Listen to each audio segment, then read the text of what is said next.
Hello guys. Hi, how we doing? Hello. Hi Chad, how you doing? Hope you're doing good.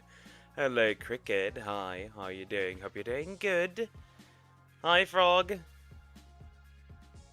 We just seen us right before stream. What do you mean? Caliente video, honey. Yeah, I know. We'll look at it. We'll look at it. We'll look at it. We'll look at it immediately. Don't worry. This is gonna be interesting. The Catliente saga continues. Hi tourist, how you doing? Hope you're doing good. Tung Tung? Tung Tung. Sure, Jaggy. Hi, how are you doing? Hope you're doing good. Sigma boy? Right, Jaggy? Sigma boy. Just to annoy you. Hi, Three-Head Roadrunner. Hi, how are you doing? Hope you're doing good. Good day, Rich. Don't poke it. I'm not rich.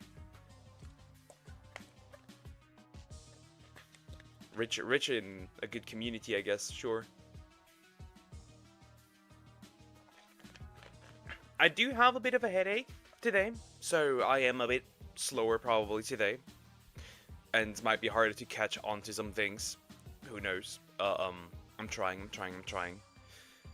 So yeah, it is what it is. It is what it is. Hi Zoom, how are you doing? Hope you're doing good. Cocomelon movie is happening in 2027 by Universal DreamWorks. Yeah, I'm nuking these. I'm nuking DreamWorks and Universal. Goodness. How can you make turn that into a movie? I'm over it. Guess I'll record audios and send it to you. Yep. Or we're gonna react to it on stream. Just to annoy you. I have some bad news, sadly, I need to share with you. Go ahead. What is it again? It's me, Darkness Daylight, if you don't know. I'm aware. I remember. I'm not tired. I remember. All is good.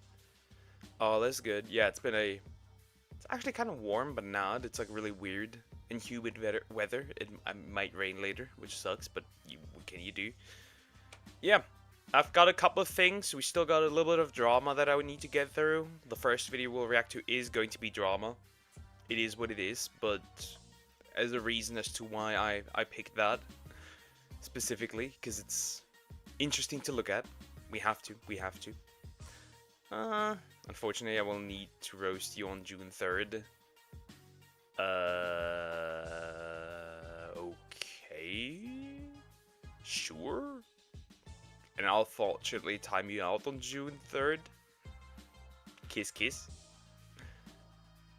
Also, I'm doing good. Very good to hear. Very good to hear. I'm doing fighting type only in Scarlet. Okay, cool. There's some solid option. So I have to roast you on big time on June 3rd, and I'll time you out big time. Like 24 hours? Would that be helping?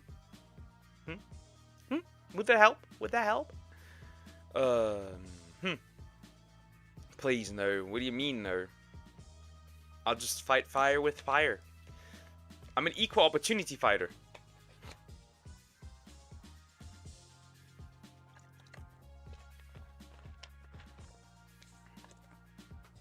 It is what it is. Anyways, we got some incredibly. Will we react? I have some things. I won't do it. I'll cancel it. I have some things, but first we'll have to talk about Catliente. We need to, in fact, do that. There's a good reason for that. I'll explain the full context of what I'm talking about.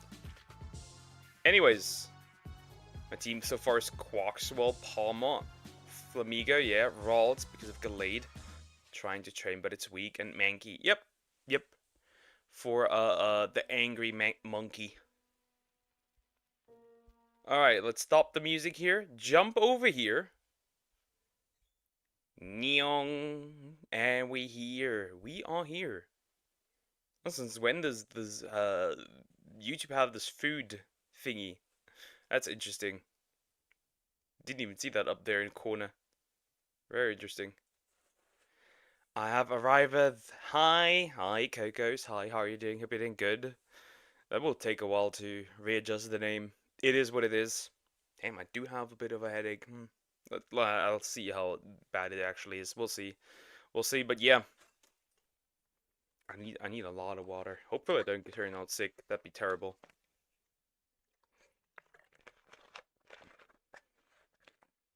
Frog slept put in the bacteria inside of me. Who knows?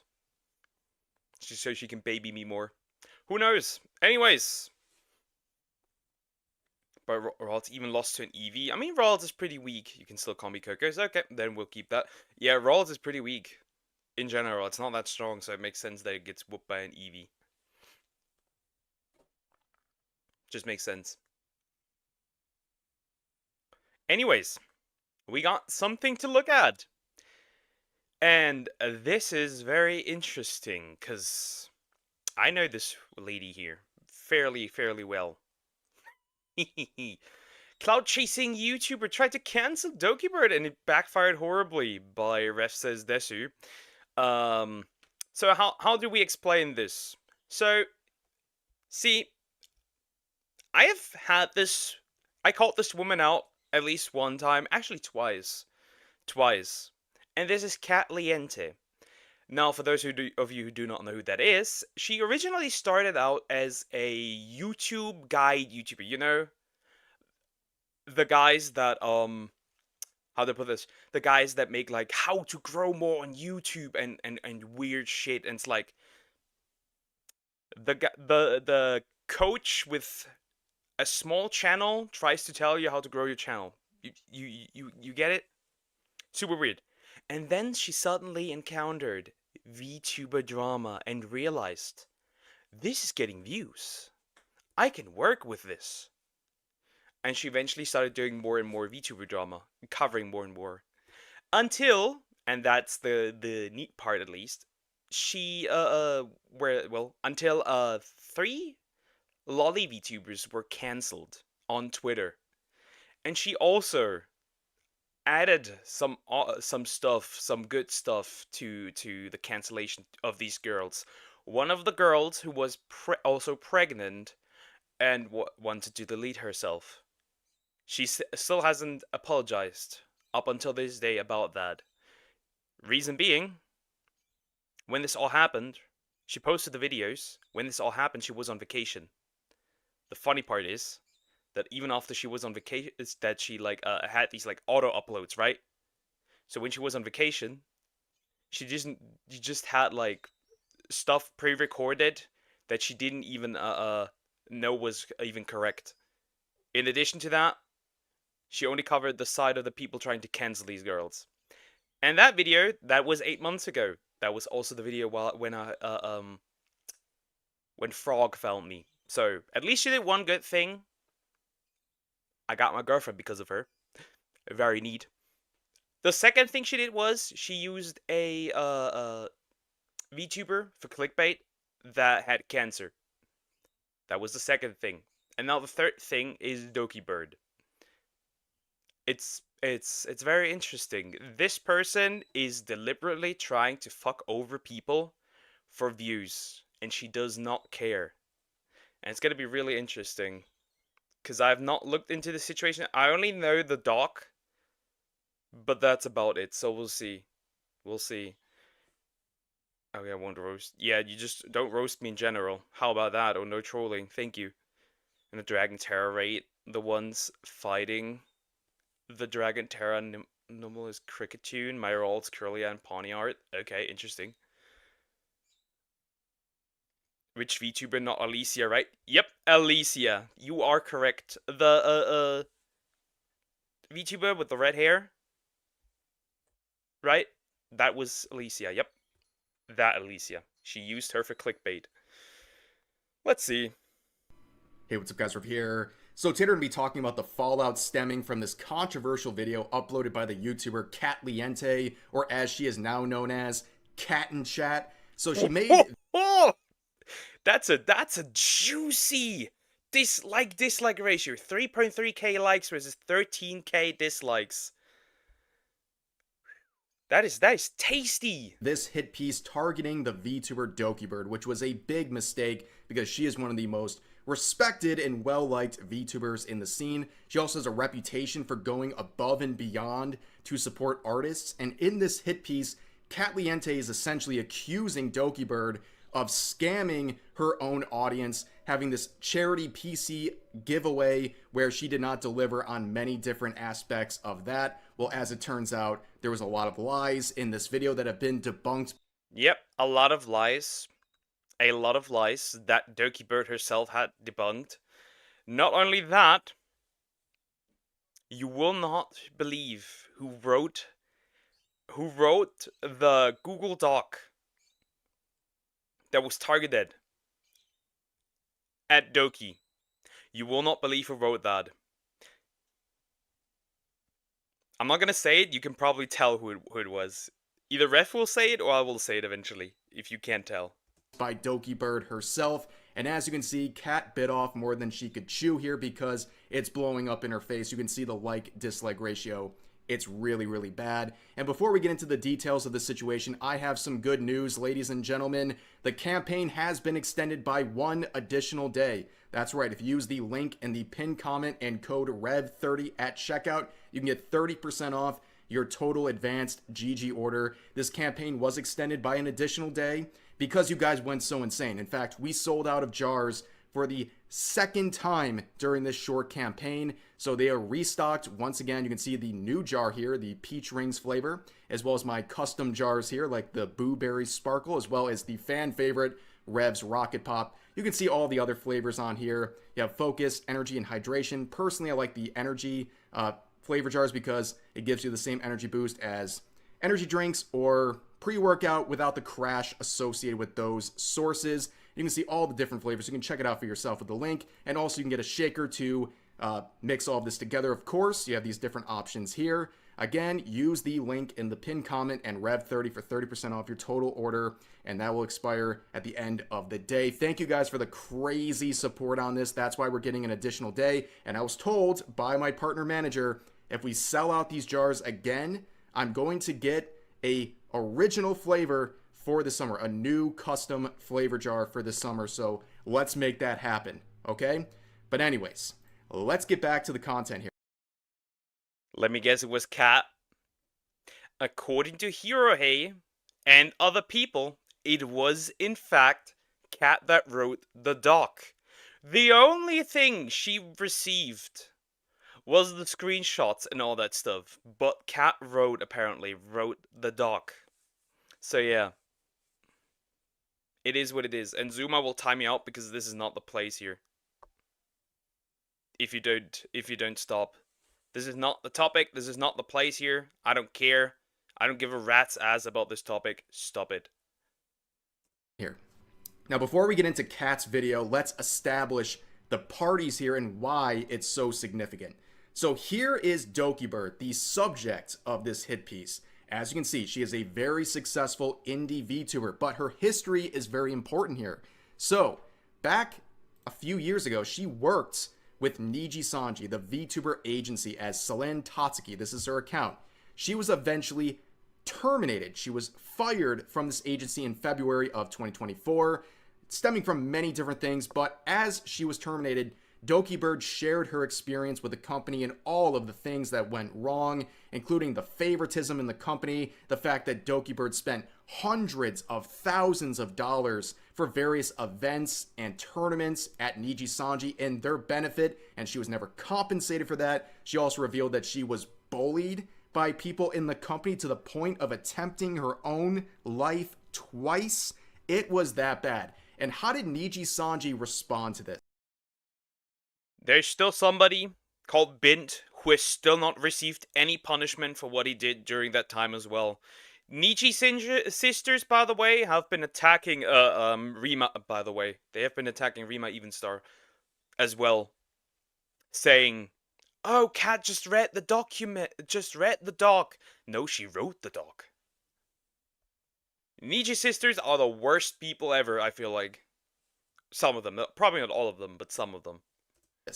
Well, they made this infamous black screen video on YouTube uploaded by one of their talents where Alira Pandora and 2 of her fellow gen mates, they made statements about the Dokibird controversy and essentially threw their former friend under the bus. They said crazy out of pocket things about her. They even revealed that they're looking at some of her private information. They even tried to basically say she was a dangerous individual that they're afraid of. All of it a bunch of BS. And as you can see by the like dislike ratio on this backfired horribly. In fact, I would say this is the worst PR moment in the history of VTubing. But anyways, she would return to her former account, DokiBird, and she would have immense levels of success. Her debut stream, her re-debut stream, she would have over 100,000 concurrent viewers, and to this day, she is doing really, really well. And she is someone, like I said earlier in the video, she is very well respected among artists because she has gone above and beyond to compensate them, even when she was working with Niji Sanji, the company wasn't actually providing any compensation. She did so out of her own pocket. That's the kind of person that DokiBird is. So who's the other person involved here? Well, it's Cat Liente, and she is... God, I hate this. I hate this chick so bad. I really don't like her. I don't like her at all. I can't even. This bitch is pissing me off if I just see her. It is crazy. It is crazy. Remember, she only covers VTuber drama because it makes good money. Nothing else. Just so you know.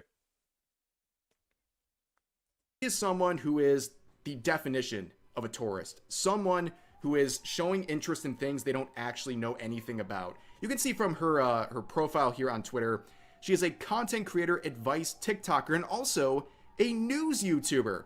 Now, you can see the moment everything changed for Cat Liente. About a year ago, this is what her YouTube channel looks like. It's all about giving content creators... Yeah, it's all about giving content creators advice, and look at the numbers that she was pulling. Look at that. 1.5k, 1.7k, 900, 2.1, 1.5, 500, almost 600, 2.6k. I mean, this one is a bit higher, it's a 60k, but still. Yeah, and then VTuber drama. 93k. Makes you realize something isn't quite right here.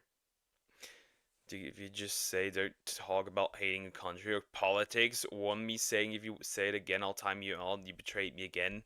This has nothing to do with betrayal. I haven't timed you out yet. That was a warning.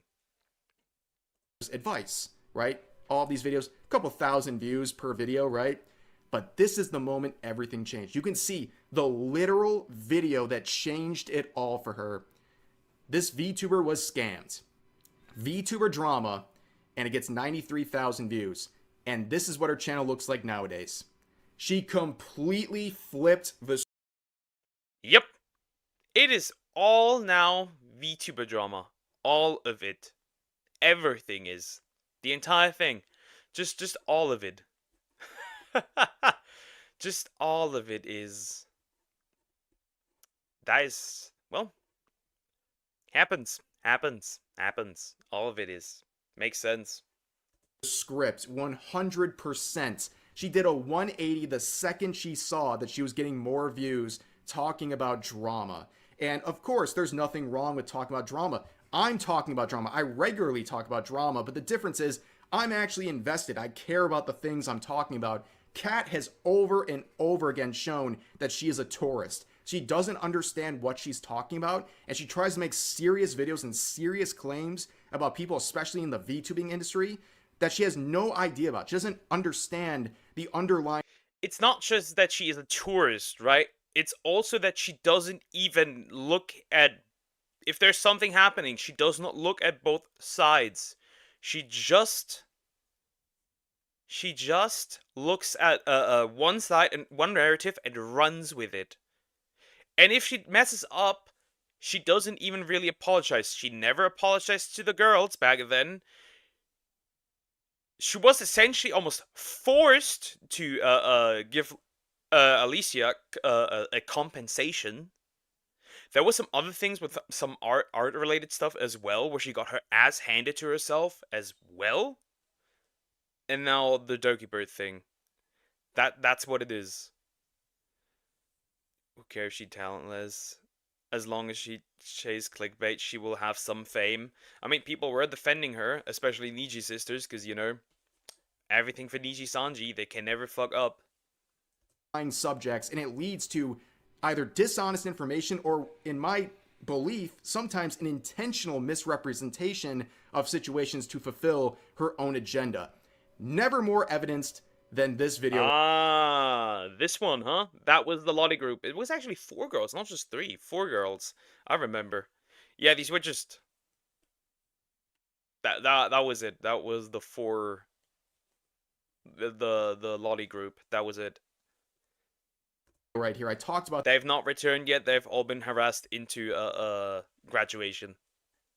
this last summer. She made this ridiculous video about this lolly VTuber group. There obviously had some controversy, but they were being absolutely blasted by a harassment campaign that went very, very strong on them. They were being harassed endlessly. They were being mass reported. They lost several of their accounts as a result of this. They were being threatened with doxing. They were being threatened with all sorts of things, to the point where one of the members of this group attempted their own life. And after that happened, one of the VTubers in this group made a response on Discord where they're showing their frustration about the situation they're in, and Kat took that and completely flipped the script. She said they were the ones who started a harassment. Yep.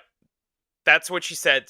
Remember? This was the time when Frog found me. That's crazy, first of all. Second of all, yep, she is one of the major reasons that these girls were hurt. Also, as well. And she pushed that narrative even more. Doc, help. What's wrong, Selmex? What, are you dying? Do I need to call an ambulance? Again, lolly VTubers. Yep.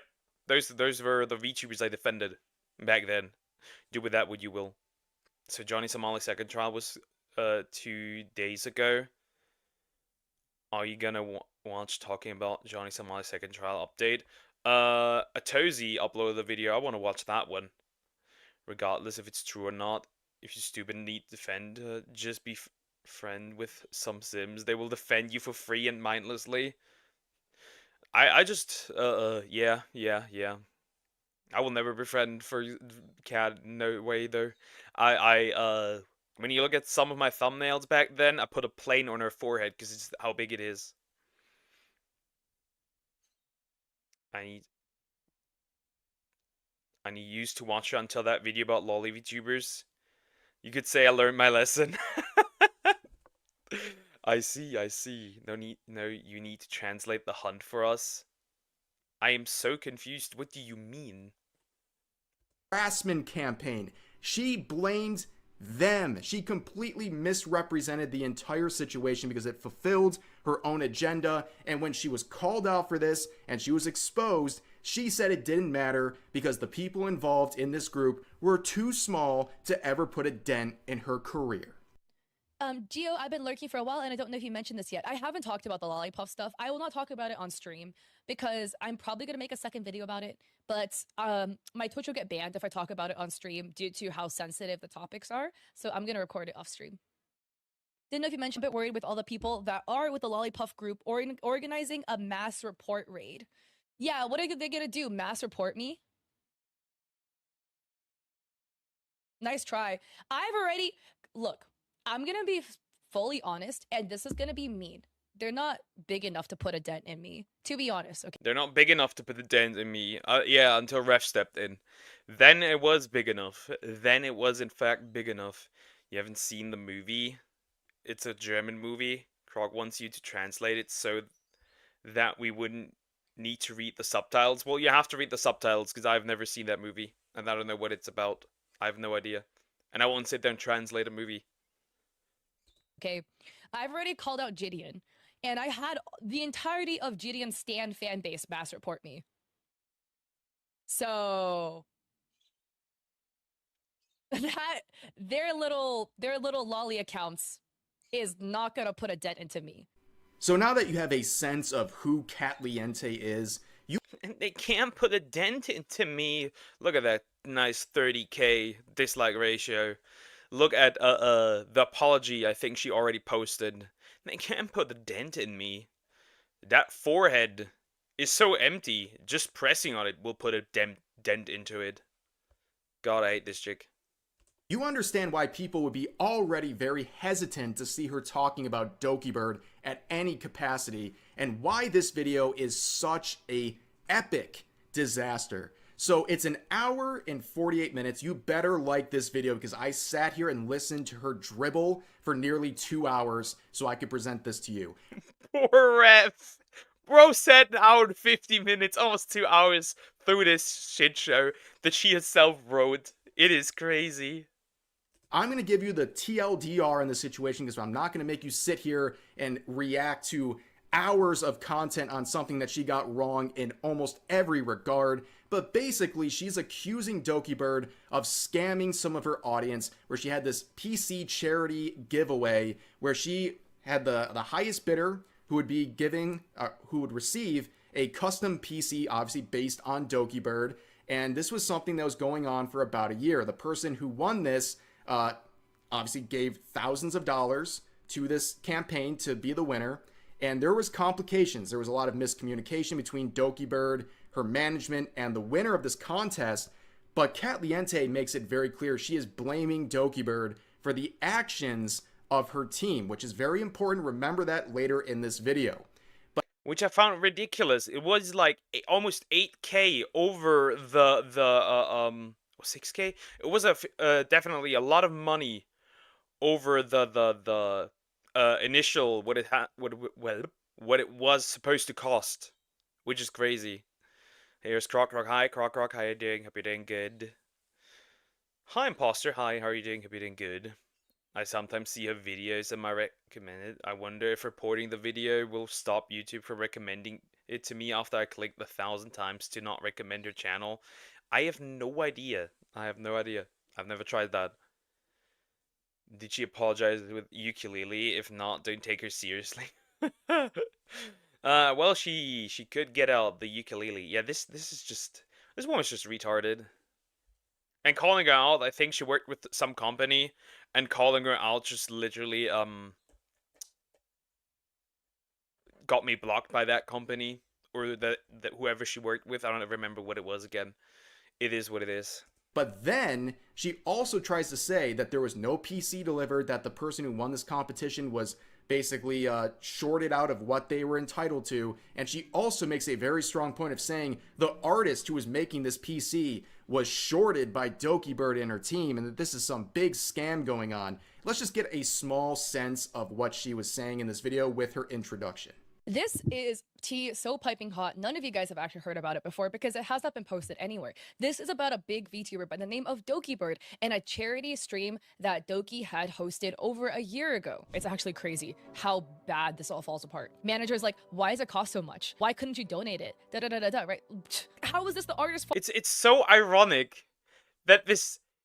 It is so weird, it is weird as fuck, right? That she covers a document that she herself wrote and then crashes out over it. You fake piece of... I'm getting worked up. Do you call her retarded? Please don't insult retarded people. True. She already asked me to help you guys, but I've not seen the movie. And when am I supposed to have the time to translate a movie fully? I don't. Fault. How is this the artist's responsibility that your team screwed up? We're a totally different legal entity from the old company. The old company had no official agreements with you, and the new company is looking into this and also have no agreements with you, let alone take over things of the old company. To this day, the artist has not been compensated for their labor, nor has the bidder received a PC. And it appears there's a new builder who is doing the build for free. I made this document, so I want to make sure I'm covering this correctly. Is this real? Unfortunately, it is. So as you probably already guessed, a lot of this information shared in her video was a complete misrepresentation of what actually occurred, and Dokibird felt compelled enough by Cat Liente's video to release a Google Doc on Twitter explaining her side of the story and debunking pretty much everything that Cat said in that nearly 2-hour long hit piece. And of course, it's like, imagine being so foul that Dokibird releases a Google Doc on you. That's absolutely insane. But in this, I'm going to summarize what Google Docky, a clear Google Docky. Yeah, I think this is also just a result of VTubers and in general people just worshipping the ground that artists walk on and overpaying them for things that aren't even worth the money. This is kind of also the Space's fault here that shit like this happens, at least for like the artist, right? I assume Johnny Somali's last trial will be between June, July, or August if he found guilty on all charges, including the new ones, 30 years in prison according to legal mindset. It would be cool if you would not tell me that, because what's the point of reacting to things if you tell me things that I don't even know yet? Thank you for that, Zoom. Use your head. It's not long, just a little over 2 hours. Yeah, nah, Somax, nah. Read the subtitles. Doki Bird said. So let's begin with the intro here. So, full statement on the charity auction and recent allegations. To everyone following the situation regarding the charity auction, I want to address the claims that have been circulating, particularly in a recent video. This has been an incredibly difficult experience, but I believe the full story deserves to be heard. First and foremost, I accept the handling of this auction item was far from ideal. I want to sincerely apologize to those impacted, especially the winner, for the delays and confusion, and I tremendously appreciate the patience and support the winner has shown me. I take responsibility for how things unfolded, but I also need to be transparent about the challenges that were taking place behind the scenes, many of which have not been shared publicly until now. I feel that it is time that I share this with everyone as I am coming to terms with what occurred in the summer. At the time of the auction was concluding, I was in the middle of a serious and distressing transition. My previous management team had taken full control of my brand, and I was actively working with lawyers and the police to reclaim ownership of DokiBird. Damn! So she almost lost, like, her Doki Bird brand? That is crazy. So this was all going on behind the scenes. Damn. I'll spoil this video. Cat is in the wrong. Wow.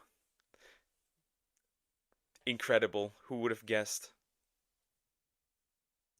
During this time, I was also forced to move out of my home under police supervision, a situation so severe it required formal reports and the help of personal friends and staff. It was during this incredibly turbulent time that the charity item fell into the hands of my team while I was trying to survive and restart my life from the ground up. I won't go into too much detail, but this screenshot is a snapshot of how bad it was. And she'll go on to talk about how she passed this off to her management, some of which are no longer working with her, and there was a lot of miscommunication. That is very clear, right? And in this, the sort of giveaway here that was supposed to be happening, it kept taking more and more time. And it took about a year for a actual resolution to be met. But understand, like I said earlier, Kat puts all of the blame on DokiBird. She says, your actions of your manager are attributable to you. There was no contract, there was no formal agreement, so the confusion on various ends was in part because of these managers. Kat is saying that misunderstanding is... Yeah. Cat says that misunderstanding is on Doki, but the problem was the previous management team that tried to take away essentially Doki's life, which is crazy. Yeah, I'll never have a manager. I'd rather die at this point.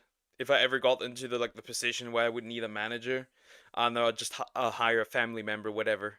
At this point, is all on DokiBird. Please remember that standard when we talk about some things and some controversies that Kat is currently facing. So what are we even talking about with this PC? Well, here's the problem. There was a couple $1,000s spent on the charity auction. That's what the winner actually contributed. But what were they being charged? What was DokiBird being charged by this PC maker? Nearly $15,000. It started off at $6,000, then it went to $8,000, then to $12,000, then to $14,000. 15,000. 15,000 for a PC?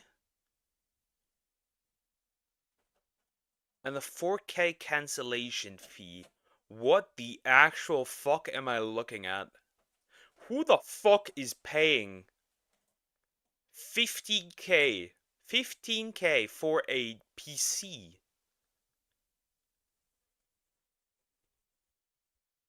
Bruh. $900 to build a PC. Now, I've never built a PC, but I'm sure people in the audience have done so.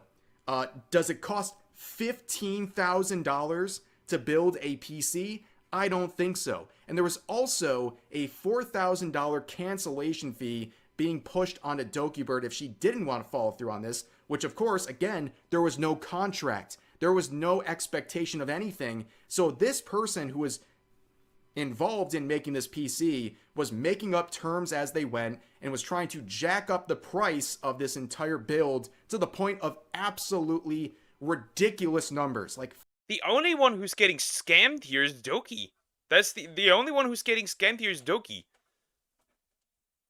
If anything. Whatever Cat wrote here, what kind of stuff did you take that you thought this was fine? That you thought this was fine to type out? You fucking retarded. Yes, you are. $15,000 to make this. Now, what did they actually do? What was the work that they provided that would yield nearly $15,000? Here it is. That's everything. This is everything. Start to finish. This is the only thing that the artist ever provided. And also, by the way, the artist name was redacted in the Google Doc that Kat used, which of Wait. Wait. I didn't catch that. What? Now, what did they actually do? What was the work that they provided that would yield nearly $15,000? Here it is.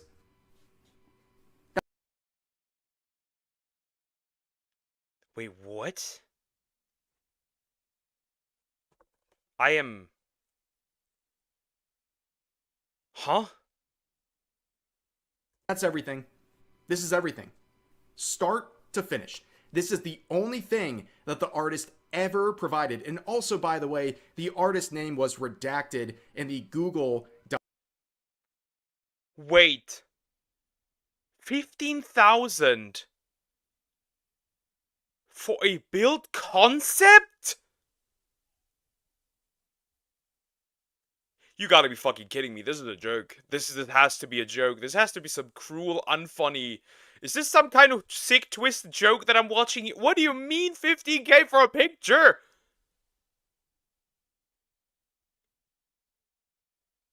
What? Huh?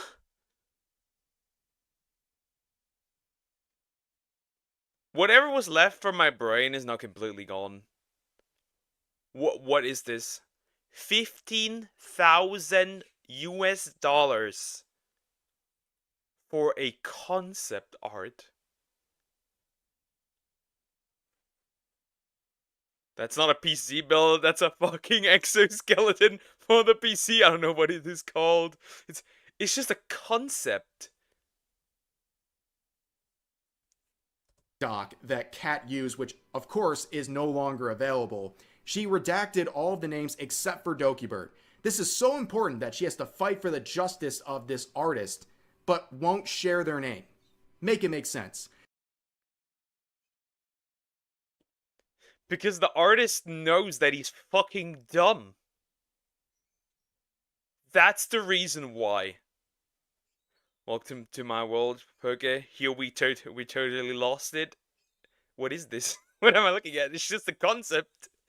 Nothing physical was provided. There was no PC provided. It was just the concept. The idea of it. Now, let me make this even more clear here. This artist, this PC builder, pretty much produced nothing. Even this art right here, this is an art reference sheet that was made in 2020 by a different artist. They were just using it as their own reference for this PC template. And as you can see, all they did was crudely copy and paste other images on top of this PC template and added a couple notes here and there. This artist didn't even draw anything. This artist is not an artist. It's more so somebody who just knows how to use Photoshop or editing software. I am losing my mind. Holy shit, is this retarded? That's all they did. I'm sure you or me or anyone else who's not even good at this stuff could probably produce something like this in a half an hour. But they're charging nearly $15,000. Well, guess what? They say, well, that's justified because I spent 120 hours doing this. And of course,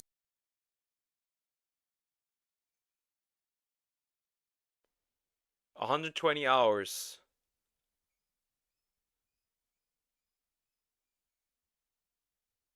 24 hours. 48 hours.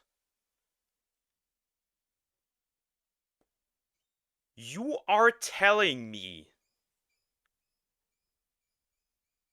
and it's called a case, yeah, you are telling me you spent 120 hours. You spend around about close to 6 days. Close to 6 days on the concept art for a PC. You cannot tell me that with what you have provided it was 120 hours. I do not believe you. I don't. This is bullshit. The problem with your bullshit is that it's bullshit. Nobody believes you that. they asked Dokibur and her team, can we get a time-lapse video of the PC build? Can we get pics of anything that happened? Can you prove to us that you produced anything? And they refused. And now they want... There's no time lapse. Because nothing was done. There is no time lapse. Oh, Doki. What happened here? Oh no. $15,000. And now Kat is making a video accusing Dokibird of scamming this artist and shortchanging them when all they did was produce a reference sheet and then refuse to provide any evidence of the supposed 120 hours they put into making this PC that, for all we know, never actually existed. So Kat and also many Niji Sanji sycophants are attacking Dokibird. They're raking her over the coals for this because she didn't want to pay $15,000 for a reference sheet. Make it make sense, ladies and gentlemen. This whole thing is so... The issue is it's not even unique. It's the most generic anime OC ever. I've seen like these 10 similar characters in manhwa. That's crazy. Well, that's Dokibird's VTuber model. Though it's... I just realized. We were at here, right? This isn't even... Is this even Doki's current model? I don't even think this is Doki's current model, isn't it? She has a different one right now. So it's not even a current one. Bro didn't even build any... Nope, nothing. Just the reference sheet. Just the concept art. That's it. Because I think Doki has a different model right now. So it's not even the current one. Wild shit. And this whole thing is so ridiculous, and it's even more ridiculous when you look at the pinned comment on this video, where there's so many updates on this, you can't even keep track of what's going on. She tries over and over again to basically double down on her original take and to say right here at the beginning, the buyer has been refunded the original amount and an extra $1,000. However, the artist involved hasn't been compensated at all. Because the artist didn't do anything. I could do that in Photoshop. In like a day. Less, probably. The fuck you mean? You just Photoshopped things on it, and that was it. What do you mean the artist doesn't need to be compensated? He shouldn't be compensated at all, because he's a fucking liar, whoever did it. I didn't include this yet, but yes, they came to an agreement the winner of the competition and DokiBird, they agreed privately and they amicably agreed on a price. Instead of giving the PC, because this whole thing fell apart, they gave them thousands of dollars, including an extra $1,000 to go out and build their own PC. So that was solved privately before this video was ever even made. So they're rehashing drama on behalf of someone who is totally fine with the result. But they still double down on this. And they also say the poor artist hasn't been compensated at all. Yeah, I'm sorry they didn't want to pay $15,000 for a reference sheet. Like, are you serious? And really the whole crux of her video, the entire basis, is trying to blame DokiBird for the actions of her management. Okay, she's saying, too bad, I know you're working through your managers, but they're responsible to you. So it's your fault. You're responsible for what you...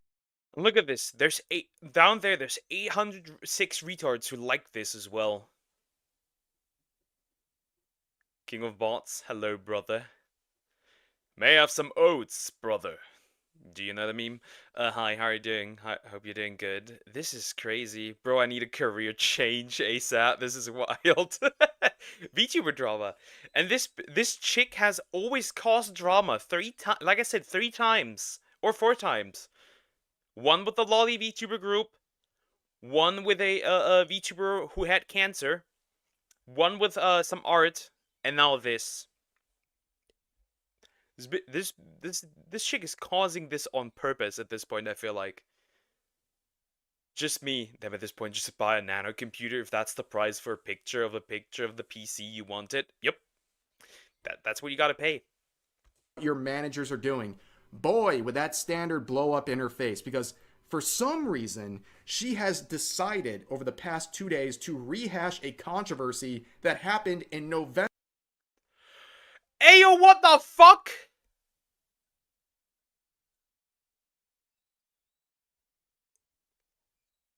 Could you leave Alicia alone? The fuck you mean? VTuber with cancer got hacked. You clickbait again. You apologized and do the same shit again. You are doing this on purpose and you think people aren't watching. Ain't no way, dude. November of last year. So Kat got in some big trouble when she made this video about this Alicia. Oh wait, Alicia, this is an old one, never mind. But I think she did it again. I think she did it again in this case. VTuber here, where she basically clickbaited this woman's cancer diagnosis for a drama video. Obviously that didn't go over very well. But again, this happened in November of last year, but now she's publicly addressing this, addressing the cancer clickbait incident with Alicia. There was a situation where a Alicia, come on, dude, you didn't even proofread this, where a Alicia was hacked and lost access to their YouTube channel, and I had made a video about it titled something like VTuber with cancer was hacked. The VTuber publicly expressed on their Twitter that they did not want people to talk about their hacking situation, and I wanted to respect that and was going to delete the video. At this point, the video was not live. It was sitting as private on my channel. I should have deleted the video immediately to avoid miscommunication with my editor, and that's my fault. However, while I was asleep, my editor posted the video. What are the chances? What are the chances that, okay, what are the chances that was not the editor and she's putting the fault on the editor so she can say, my editor posted this video, it wasn't me.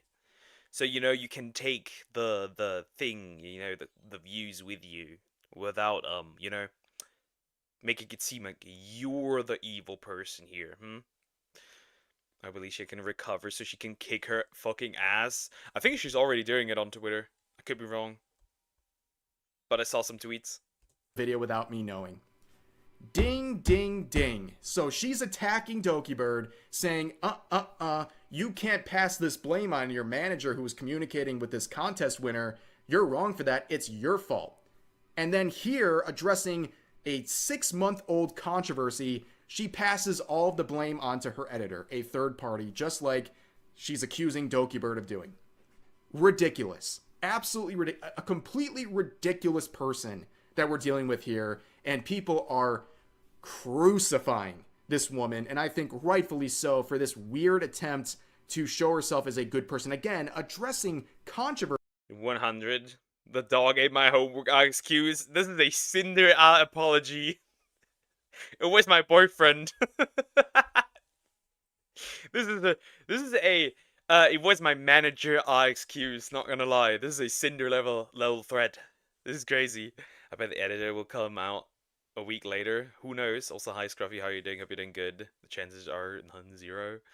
They are definitely guaranteed that she posted this probably. That happened like 6 or 7 months ago. Why are we talking about this now amidst all of this controversy with the video on DokiBird, which is still up?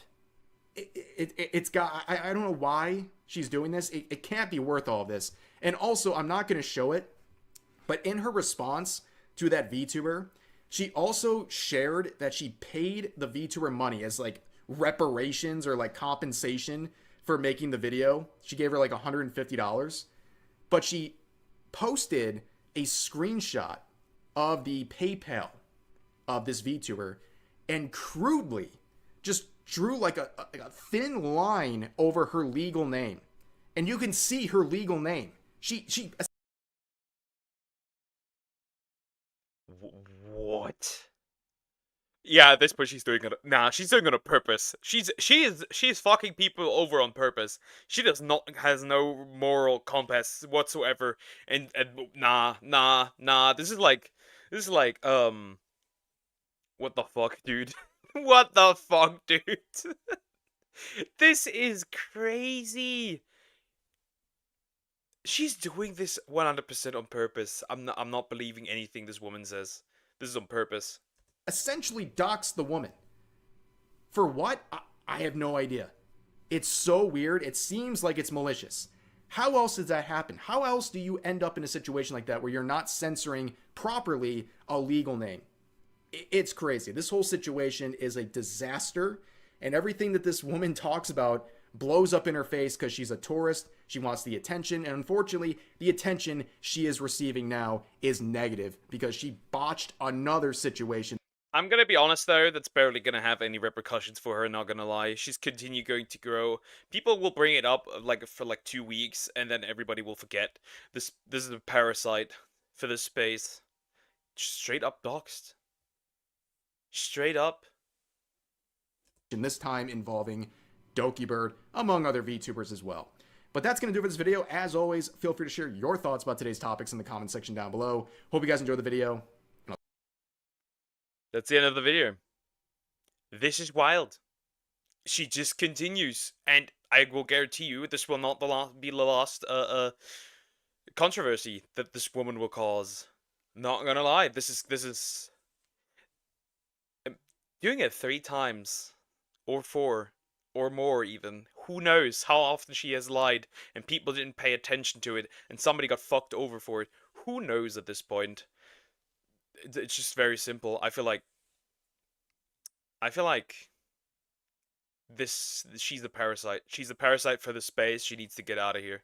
Get the fuck out of here. Not gonna lie. You're Cat Liente, you're a parasite. Get the fuck out of my space. Thank you. Goodness. Why can't all VTubers come together and kick her out? Just because it seems like we're community, we unfortunately not. We're more like a medium. We're like, you know, everybody has their own community. It's barely 5 minutes long. It's just wild. It is just wild. What do you mean it's barely 5 minutes long? What do you mean? The videos that you sent me, I know those are short ones, but I will do this one now. She's not a cat, she's a fucking pussy. Accurate. And probably for the thumbnail again, I will put a plane on her forehead, as I always do. I will do that. Anyways, we're gonna do that for a lovely Somex here. We're gonna react to this one. But they could be next. That's very true.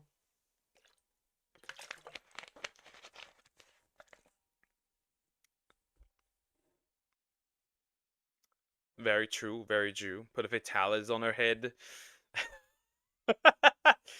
That head is big enough to house an entire fatalis. Anyways, nobody wears clothes anymore, and men are losing it. I expect terrible things, terrible takes, but we'll see. By Janae. I don't know if I pronounce that correctly. Danielle. Let's just see. Let's just see. Let's just go. I don't know what to expect here.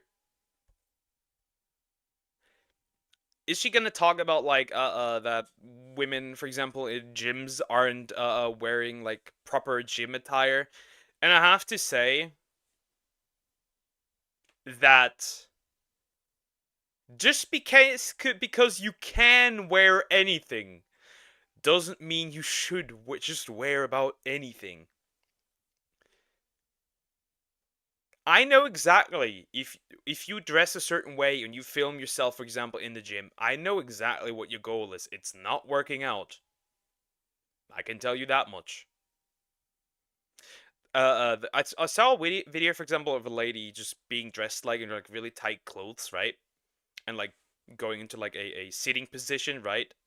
On the ground and like jumping up and down with a ball in their hand, making it seem like it's workout, but we know exactly what movement she's doing, which is riding something. All we want to do is come to the gym and work out, but no. The leg press machine got to look like a casting couch because it's literally at the gym in lingerie. That's accurate, my guy. That is so accurate.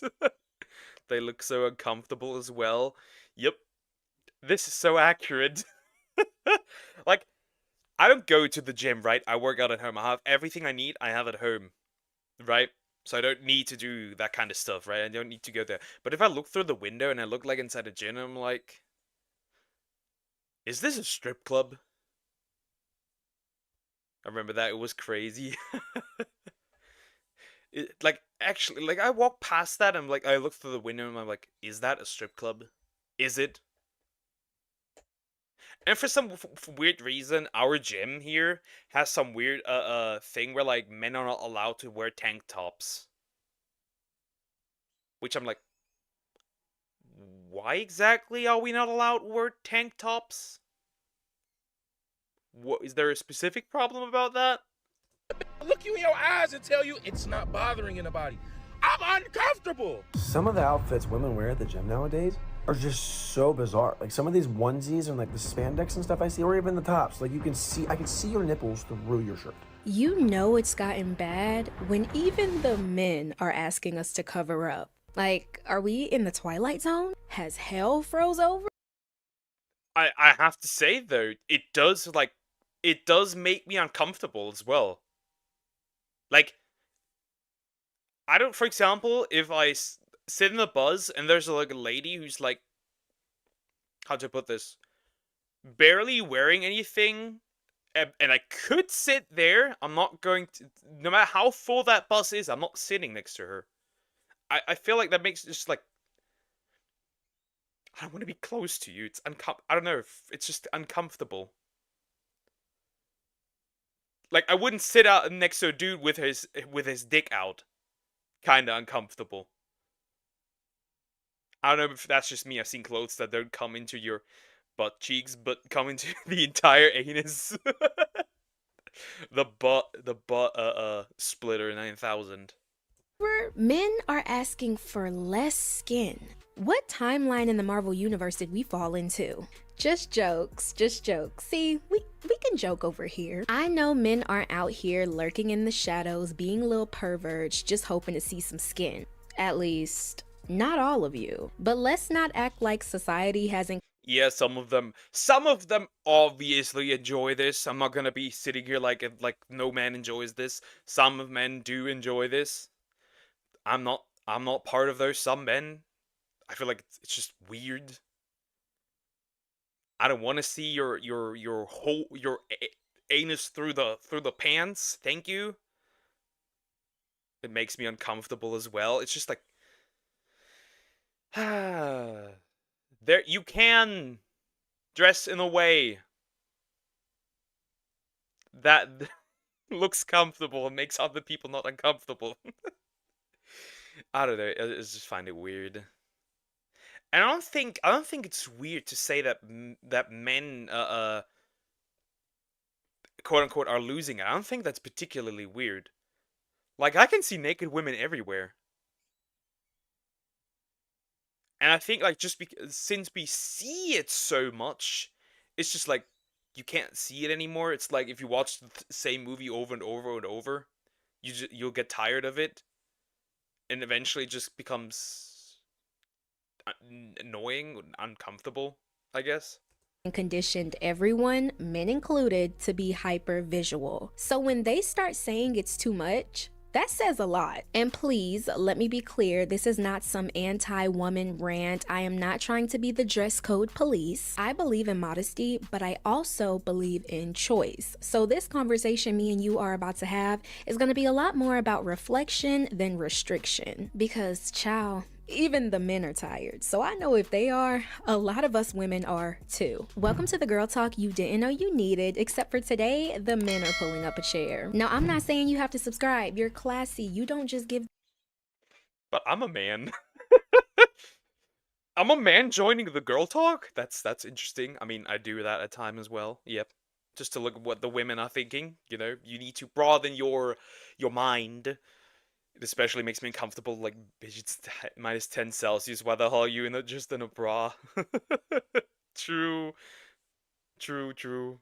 Those away for free. But hopefully at the end of this video, we become bestie enough to where you feel like you can take that next step. If you watched my Nobody Wears Clothes Anymore video, then consider this video a part 2. Except this time, we're not just talking about how us girls feel, we're gonna see the overexposure through the men's eyes too. Clothes used to be a form of self-expression, a way to feel bold, sexy, powerful. Someone could see your outfit and immediately get a sense of your personality and your vibe. But now, it's kind of starting to give how freaky can I dress in public without getting arrested. So before we let the men speak, let's look at what's got them clutching their pearls, or in this instance, their chains. So these are shorts. By the way, this is the back and this is the front. Shorts? Micro diaper shorts. That sounds like you're a sexualized grandma. Hi again, Poke. Just liked. Hi, Pokey P. Hi, how are you doing? Hope you're doing good. This is. Why don't we call it diaper shorts, by the way? Why? What is this? You might just not wear them at all! Front. I will say these are the miniest micro things I've ever seen in my life. But listen, they say shorts on the website, so I'm determined to style these in a wearable way. That's a whole scrunchie being tied around your waist. I had to bring the visuals out because y'all cannot tell me what she. This is accurate. This is accurate. This is so accurate. This is pretty much the same. This is pretty much the same. It looks so goofy. It does. People are wearing that? Oh, I'm so happy that men don't have that. I guess in the way. I guess there are some weird shit that you could wear as a dude too. Like there's really weird things as well. But dude, what the heck? What the fuck is that? Held up didn't look like this. If we're being real, I'm honestly way more concerned than shocked. How is she going to wear this? How is she going to go in public, sit down, bend over, without getting charged for public indecency? These bubble skirts gotta be stopped.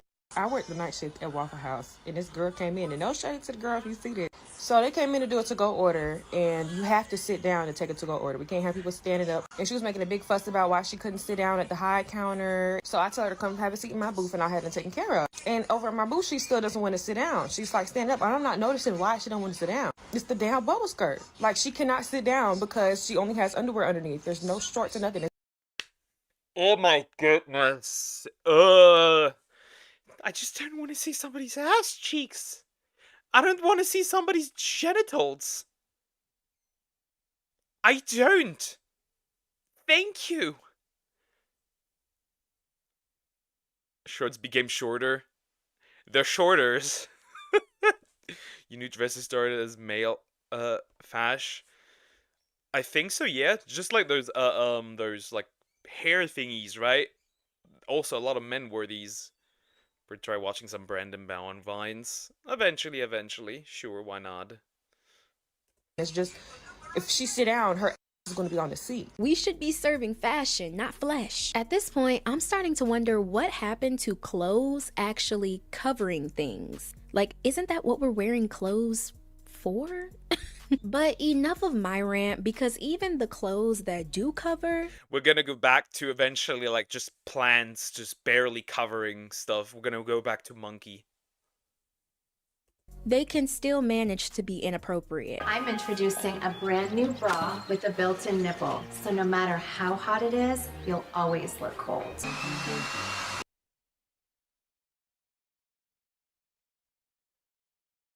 Why?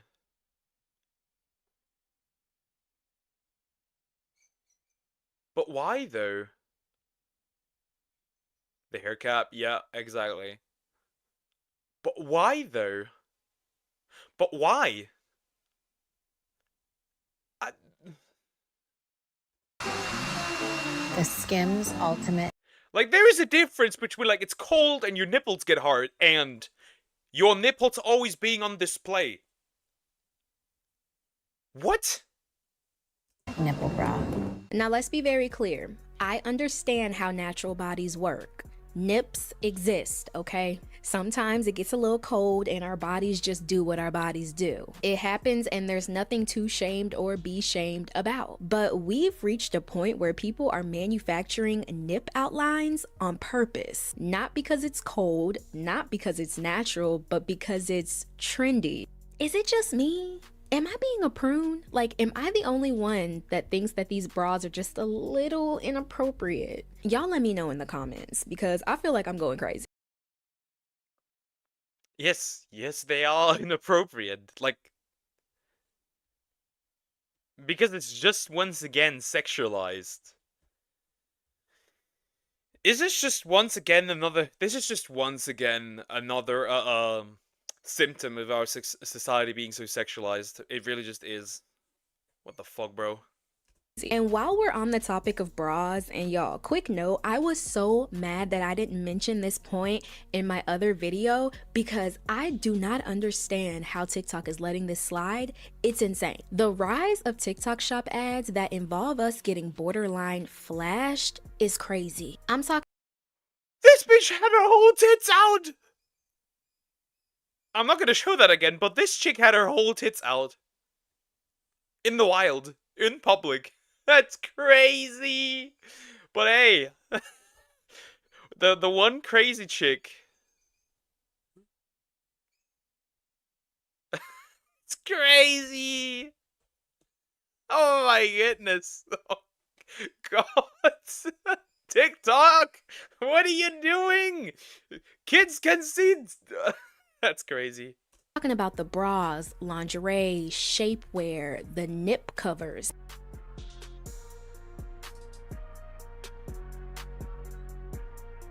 Y'all, I've seen it all, and I'm scarred. And the worst part of TikTok, I'm scarred too. I'm scarred too. I feel like they're only doing it for the better looking men, such as you, Poke, to like them. I'm not good looking. I'm okay looking. I am handsome according to Frog, but that's besides the point. I think they're just doing it for, in general, just views and clicks. I think in general. I don't think this is not attracting a specific type of man. It's just men. Thanks, girl. I'm sure she won't get cold in hell. Exhibitionism. That could also be one, right? Like, yeah. shop is once you click on a product, your whole feed is just covered in that product. I've actually bought a bra from the TikTok shop before, which has led me to have to hide my phone while I'm scrolling in public because I'm scared that somebody's daughter is just gonna be letting it all out in an ad. What I don't understand is how TikTok can flag creators. That's how bad it is? That is how bad it is? if you click on it once, you'll just be flashed by booba the entire time? That's crazy. For talking about certain topics or using certain sounds, but they just let cheeks and cleavage all out for the free. And what really gets me is that most men usually stay quiet when it comes to how women dress. They don't really say much, and normally they mind their business, because whenever they do, they get absolutely dragged with comments like, "You're being controlling. A real man wouldn't care. Why are you worried about what women wear? We're not wearing it for you." The men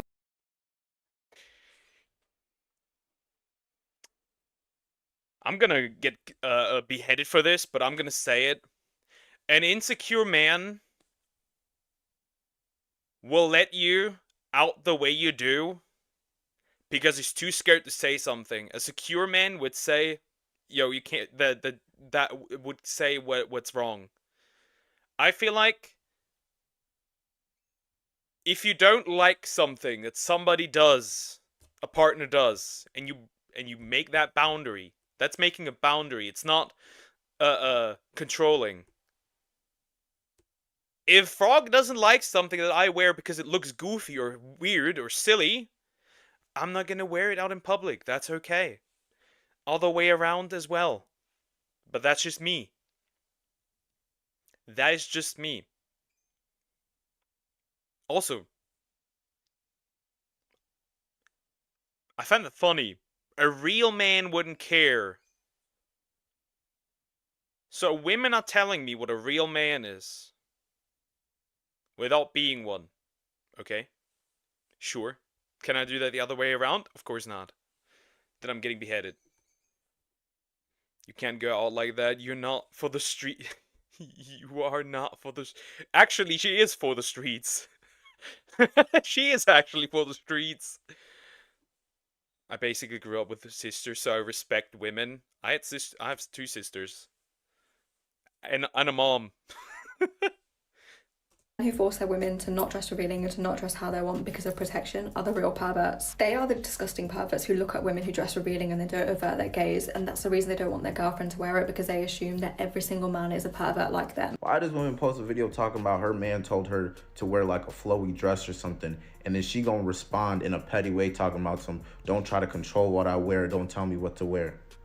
Long story short, bro told her to wear something cute because he wanted to propose to her. So the fact that they're speaking up on this and knowing the backlash that could follow... Damn, you just ruined the entire moment.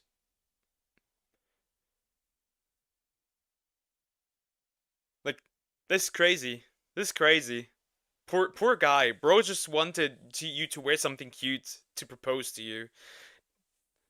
But you were, having a thick skull. Crazy. Women say every year's a real man disappear from the radar. I mean... Some of the women do say, well, have all the good men gone or the real men gone, and it's like, you didn't want them, so they moved on. That's on you, not anybody else.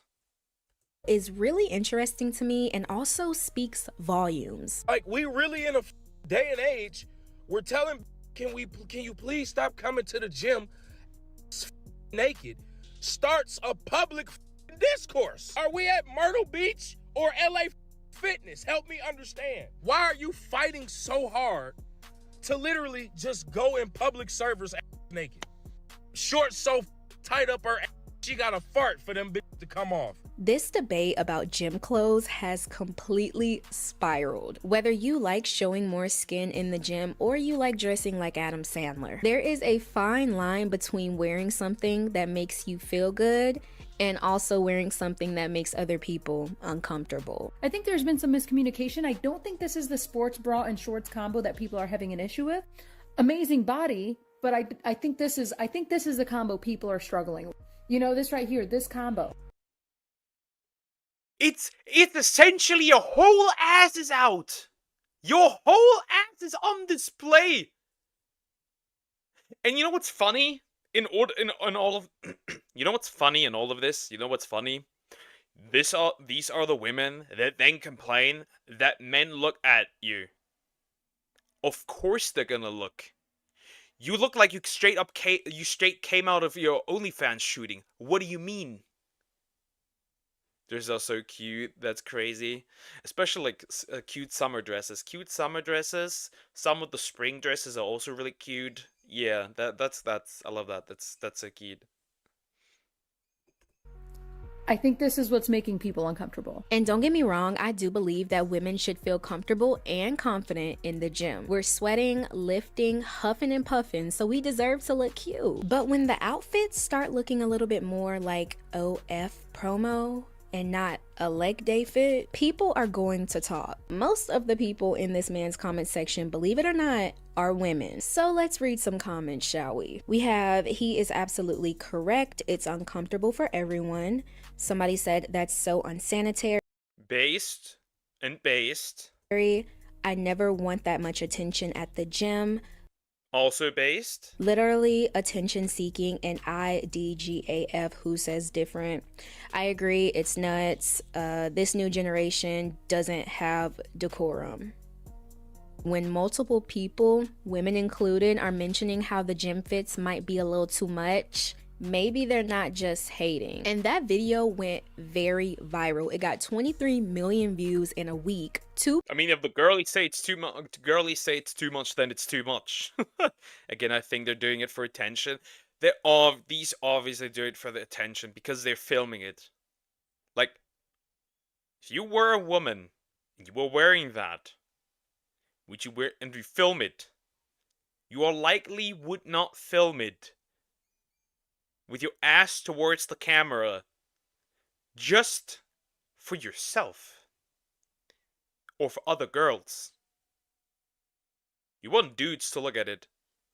I blame the parents. That how could you let your daughter out of the home like that?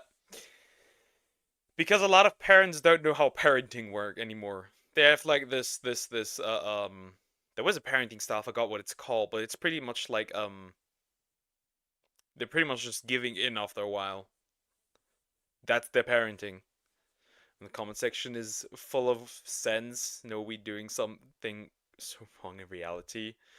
If the comment section is smart, then something's wrong. 2.3 million likes, and every comment I read to y'all has over 10,000 likes. But I've noticed something. A lot of women feel low-key embarrassed wearing their gym outfits outside the gym. Here comes the whore. Hello. What was that? What was that? What was that sound? Here comes the whore? That's crazy. That is crazy. That is crazy. Me personally, I would respect them and tell them to cover up, or I would just go somewhere else. Yep, I would probably go somewhere else, to be fair.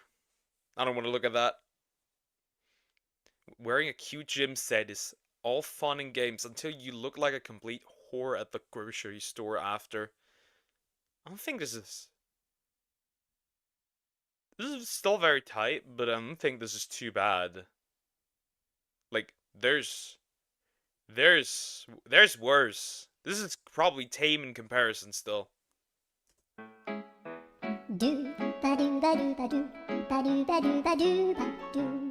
Here comes the whore. Hello. If the outfits feel too revealing for the grocery store, the gas station, or even walking to your car, maybe it's not as functional as we think. We say we're dressing for comfort and confidence, but if we can't wear the outfit anywhere else without feeling exposed or embarrassed, are we really confident and comfortable? It's just something to think about. No, you're not. No, you're not. If you're uncomfortable, why wear it? I've heard the argument with heels, right? Where like women say, look what we women go through, and it's like a picture of like women wearing heels, right? And I'm saying like, if you don't like heels, if they make you uncomfortable, why the fuck do you wear them?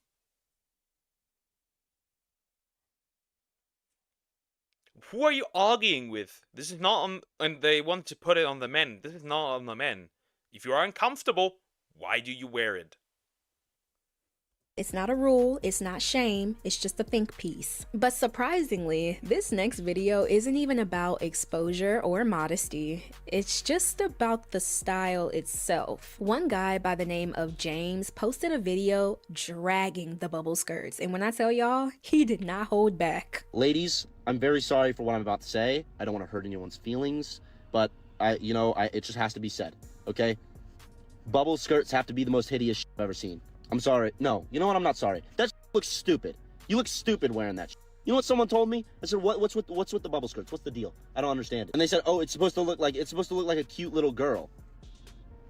You're a grown adult. Why do you want to look like a little girl? I hope that's not like attracting men. I hope men Oh. Oh, so that's a bubble skirt. I guess the bubble skirt is fine if it is a specific length, not the ones that I see on Google right now. Because there are some longer ones, bubble hem skirts, for example. Those are longer. But okay. Okay, I know what he's talking about now. Honestly, platforms over heels.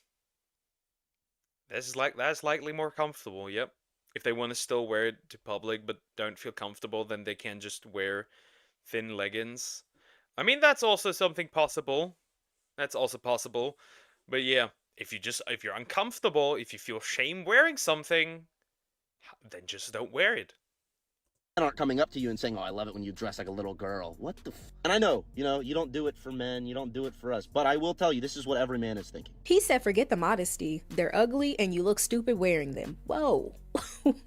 And he made such an impact with that video that even girls now who are actively posting their bubble skirts are getting comments like, James was right and James never lied. Bro made a generational impact. And that's also by a girl. That's interesting. But I really want to pause though, because that comment about the bubble skirts and supposed to be looking like a cute little girl, it really rubbed me the wrong way. Because at what point did we start leaning into the childlike aesthetic on purpose? It's one thing to wear something playful or youthful, but it's another thing to wear something raunchy and then put some barrettes in your hair. But that's a whole different topic for a whole different day. Because right now, the issue isn't just what women are wearing, it's how the aesthetic is also morphing into how we present ourselves, and now how children are being presented too. Now, this next video I'm about to play touches on a topic that is a little bit more serious and honestly disturbing. It involves young girls and the way they're being shown online.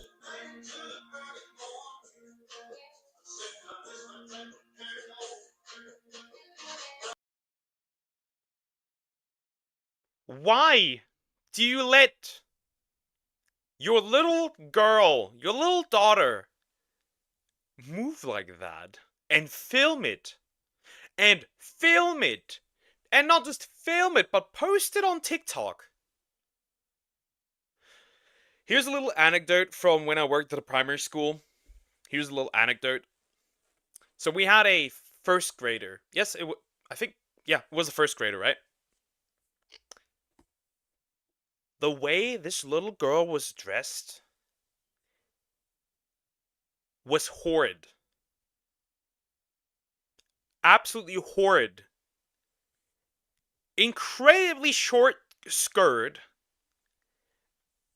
And, how do you call them? A crop top.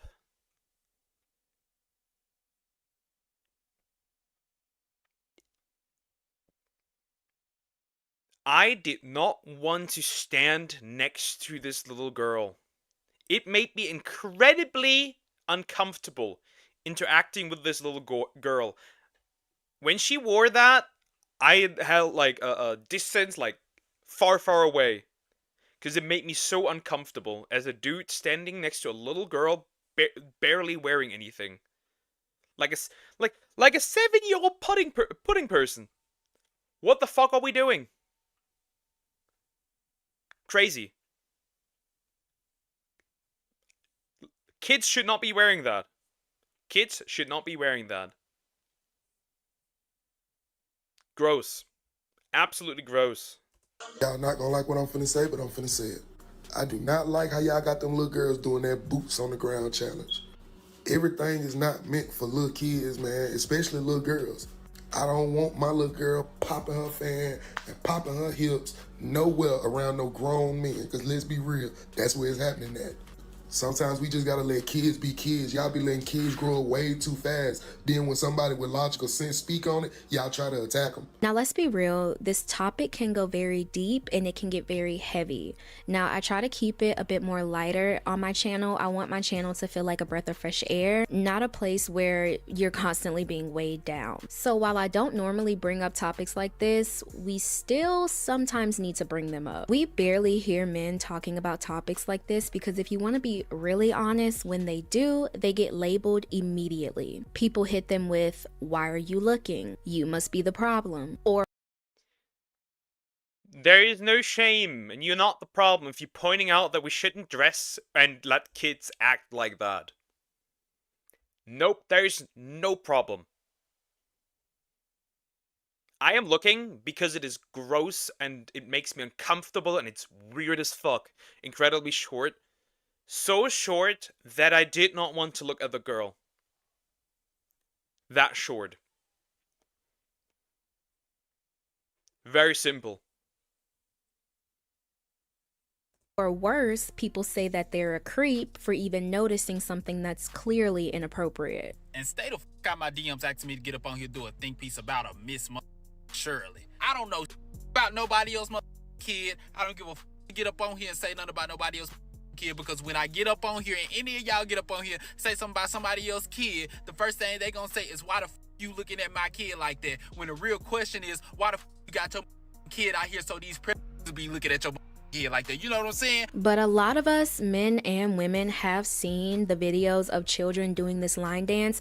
And yes, while it can be very innocent, I'm not saying that a young girl dancing is inappropriate at all. It can be very innocent. But it depends on the dance. If a dance is sexual in nature when adults do it, then it is also sexual when a kid does it, and then a kid should not do it. It depends on the dance. Nobody is batting an eye when, nobody's batting an eye when, like, a little kid takes, like, another boy and does, like a classic dance, right? Nobody cares. But if a kid dances in a, you know, way, nah, I'm good.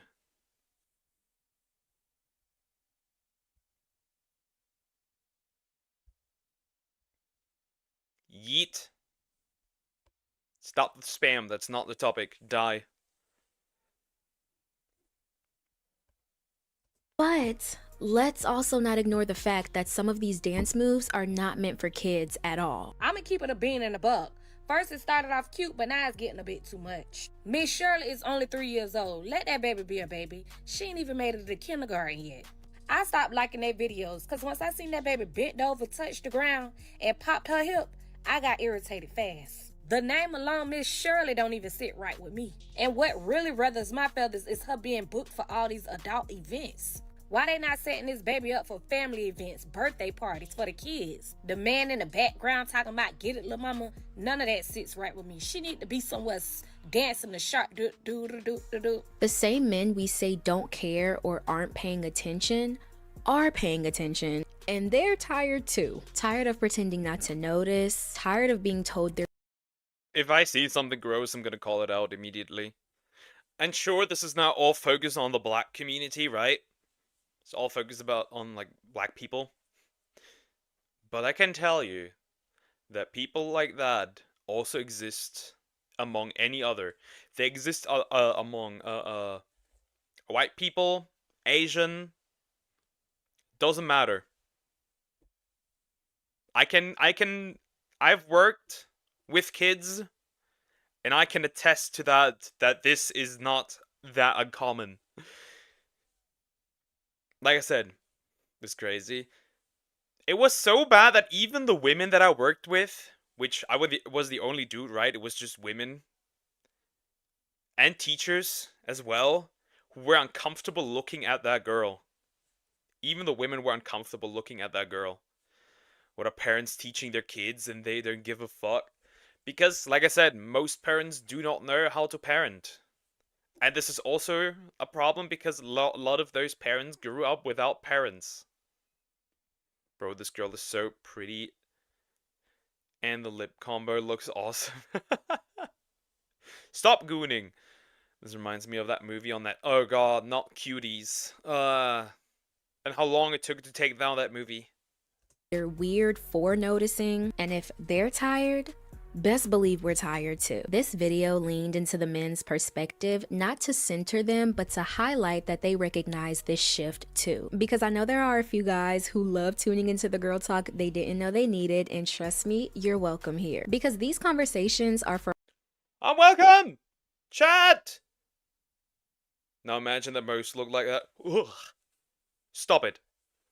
for all of us who are willing to think, reflect, and grow a little bit. As always, I want to know your opinions. Keep it cute, keep it respectful, and let me know your comments down below. Thank you for tuning into the Girl Talk you didn't know you needed. Now, if you like this video, please click the like button because it shows YouTube that you rocking with me. And if you felt like this was your type of Girl Talk, go ahead and hit that subscribe button so we can make it official and be besties for real. I'll see y'all in my next video, hopefully next week. Bye! This was a good one. I like this. This was a good one. This was a good one. That was a good recommendation. Like and subscribe. True. This is just crazy. I think this is just wild that this is going on. Sadly, we're studying in a place like that when I was in elementary school. Goodness. Me is easy, not that I disagree, but people nowadays are very confused cheaps. I mean, you know, Ted might have been right. It was the wrong approach. But he might have been right. Our minds are just controlled by algorithms and that's it. That is just horrid, man. It's just horrid. It's just terrible. Can you try watching some Brandon Bowen wine? I need to look that up.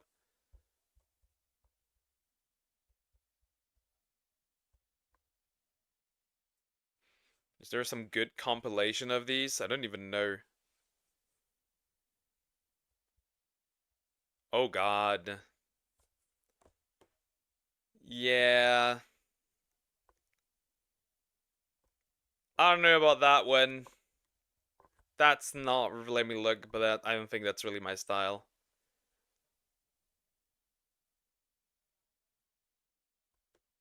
Yeah.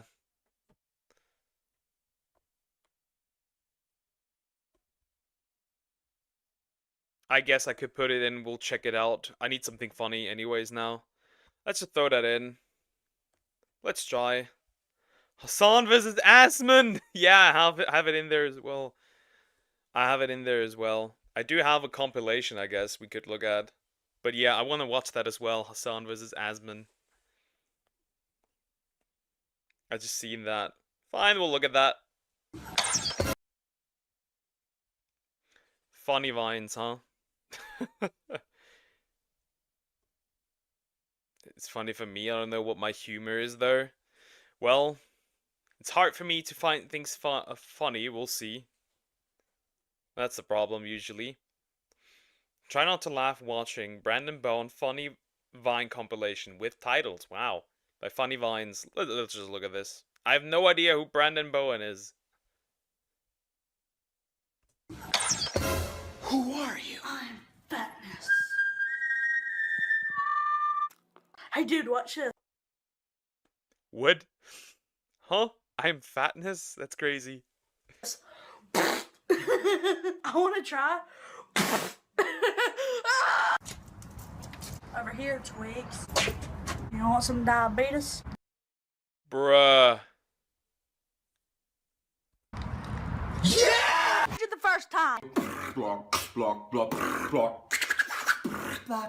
I feel that. You know why I feel that?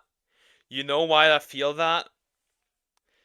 See, my mom calls upstairs, right?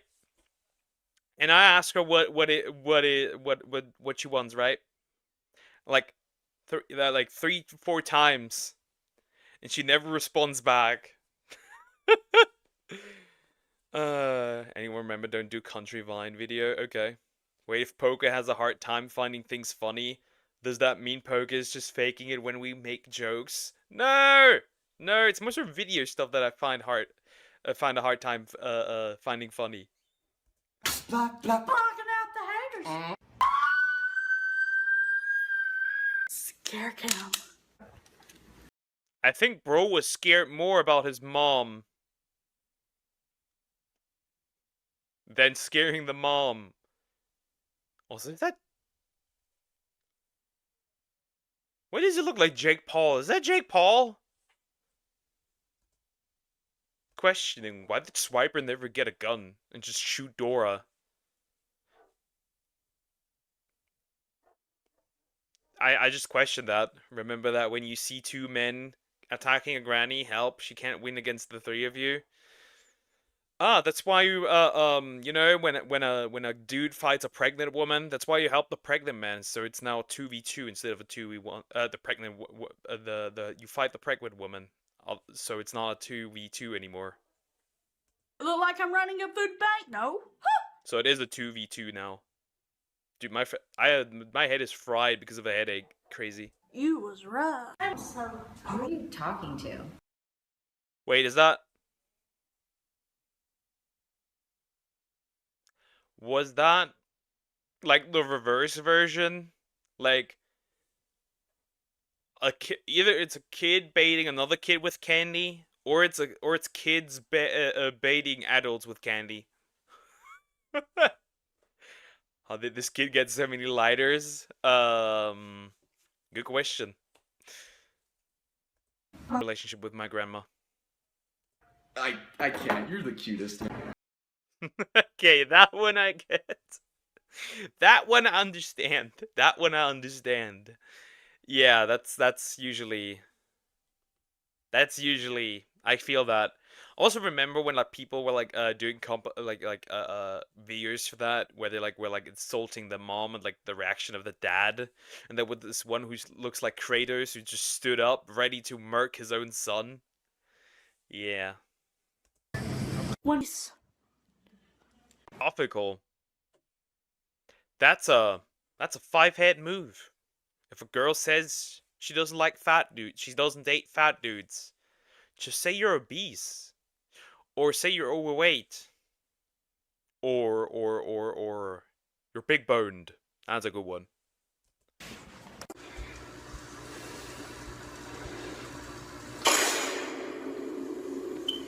Why do people complain about being fat? Jeff Bezos. Give me the... Bruh. The one with the the throw one, that was a good one, that was a clever one.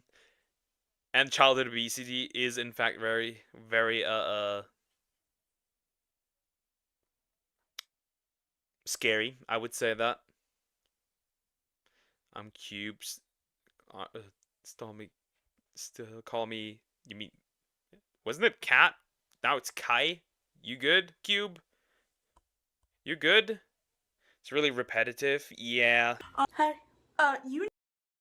Did you just have the same clip in it twice? But why though? Hey, you laughed. Just because I laugh once doesn't mean it's always funny. Hey, I know I shouldn't be asking this right now, but do you know the Wi-Fi password? Shotgun farts, that's crazy. When I think of obesity, that is not it. It doesn't matter what you think is obesity. Look at him. He is obese. Very obese for a child.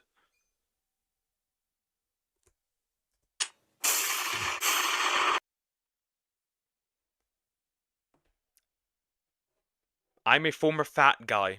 I know what being fat looks like.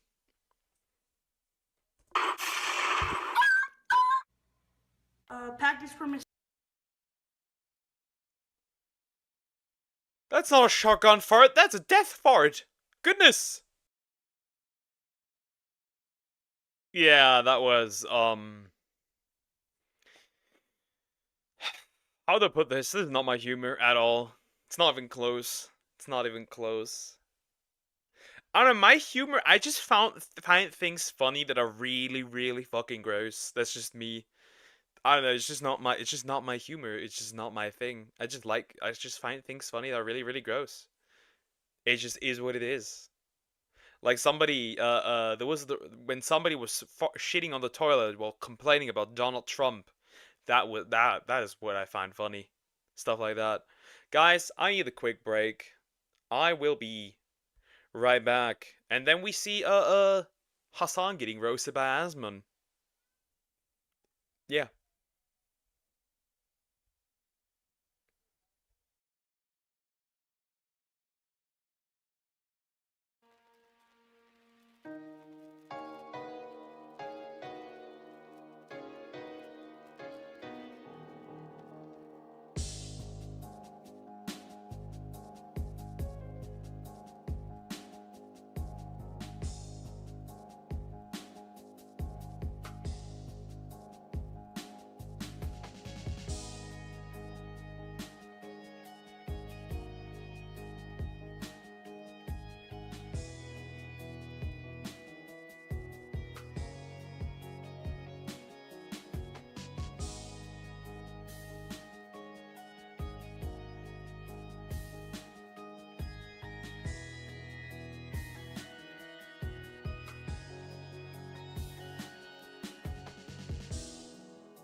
Alright then. I'm back. I'm back.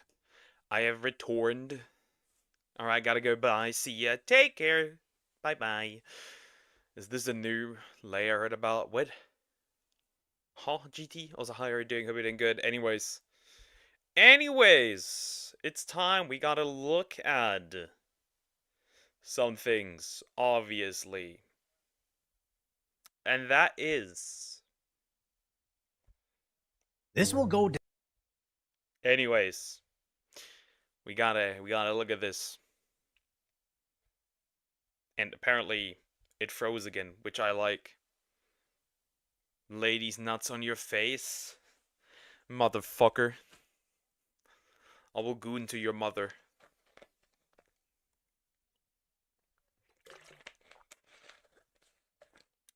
Alright.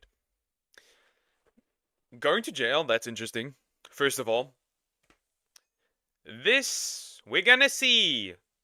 Asmongold just ended Hassan by decoy voice 5 days ago. Yeah, this is about Hassan, Hamas, Diddy, Bin Laden, Piker. We'll just look at him.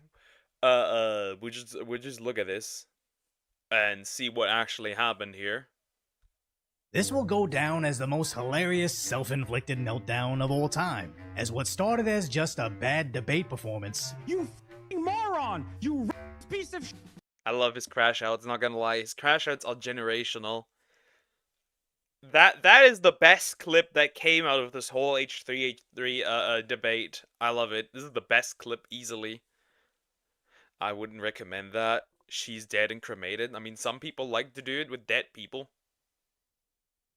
Well, in this case, ashes, but, you know. What? Because Iraq and the pan-Arabic They nationalist left- movements. Iraqis, Dude, you screaming and cannot point grandstanding to doesn't mean you're Iraqis or right. Iraqi This is governments pathetic. spiraled into potential jail time. I might literally be going to jail on their hands. Now, although his streaming platform Twitch can protect him by apparently I'm getting word that it is not possible to report Hasanabi on Twitch. You will receive an internal error. People say it was a bug, but I'm gonna be honest, right? I'm aware of this, that this happened. This whole, you cannot report him. But I'm gonna be honest here. I do not think that this was a bug. I just think Twitch protected him from getting reported. That's all it is. blocking all attempts to report his violations. They can't protect him from customs and border protection, as they stopped him when re-entering the country. They're asking me about Trump. They're asking me about like Hamas and. Why is this 45-year-old man, a man's head so small in comparison to his body? I don't know why. Yeah, I know he's not 45, but it's a funny joke that I picked up because of Tectone, so there it is. It is what it is. Do you think Hamas is a terror group or a resistance group?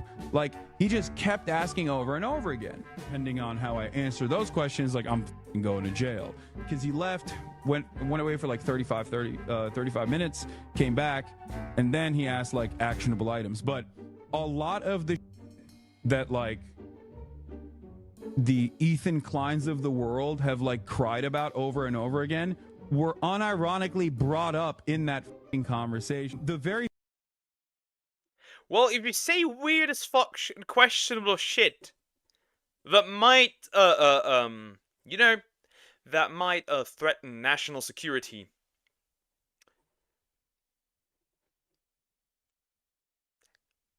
what do you think would happen? What do you think would happen? Insert Simpson meme. Check it out. Lisa, you can pinpoint the second he starts spazzing out, and now. True. Political questions at airport. Then they're not letting him, don't want to let him in anymore. very fact that that was like a point of contention that could have gotten me arrested is insane. And I genuinely, in that moment, was thinking like, these fucking dumb slop tubers are actually playing with fire. Now it sounds like Hassan. Yeah, the slop tubers are playing with fire. The slop tubers are actually absolutely beating your ass. You're getting your ass beat from all sides currently. Is blaming all the YouTubers that cover his content as to why the country would be And I know you were in the German brothel with underage girls. We know. I wonder what you did there. concerned with his comments, conveniently ignoring it's his own words and actions that caused this. Now, I'm not gonna do a deep dive into why it's believed he supports terror, as insanely, me just showing his clips could be enough to ban a channel like mine. So I just want to talk about how the once top political streamer on Twitch is basically being taken down by a guy they call the Roach King. As The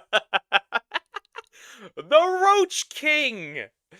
I love the Roach King. He's great. He's great.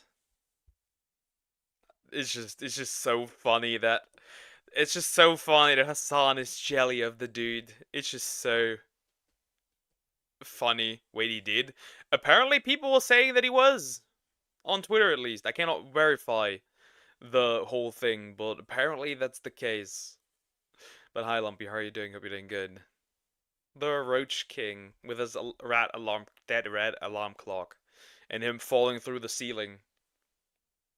Asmongold, who was a friend of the channel, spoke about the implication that he was involved in Hassan's detainment. I take absolutely no responsibility in Hassan getting detained, but I wish I did. The fact is that he does support propaganda. Would you want the TSA and the people that are vetting the individuals coming inside of our country to do additional questioning towards people that have a record for supporting known groups? And also addresses how Hassan isn't a journalist, but a Twitch streamer. sometimes I do actually do journalism. You do as much journalism as game journalists. None. Zero. You're not a journalist. You look like you own a strip club. That's it. Doug, do you want drama? Yes. Journalism is when you tell people that they're like anime characters.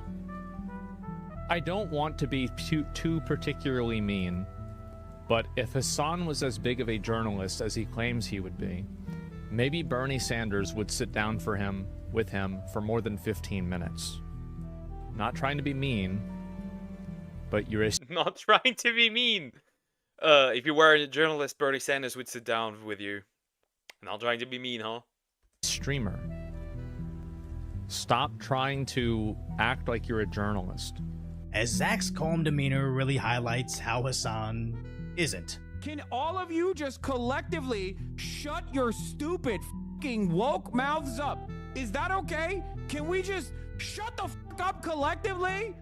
Loud lies lose to quiet truth. That's gotta be the tagline to this channel now, as it really seems the more angry and emotional you get, the more incorrect the... Yeah, I feel like in the political sphere, that's just me. I don't know what happened, but James Charles did something again. Yay! Anyways, I'll look at that. We'll look at that. Okay. So I feel like in like the political sphere, if you become loud and emotional, you lose. Maybe it's just me, that's just me, but all political debates that I see, that if you become loud and emotional, you lose. Just what I looked at, wishing for the Zach guy to become popular one day. What do you mean? Core of your argument is, and as Hassan continues to tumble down the path of irrelevance, the more he's going to attack anybody laughing at him as he descends, as he's mad at Ethan's coverage of his crash out. And you barely get 3.4 million views on it. What a fucking flop, dude. Oh my god. Yeah, but when you look at the like-dislike ratio,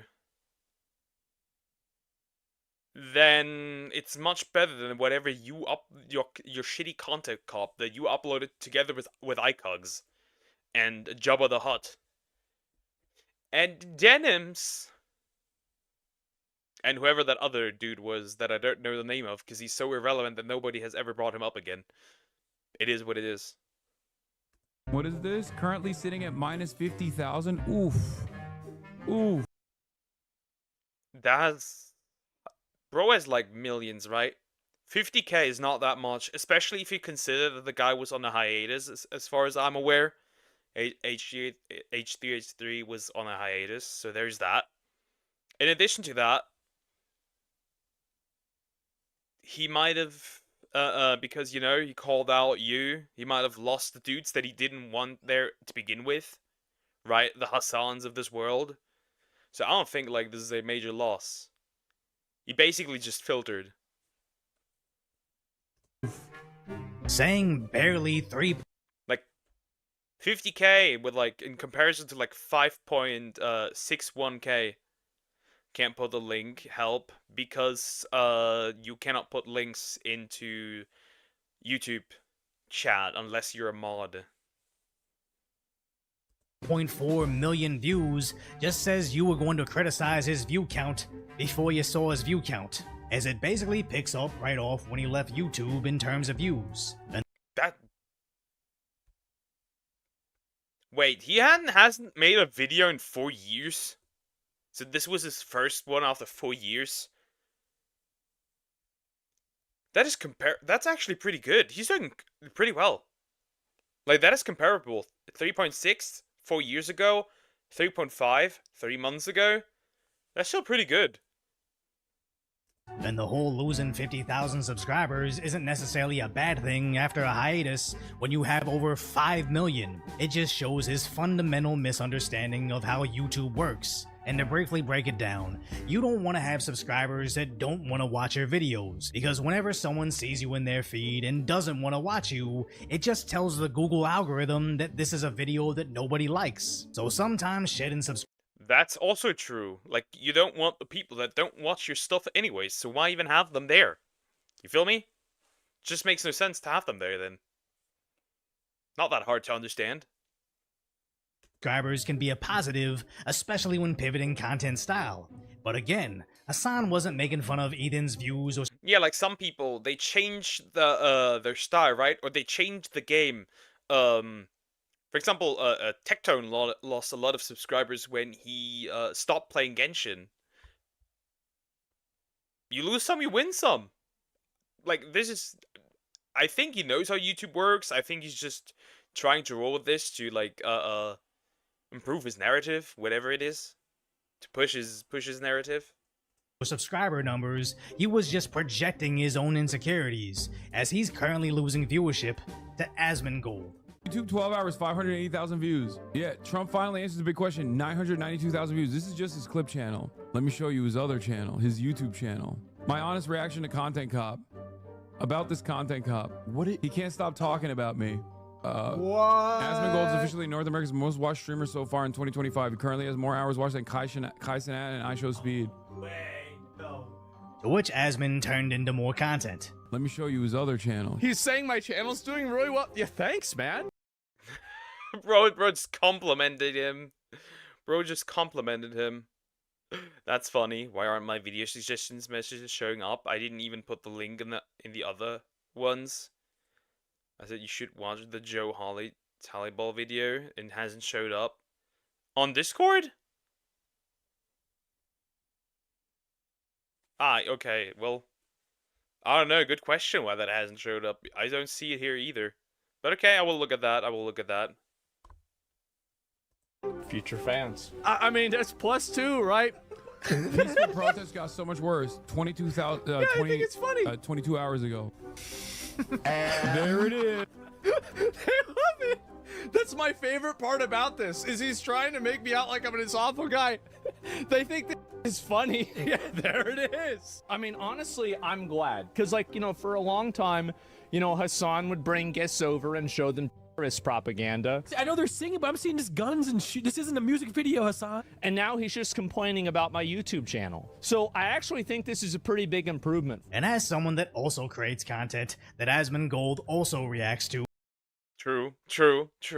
I feel like Hassan is just really jelly that Asmongold is just more successful with his I don't know, with what he's doing, and people are agreeing more with his takes. Because let's face it, Asmongold kind of says what the average person thinks, right? Not like people who are Hassan fans, right? Those are in the minority by far. This that guy got under Hassan's skin. So real. I said it twice and neither of them showed up. That's weird. That's odd. Let me look at Discord. Yeah, none of these appear here on Discord. That's interesting. I don't know. Good question. What do you do? Yeah, I don't see any. Yep, I don't see anything. Weird.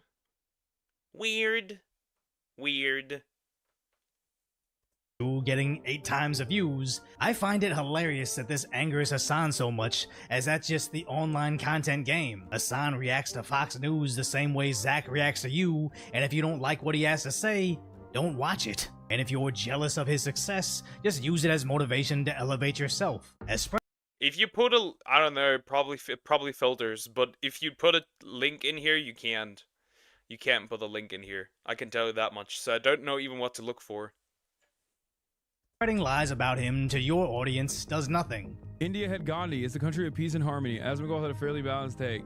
Dude, Asmongold would literally laugh at you being ethnically if you're Indian, okay? He thinks... What the fuck do you mean?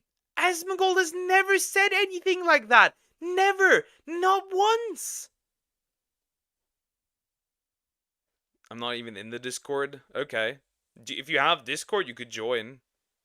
It's in the stream description. If I look at it, yep. Brown people are inferior. What the are you talking about? He never said that either. He never said that. How do you... Maybe you're projecting. I think they're great people. I'd love to go to India. I think their culture is great. I wouldn't necessarily eat some of the street food there, but... Classic. A classic. I wouldn't either. I've seen some stuff. I've seen some horrid things.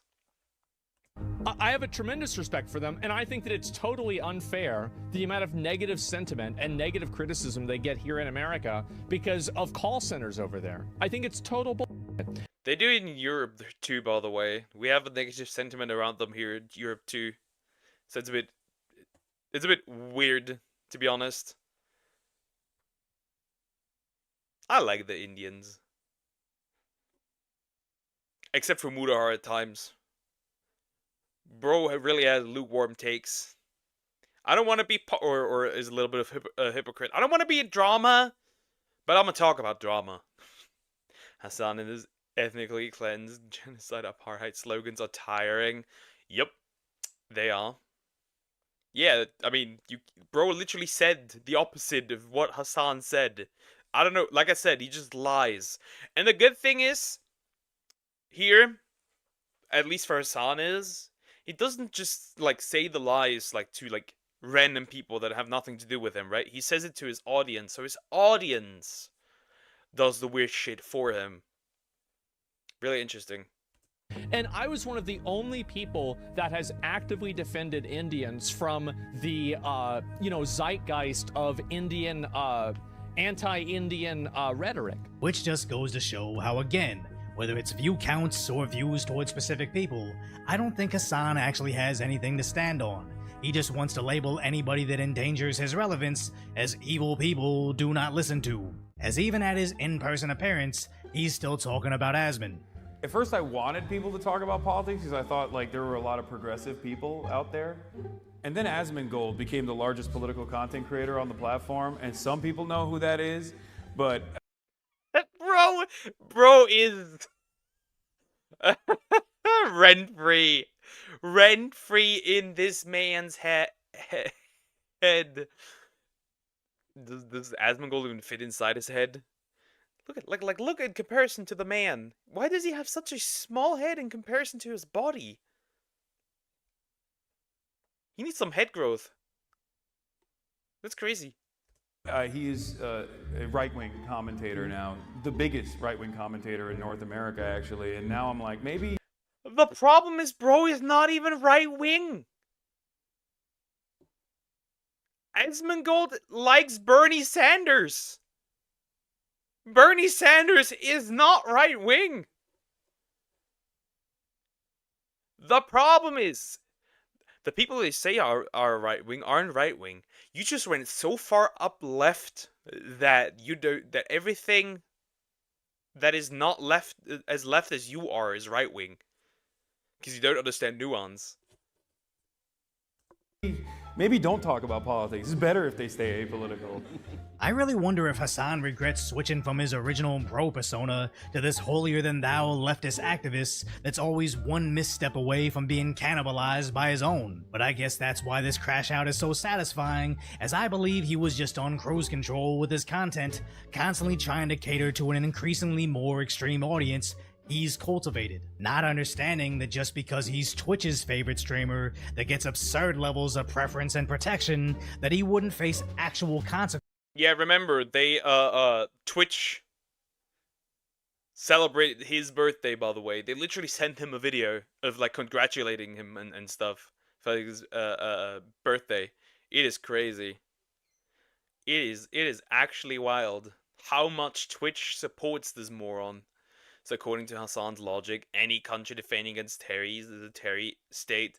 So I guess Philippines is a terror state for defending against terrorists multiple times.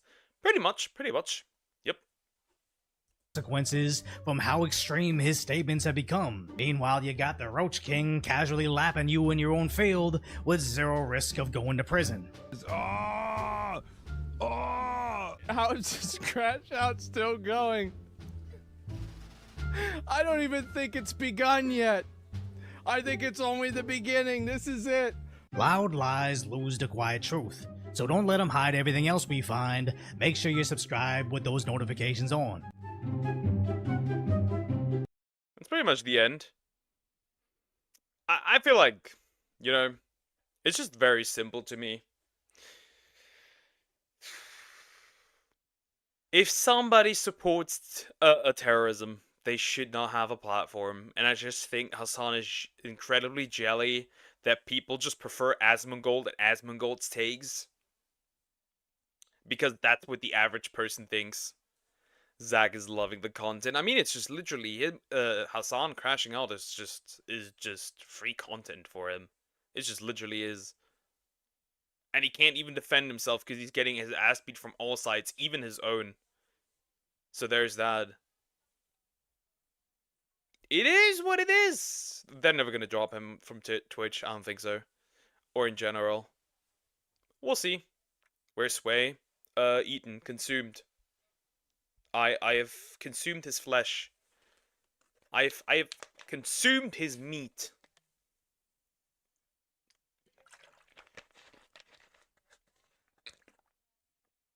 Anyways, I got another one. Sleeping? Didn't he sleep at like 3:30 just now? Yeah, he's probably sleeping still. He's probably still sleeping. That just makes sense. Yeah. Anyways, I got this one. Our good old friend. Oh, good old friendo.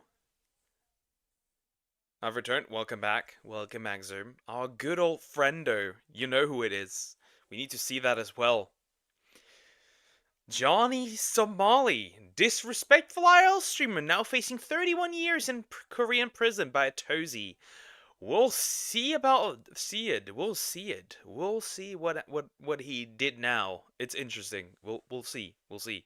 I mean, just why do you drag this out so long? Just put him in jail at this point. Just put him in jail. If I was a Philippine president, I'd ban him from stepping in my country, Hassan. I mean, yeah, that was to be expected. You certainly don't mean Asmongold. Anyways, let's look at our favorite our retard. Things are now absolutely terrible for the disrespectful IRL streamer who's now stuck in South Korea because he just got hit with another deepfake charge, which adds an additional Another one. He's just farming these. Bro is just farming these at this point. Bro is collecting charges for real life Pokemon at this point. 10.5 years of potential prison time in South Korea, which means the grand total of prison time that he's currently facing is 31 years in a South Korean prison. And he just admitted all the attention he's currently getting isn't even worth it anymore. In the long run, do you think that it is worth it? At this point, no. I mean, come on. Congratulations. Bro realized he realized, he finally realized that this shit was not it. And it's understandable. I mean, come on. 31 years in prison? Bro, at this point, we'll never see bro again. You played yourself. Overall, harassing strangers in public should never be incentivized in general, but massive skill issue because you simply picked the worst countries to do it. Maybe not the worst, but definitely terrible countries to be doing this streaming in, because let's be real, if he was doing this in the US, most likely he would be out on bail and he would only get a slap on the wrist for any trials that he actually went to. And I guess for some reason, this absolute moron still operates like he's in the US. How you doing? Good, how about you? Good, can't complain. Currently recording this video in a business center in Weston and Boston because I'm currently traveling, but news happened, so here we are. But I mean, hey, I'm only stuck in a Weston business center temporarily. Johnny is stuck in South Korea for the foreseeable future. Yep. Cooked. Bro is actually cooked, by the way. I just got done eating pork stew. Man, it was good. Nice, very nice. So your head had gone by because you take your pill of during. Yeah, I don't take any pills. They usually don't even work. They usually don't even work on me anyways. Like the amount of like pills I need. Also, I would get super tired. I can't do this like this. I couldn't stream like this. Because, I mean, right after the trial I watched, he was playing it cool. He was like, oh, nothing's really gonna happen to me. Nothing ever happens. I'll be out in no time. A couple months later, he's lost a lawyer, he's still stuck there, and new charges are dropping pretty much monthly at this point. I don't know if he's gonna get let off the hook as quickly as he thought. So it now seems like reality is really starting to set in with this guy, as his only friend and financial supporter is starting to get extremely fed up with him as he's getting more and more charges. But at this point, most people know the story. You mean the guy that got pegged by a 37-year-old woman? If I remember correctly. If this was set in America, Johnny would be called a good citizen because he ain't do nothing. Yeah, we was kings. Set your alarm clock at the year 2056. Somali will be a free man. Probably, potentially. Who knows? Absolute moron, goes to Japan, gets in a whole bunch of trouble there, ends up doing about 3 months of jail in Japan, absolutely does not learn his lesson, goes to Israel, gets detained a bunch, gets a bunch of threats, ends up doing something that gets him permanently banned on his only platform that he actually makes good money from, which is Kick, and then he ends up fleeing Israel while still permanently banned from Kick.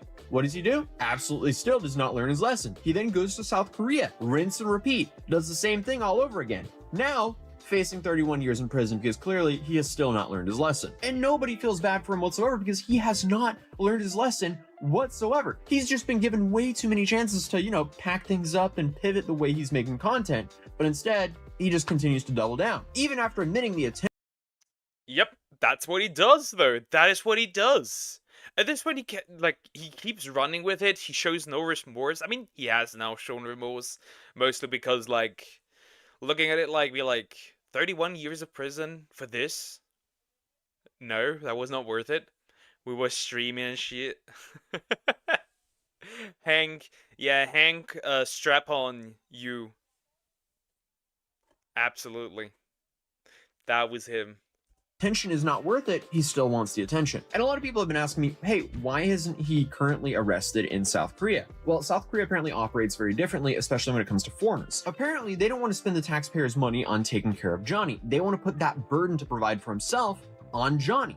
So now, Johnny essentially is homeless, except for Hank. He is now a burden to Hank and Hank's family because I guess Hank thinks it's a good idea to continue to pay for him. Because Hank, for some reason, thinks that's the right thing to do, even though, as you'll see, it's destroying his life as well. Johnny is a sinking ship and he's dragging everyone he can down with him. Because Johnny is stuck in Korea for the foreseeable future. He cannot leave Korea until all of his court cases are done, all of his time is... Like, I feel like that would give, like, imagine people know you as the guy who took in Johnny Somali. Just imagine that. That is so weird. I forgot almost all males in Korea went to the military. Yep, that's true. Like, imagine your family's known for taking in some, like, criminal, essentially. Korea should send Johnny in the Philippine prison, together with Vitaly, right? So they can share, you know, they can share their space with each other.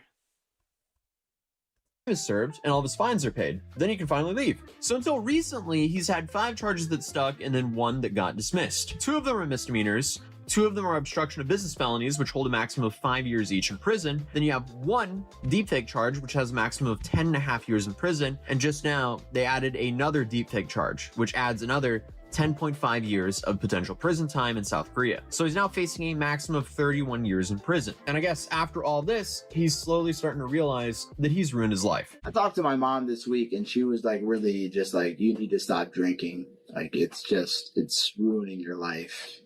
You're 24, you know what I mean? You don't need to be drinking. That piece of is the same age as me? That's crazy. That dude is the same age as me. Also, the drinking is the problem? Mama Johnny Somali. If you ever come across this, you never will, but if you ever do, that is not the issue. Whatever whatever child you raised here, that's the problem. The dude himself is a problem.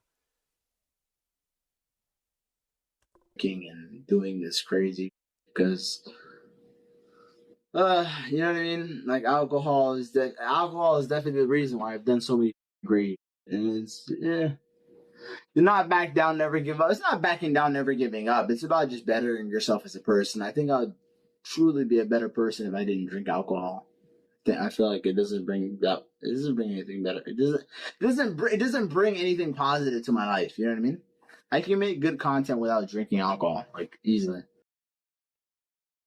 Have you ever made good content?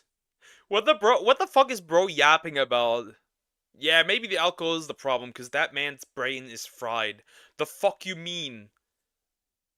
Like, you never made good content. You were just annoying people. That was it. The alcohol had nothing to do with that.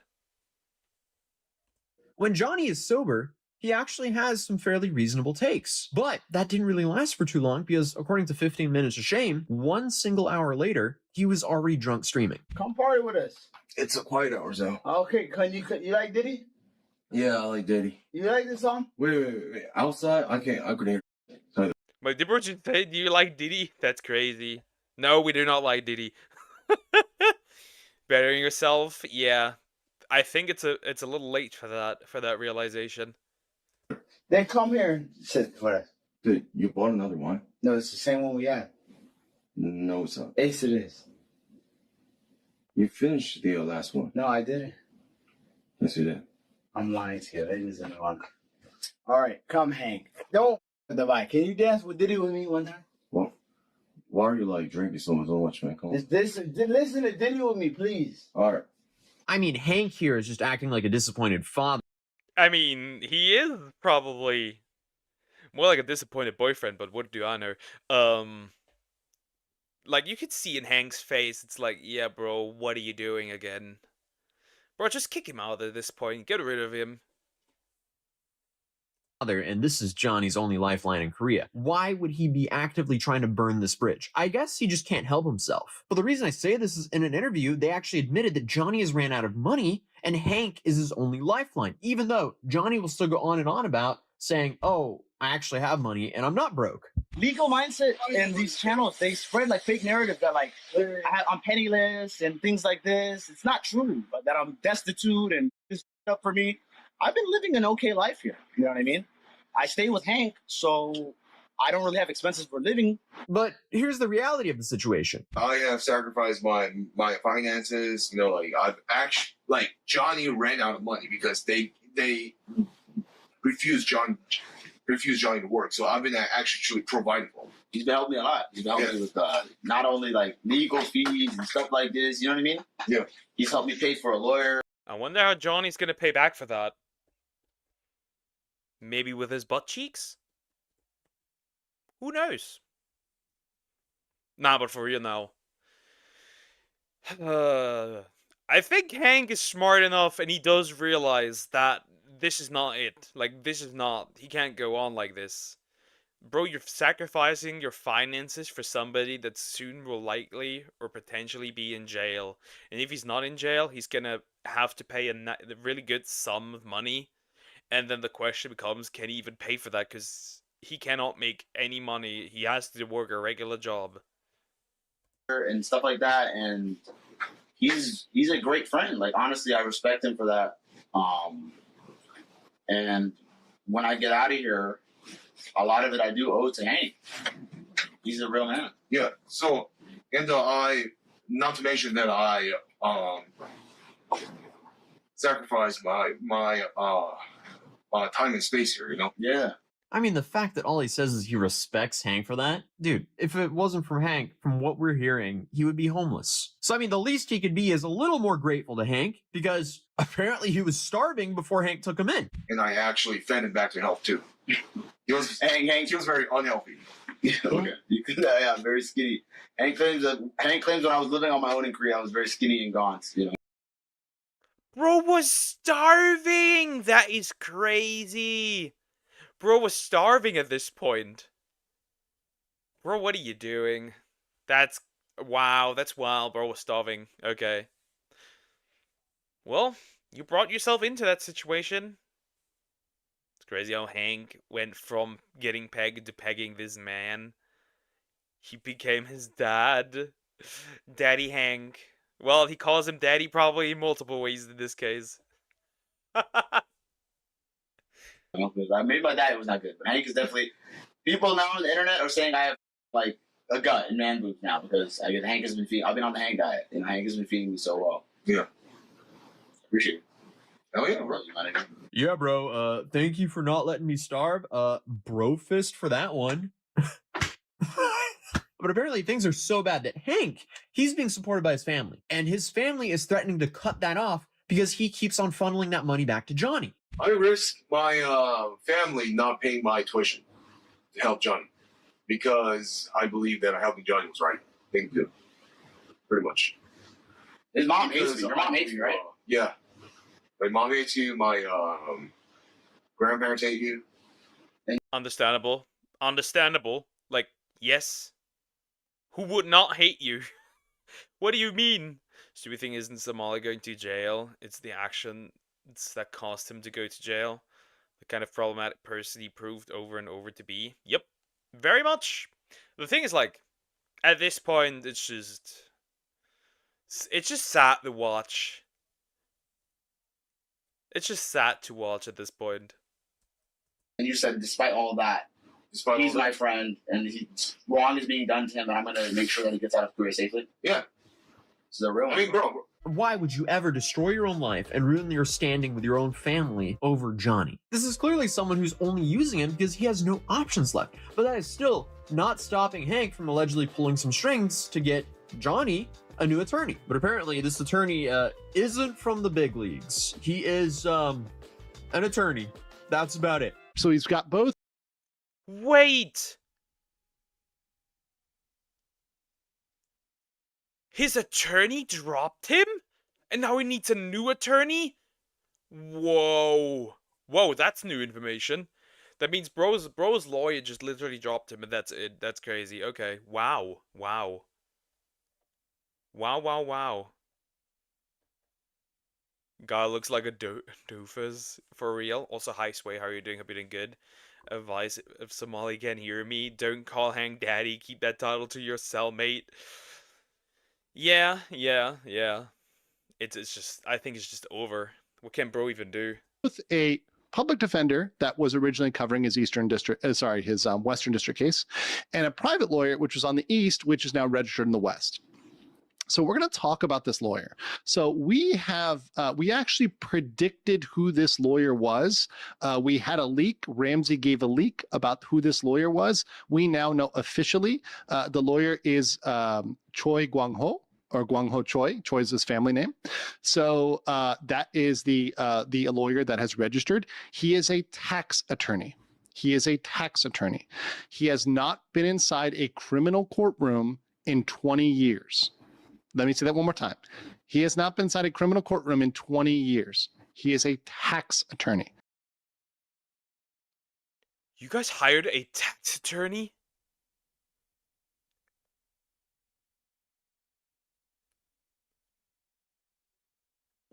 What? They took a tax attorney who has not seen like any criminal cases in 20 years? Yeah, it's over, bro. Put the fries in the bag. Actually, no. Put everything you have in the bag and just walk into jail. At this point, it's just smarter to admit to everything and go to jail. At this point, it just is. Bro, why not? He can have multiple daddies. Goodness.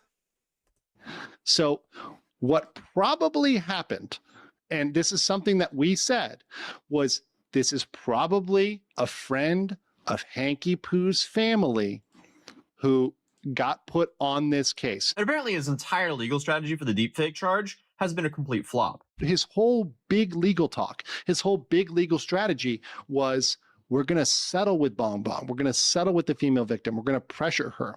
And they wanted to threaten her because she showed image on her stream as well. But she showed it to show how mad she was about it, being like, this is wrong, right? So he tried to blackmail the victim. And not only did that fail, it literally backfired in his face.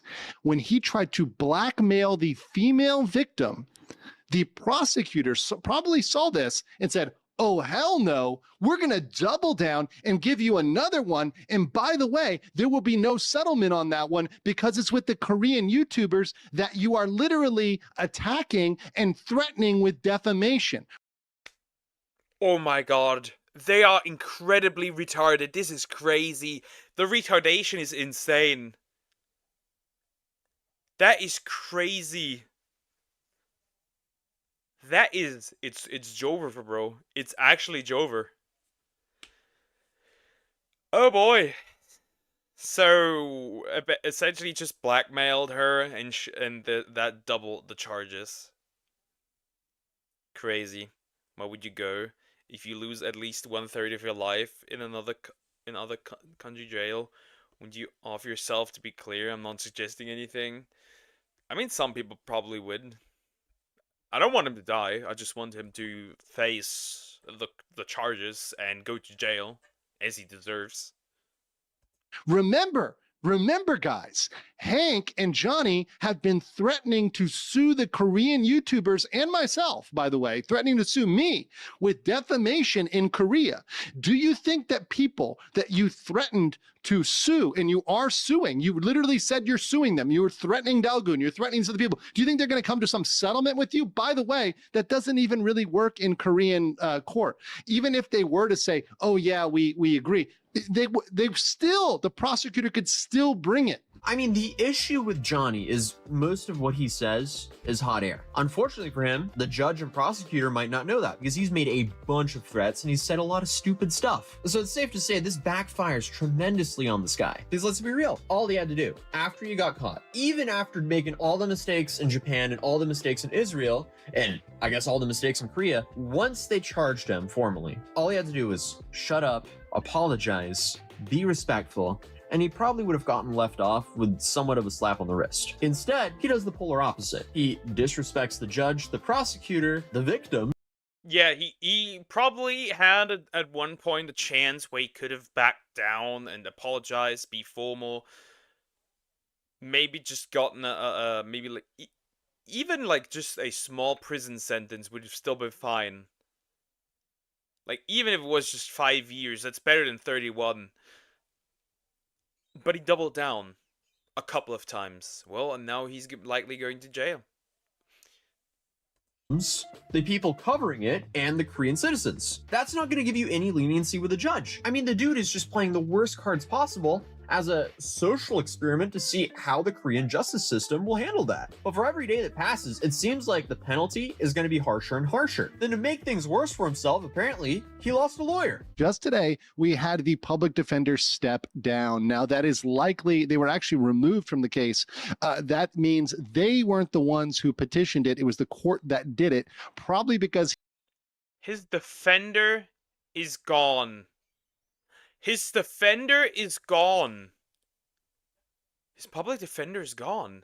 That means not only the tax guy is there.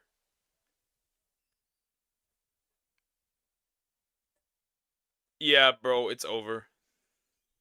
He no longer qualifies for a public defender. When you have a private attorney, that typically disqualifies you from having a public defender. So it appears that he was disqualified from that. So now the case will be even more expensive for Johnny, or Hank, depending on who's footing the bill here. And Legal Mindset also issued a correction here saying the attorney has actually been to court 5 times in the last 20 years, or at least 5 times. But apparently he's lost all 5 of those cases. So Johnny has now hired a guy who's gone 0 for 5 over the last 20 years, and he's still acting up during his trial. I mean, by the way, Johnny is acting, you would have thought, hey, he hired some big league attorney with this big boy crypto money he has. But the reality is different. And as I stated previously, he's now admitting that it's not worth it anymore. He's banned on Kick. That was the platform he could actually make decent money on, and they're most definitely not going to take him back. And we learned that from Ice Poseidon. In the long run, do you think that is worth it? At this point, no. So now Johnny is permanently banned on Kick. He's also permanently banned from Patreon apparently and Airbnb. Patreon and Airbnb, bro. Bro, it's over. I think it's actually over. Easy to say why he wouldn't drop doing the stupid shit he did. Yeah, I think it's over. Genuinely, I think bro's cooked. I'm permanently banned from Patreon. Permanently banned from Airbnb. I don't even know how. Somebody sent some kind of article to Airbnb. They permanently banned Airbnb. So it's hard for him to make a living streaming. It's harder for him to collect donations. And it's hard for him to live somewhat cheap because Airbnb is a good way to live cheap when you're long-term staying abroad. So his options here are Hank's Place or expensive hotels. That's tough. But that was the quick Johnny Smalley update. I will return home soon, so I'm not recording the next video in the West End Business Center here in Boston. And I'll be back in my studio with my microphone that everyone says looks kind of sus. But hey, it's a whole lot better than the phone. But hopefully, the phone makes do for now. If you're new here, feel free to subscribe. YouTube thinks you'll enjoy this video, and I'll see you in the next video. Peace. That is it. I think this is the end of Johnny Somali. I do not think bro has any chance of getting out of this. This does not look good. So to summarize, potential 31 years in prison, no defender anymore, a lawyer that is only specialized in taxes, that essentially he also lost 5 cases in the last 20 years. That was all his cases, by the way. It was just 5. He lost all 5. I think it's over. Bro's cooked. Rip Bozo. Rest in peace, you won't be missed. He just is. That's wild, though. That's really wild. Imagine after 31 years when he's free, who will hire him? Which woman would want him? Who would hire him? Which woman would like date him? He dressed his whole life. Yep. I don't think even his parents would want him.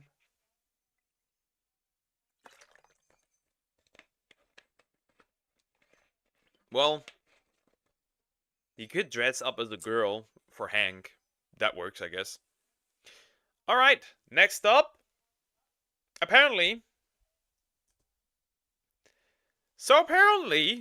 James Charles. She would. Ash, okay, yeah. Apparently, James Charles did something. James Charles just got so much worse. Ash Trevino, goodness. No, not Ash Trevino, no! By Danky Jabo? Jabo? Who knows? I hope I pronounced that correctly. I don't know what James Charles did now again. It's just like... all these big influencers just do stupid shit the entire fucking time. Like, not gonna lie, it is just over and over and over again. I mean, I do remember from James also talking about, like, what he would do to a waiter. So there's that. I think that's the only thing I really remember. But okay. Let's just see. Let's just see. So Kayla Malik just posted her side to the James Charles drama that happened a few days ago, and as the only side in this whole few days ago? Okay, then this is really fresh. Sort of situation that actually matters, I felt as though it would only be right to have a look at what she has to say about the whole thing and try to discern what happened from her point of view, because something tells me it'll contrast greatly from everybody else's. So subscribe to the channel because I'm heading to London in like 2 hours and I need all the help I can get because it smells of poo and the tap water is rank. Anyway, for those who don't know what we're talking about today, I'd highly suggest you go watch my previous video on James Charles, like 2 videos ago. It explains the entire thing in great detail. It was age restricted if you're unable to view it, but whatever. If you're here, in the mood, up to scratch, and ready, then let's get started and watch her video. Well, I'm sure by now everybody knows about the situation with me and James.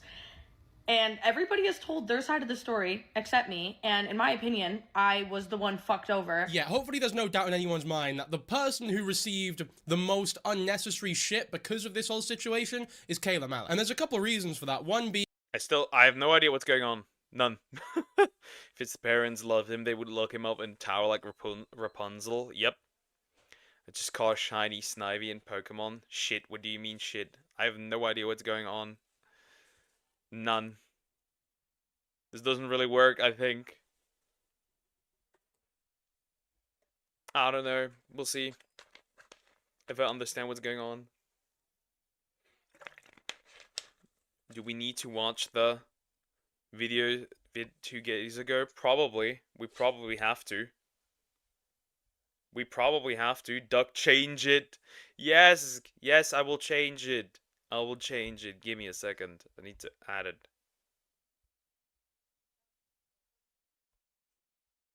Okay. Let's look at this. Video 2 days ago. That's an hour! Yeah, nah, I'm good. Nah, I'm good, bro. This is an hour. No, okay. No. This is an hour. This is horrid. This is a little too much. This is a little too much. This would be a 2-hour reaction. I can guarantee you that. That's a little too much, bro. That's an hour and 10 minutes. Oh, yo!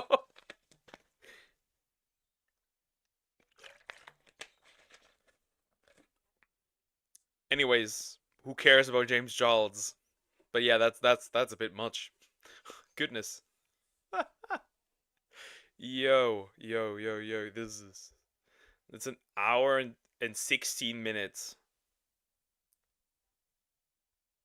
Bruh. Nope. I'm good. I'm good. We'll watch something else. That's crazy. Yep. We'll watch something else. What do I have? Oh yeah. I do have this one. What? It's Scammers. I haven't watched that one before. It's Scammers. Scammers are nice. Oh, that one. What have you sent right now? Ah, thank you. Well, that's good. Well, that's better. That's better. That's much better. That's not too long. Try this. It's short. Well, short in comparison. The thumbnail's crazy. Try to not bite. The thing is, like, I just can't really laugh at things. Scammers, interesting. We'll do this one later. Now we're gonna do this one. Sorry if I'm nagging. I'm just not into try not to laugh stuff. Sorry. James Charles exposed for more disturbing behavior by Kaelu, I guess. Sure. Well, let's see. Let's see what James did. Again, I don't like the dude. Not gonna lie. I don't like the dude at all. In the world of social media where influencers rise and fall. Oh, nah. You know this lady? You know this lady? Do you know this? Get out the ukulele, chat. With the tides of public opinion. Welcome back. Some stories stand out, and not just for their drama, but for the serious allegations that accompany them. Break up. Let's break up. Right now on live. You ready? I'm done with you. I'm done with you. Yep. Set it here. Set in stone on live. It's a red flag if I go through your phone. That's crazy. Everybody's saying you're annoying. I'm not even doing nothing. You're not even in the live for like. You were just in the live. Why when I take your phone you're just. You were in it. Shit. I'm not. It's just annoying. Why do people break up on stream? For clout, obviously, for views, for the drama. But I'm like, why must you stream it? Just turn off. If it feels like this is starting, just turn off the damn stream. This should not be aired online. It just shouldn't. Babe, this is the first time I took your phone in like fucking 2 months. I know, but we're on live. Like, do it after. Like, you wanted to go live. That's like all I'm saying is you wanted to go live, so let's go live. Go through it when we're like on the way to Starbucks or something. Like, I'll drive, go through it. Like, I don't care. It's literally just annoying. It's the second you get on live and then you go through my phone. Like, that's just weird in my opinion.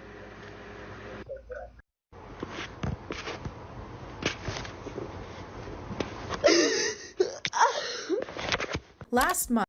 Why? Why do you record yourself? Why must everything be recorded? Like, if anything ever happens between me and Frog, you would not know that. I would just say, like the relationship's over, that's it. Nothing. You would never see me air this out. Never. Never.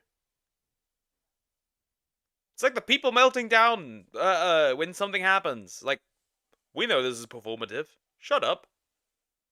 In the month of April, Kayla Malik, who is a prominent TikTok creator, released a series of emotional videos that detailed horrific abuse that she experienced for 9 months at the hands of her ex-boyfriend, Evan Johnson. Name an animal. Wrong answers only.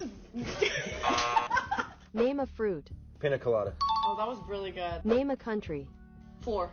Floor. Floor. Floor. Floor. Name a Disney princess. Rapunzel. Oh, wait. What? Wait. Wrong game, buddy. She went into great detail, showing pictures and footage of the damage that he had.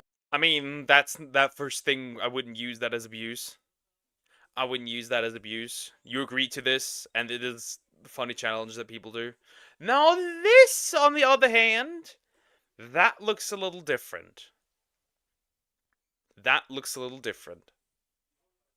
Had caused. The videos were extremely hard to watch, and just when you'd think that it could not get any worse, it did. She proceeds to tell the story of the night that he put his hands around her throat and proceeded to nearly kill her. Fully cocking his arm back and swinging it as hard as he can. If it weren't for her friend that had walked in when it was happening.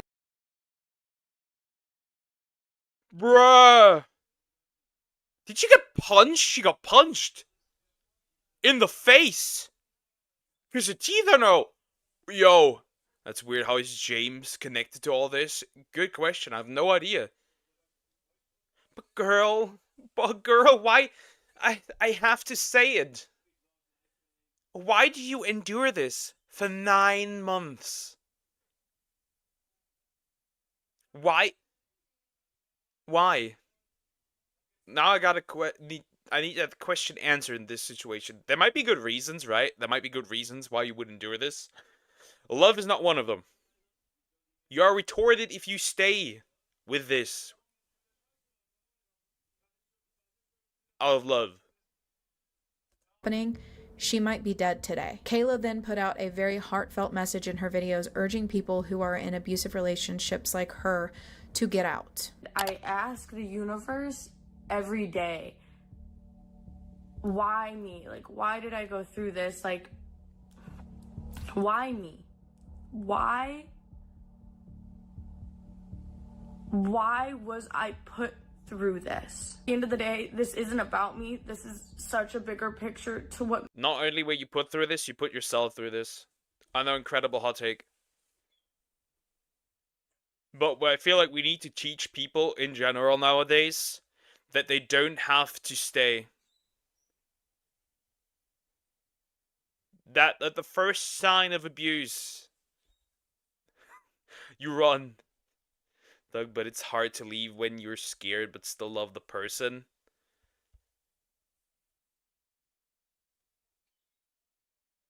I can understand, but that shouldn't be the case. I can understand, but that shouldn't be the case. Like, the moment I get punched, I'm out of here. Millions of women go through. This is not my story. This is your story. This is not about me. This is about you. This is about us as people. If 6 months ago I had seen a video like this, it would have saved my life. Unfortunately, she was met with some criticism from people accusing her of lying about the abuse for views. Regardless of the fact that she had videos of him screaming horrific obscenities at her, not to mention the evidence of the physical violence. It goes to show you that even when women have evidence that they have recorded, they will still be accused of lying. 20-year-old. Let's go back. This girl lies constantly. She has faked pregnancy 5 times. I would be quick to doubt the evidence of her abuse. I would recreate any of her evidence videos in just minutes. I'm not definitely saying she's lying about this, but when you've lied so many times, it's hard for people to believe you. And I do agree with that in some way, shape, or form. If you constantly lie and then something actually bad happens, and people don't believe you, that is also on you. Sorry to as harsh as it may be, that is also on you. Unfortunately, she was met with some criticism from people accusing her of lying about the abuse for views, regardless of the fact that she had videos of him screaming horrific obscenities at her, not to mention the evidence of the physical violence. It goes to show you that even when women have evidence that they have recorded. And this is not, I won't put that on there because that is not a classic case of women having evidence. This is also a problem because she lied for previous things. That's just the fact of that's just the reality of the thing here. People don't believe you if you constantly lie. Just the truth. Well, you can clearly see that this is real, right? The teeth being like wrongly placed, the bruises, like it's probably really hard to like fake bruises in like your like inside of your mouth. I don't think I do believe that she was abused, definitely, but I could see why people do not believe her. They will still be accused of lying. 20-year-old Evan Johnson was arrested after her videos were posted. He was arrested on charges of domestic assault and violating probation. Hey y'all, so as you guys know, last night he was arrested. Social media didn't even get enough time to celebrate his arrest as he was let out on bail shortly after.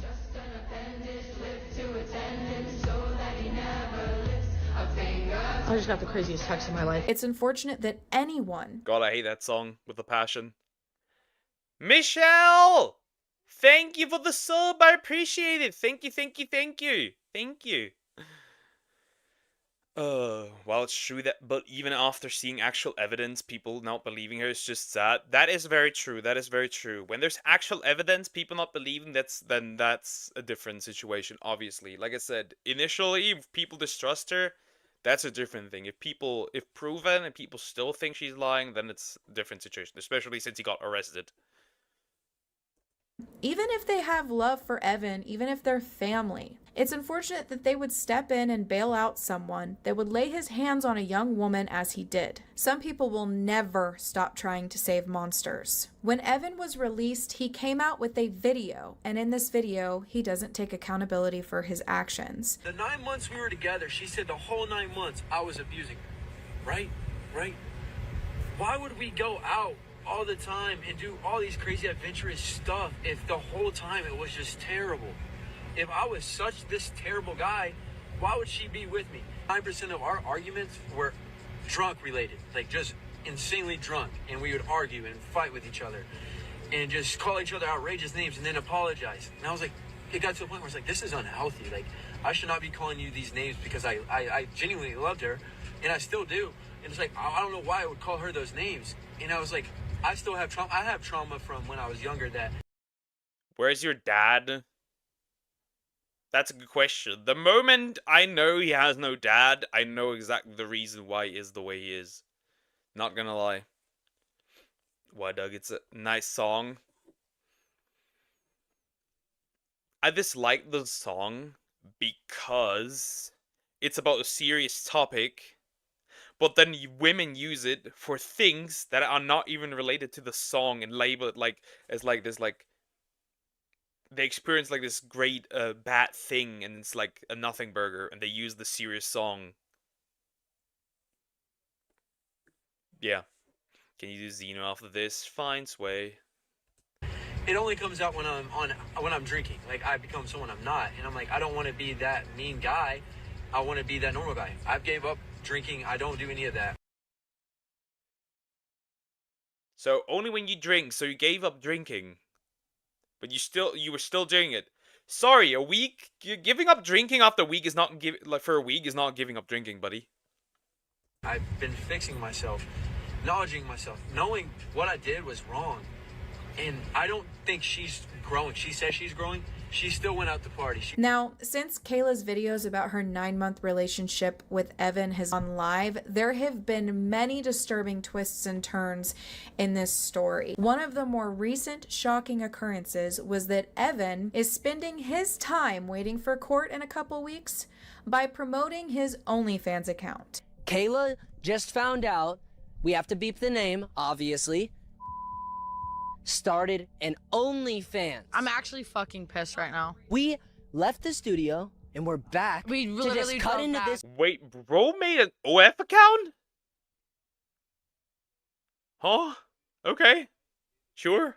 This week, this is super important. I can't help but think that this is all to just pay for his lawyer fees and his bail. I'm actually so pissed off. What the do you mean you're making an OnlyFans when we have court in 2 weeks? I'm sitting here having to deal with like PTSD. You're trying to think of the next way to make a quick bag, make some money off of your name trending because you beat the out of me. That's so insane that with the 10 minutes of fame, your life is ruined. You got exposed. You think that it's okay to just sit here and make an OnlyFans to try to cash in on, and then the bio being like, I've never been in a relationship. But who would subscribe to that? And what would you even see there? I hope you can change that. I have never met somebody that is so psychotic. This wasn't for me. But somebody. Oh. Did the door get punched? Was that what it was? It looks like a door. Could be a wall. It's either a door or an American wall. Somebody trying to get to me. Thank God for that. Here we have my makeup dragged across the wall for reasons that I cannot share yet. It's my face being slammed against. I can't even begin to express how sickening it is that you have a name that is trending because you beat a 20-year-old girl up on multiple occasions, not to mention one time attempting to murder her, and you're using that to promote your OnlyFans content, where sick individuals are going to subscribe and put money in your pocket to see your body. You are sick for that. I want to say anyone who has... He's a pretty guy. I think it would sell. For the dudes and the crazy chicks. That's the problem. Yeah, if you donate to money... Not gonna lie. If you donate money to anybody that has an OnlyFans, you're already a loser. It doesn't matter. Doesn't matter.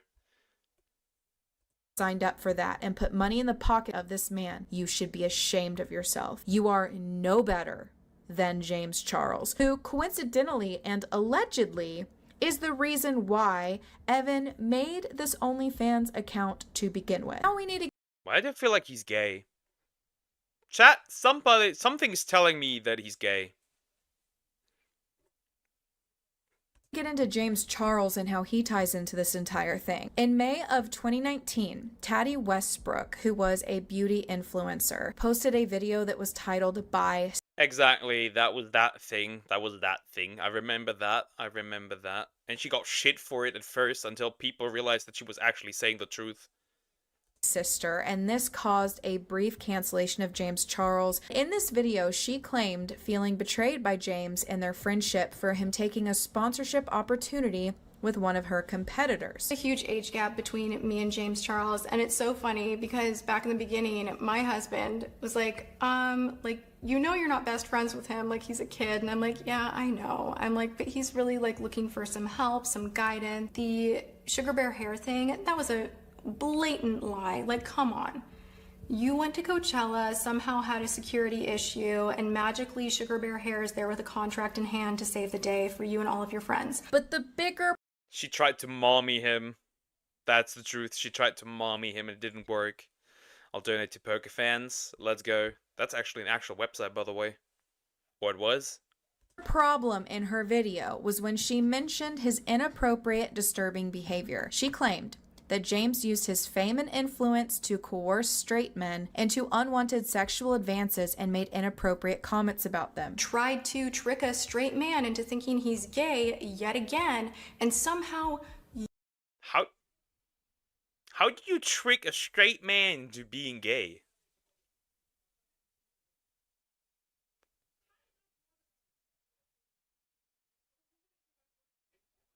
Like, if you were going to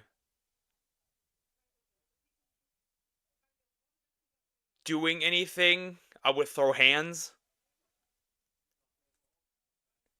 You're the victim. You know, it's really disgusting to manipulate someone's sexuality, especially when they are still, emerging into adulthood and don't quite have everything figured out. You are using your fame, your power, your money to play with people's emotions. You're threatening to ruin them. You're threatening to embarrass them. And you're doing that to have them behave sexually in your favor, even if they're straight. And you know what? That's not okay. That behavior's not okay. Cross-dress, I guess, sure, that works. Simple, yeah, sure, that works. Yeah, cross-dressing works. I trick poker. Why you want to trick me into gay sex? Calm down, bro. Okay? Whether you're a woman, a man, gay, straight, bi, whatever sexual orientation you are, that is your personal call, and it is not someone else's to take. It's not someone else's to play with. It's not someone else's to mess with. And how dare you laugh about it and make meme after meme and retweet and this and that and I love straight boys, and make it a joke.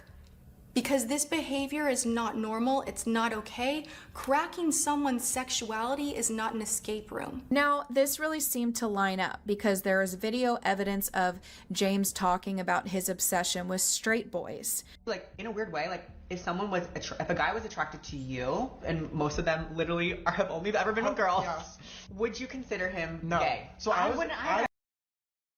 Wait, what? Okay, I didn't quite catch that. Give me a second.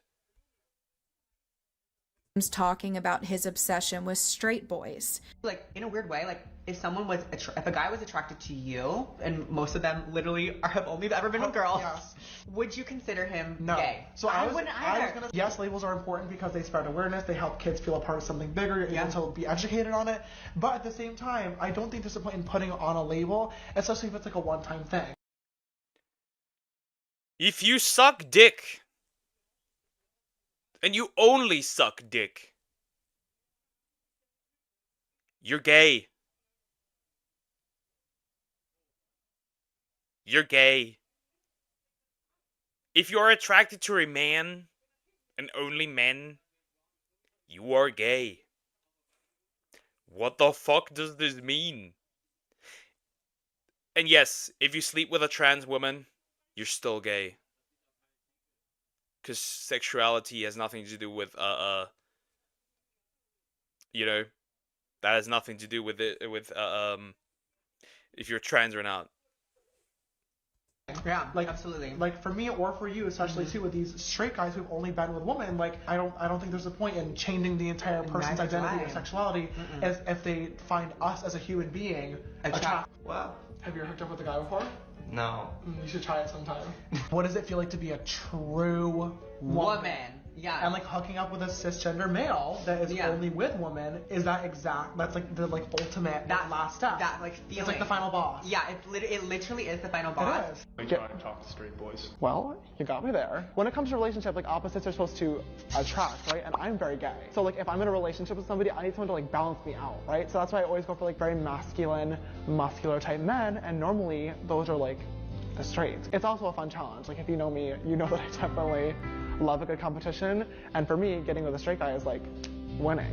There's one social media boy that I will not name for security purposes. This is just person on Snapchat because he had posted like a gym flexing picture, and I was like, oh wow. And he actually ended up replying. He said, oh my god, James Charles, like, I can't believe you just Snapchatted me. My girlfriend loves your videos. We watch them together all the time. We kept talking, and this boy is close to my age, and he was like, you're just so successful, like at our age, like how do you do that? And I was like, well, I work hard. He was telling me how he really wants to move to LA and be an underwear model. I was like, well, if you want to be a model, see what you got. At this point, I was thinking he was still messing with me, but he started sending a bunch of photos in his underwear.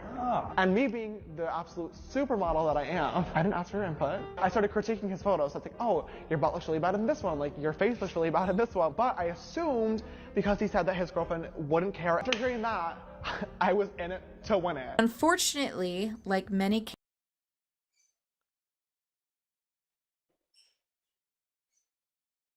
What the fuck did I just listen to? What the heck did I just listen to? What the actual fucking fuck of the fucking fuck did I listen to? This is some predatory behavior, not gonna lie. She actually came out and did say it was all exaggerated stuff. She blamed Jeffree Star and Shane. Okay, yeah. Remember this? She lied about James Charles and he apologized, accused Shane Dawson of manipulating her. Okay, okay. Cancellation, the canceled always come back. Sometimes they change, sometimes they appear to be doing better. James redeemed himself in the public eye and proceeded like normal, but some of us never forgot what he was accused of. And then coincidentally, 4 years ago in April of 2021, James Charles dealt with another temporary cancellation for sending sexually explicit messages to multiple underage boys. Last Wednesday on the 17th, James Charles snapped me on Snapchat. He added me back because I had snapped him a while ago, just like a fan to influencer conversation. Once again, sending sexual photos to minors, sexual art, sexual anything is weird as shit. Even if it is in the realm of legality, it is still weird as shit. It is weird as shit. It is weird as shit. I was excited because he's my biggest influencer-wise, and I've always looked up to him, so I was excited to get his message back. I don't have a lot of time, so I'm gonna post proof of it right now. This is the notification that I got when he Snapchatted me first. And just for further proof, he deleted the chat. I don't know what he deleted, but that's me opening his Snapchat. I went into the bathroom, and I guess he saw the bathroom light, so he started making the conversation very sexual.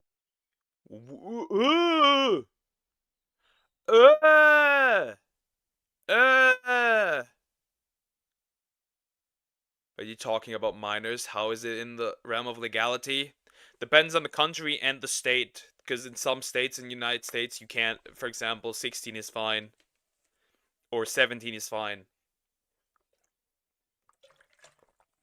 Here also, like, in some European countries, the age of consent is 16 or 14. Which in this case does not make it illegal. It is what it is.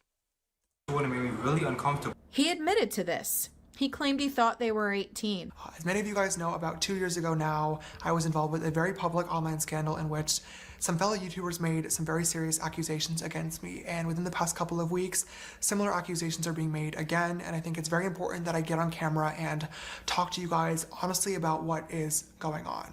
One of them being from last year and one of them being from more recent. In both of these cases, I added these people on Snapchat, asked how old they were right away, was told that they were 18, believed them, engaged in a flirty conversation, and then later on found out that they were actually 16. Upon finding out, I was immediately embarrassed and blocked both people. However, I have the feeling that I don't trust him on this, and that he's wrong. However,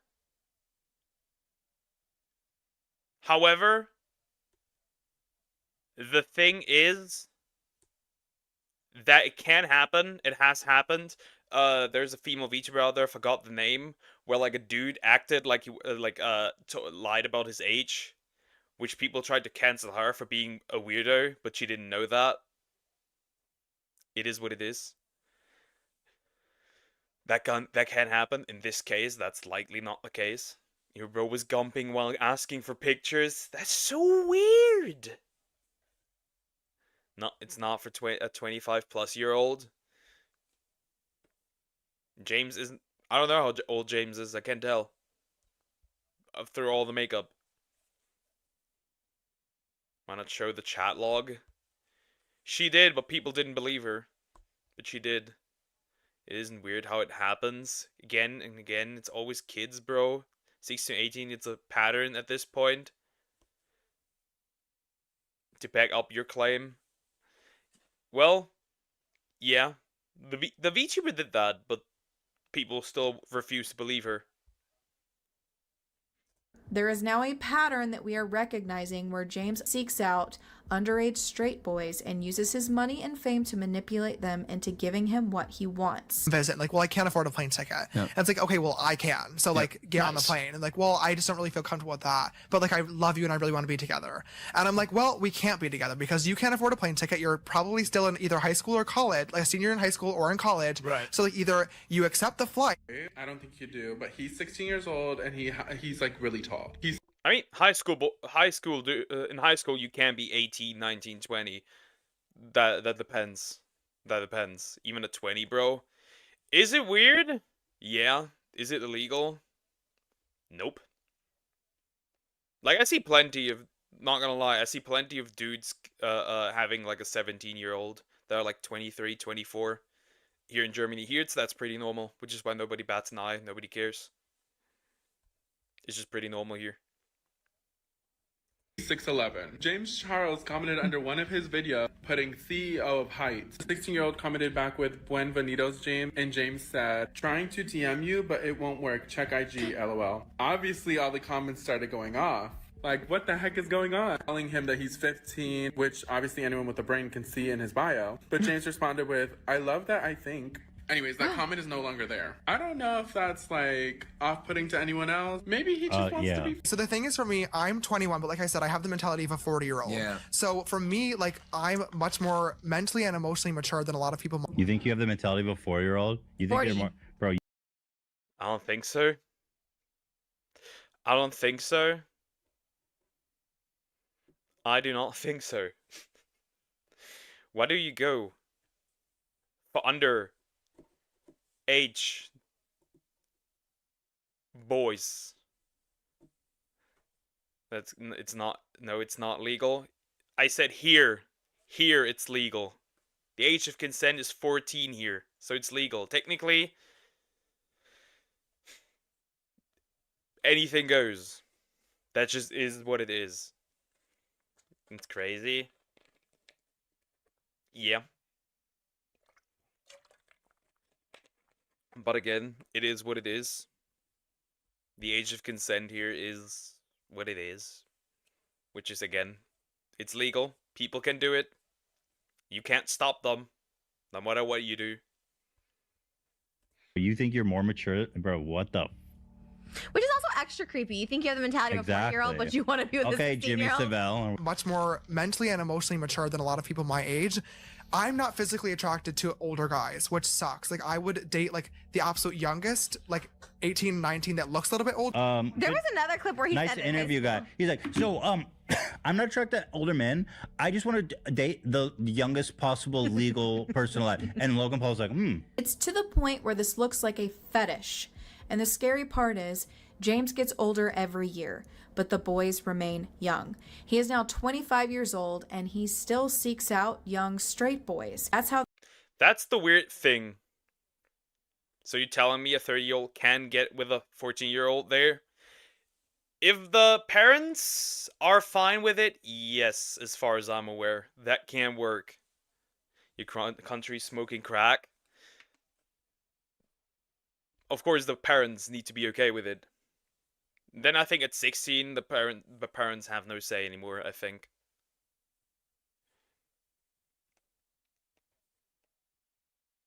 How this ties into this story. This is a problem for many, many reasons. Even if some of these individuals are of legal age, there is a massive power imbalance. He uses his fame and wealth on boys who are too young to think rationally, and James doesn't seem to care. These boys he admitted to talking to, claiming that he did not know that they were underage, he was talking to with his real account, his real verified account. They knew that it was James Charles with millions and millions of followers. This power imbalance is dangerous when it's in the wrong hands. James doesn't seem to care. Yep, and James does not care. And James does not care. That's also a major issue. I think it's just fetishization. Also, it's just weird to deliberately go for somebody that is like that significantly more younger. It's just weird. Even if it's legal, right? It's still weird regardless. It's just weird.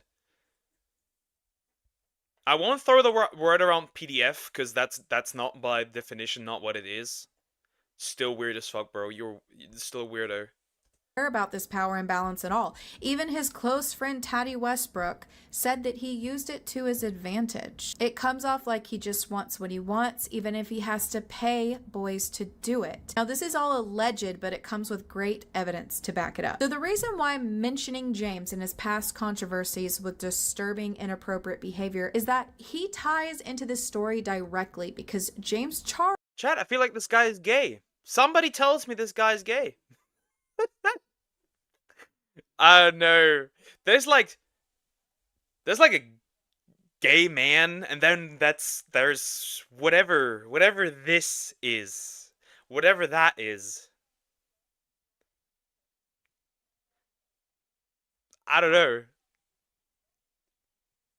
Charles and Kayla Malik had a friendship. They not only made TikTok content with each other, but they were actually real friends. Y'all, I'm literally with James Charles right now, and we're about to fix this monstrosity. Did you say monstrosity? Monstrosity. Monstrosity. My thing that I'm going to fix with your makeup today, and I'm never going to allow you to do again, we have to stop with the silver highlighter on the nose. It's my staple. Kayla, Wait, it's is ugly. it not It's bad? ugly. Is it not bad? Of so much more. Part number 2 of teaching Kayla how to do her makeup all by herself. We have the base fully done, but now we are back for brows, eyes, lips, and all the rest of the shit. Yeah. We're gonna get started on brows. Now, this is definitely a step that Miss Kayla loves to do on herself. James had also asked Kayla and Evan to be a part of one of his projects. So they had a close enough friendship where he would want to include them in something that he was working on. Now, little did Kayla know, Evan was James's type, and behind the scenes, he had a thing for him the entire time. Kayla told James directly after the breakup that... Wait, she was into him? Or a thing? I don't know. Would you say that like a was she into him? That's weird as fuck. I think that word is appropriate here though. If it's in the realms of legality, it's not. That's the problem. And if you told him that and he really wanted you, he could sue you for defamation, which is funny, by the way. I know a case where somebody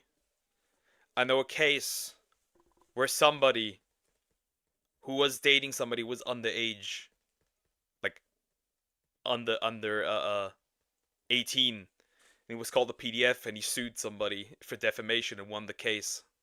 So you need to be really careful, kind of how you use that word. I feel like that could backfire. Going after underage guys being 25, for sure, weirdo as fuck. That she was abused by Evan prior to making it public, so James knew. She says that James's response to her was, "Can I have him now?" And she thought he was joking. But little did she know that James was sending explicit videos and photos to Evan on Instagram in vanish mode, one in particular of him bending over. The times that I was with him, James would use Instagram as his Snapchat.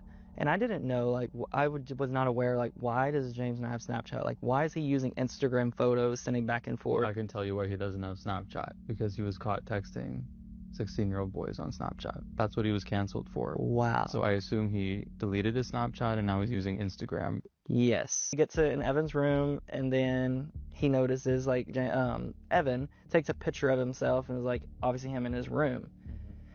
And the next picture was James bent over on his bed with his ass up in the air and was showing, and didn't say anything in the first picture. Then messages like, "Bruh, who wants to see this man's ass?" I mean, some gay dudes probably would, sure, but still weird as fuck. Where these other guys live in other states, yeah, then the national average applies, which is 18.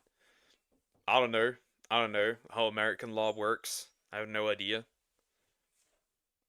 But if they are in the legal age of consent, the worst you can do is call him a weirdo. That's about it.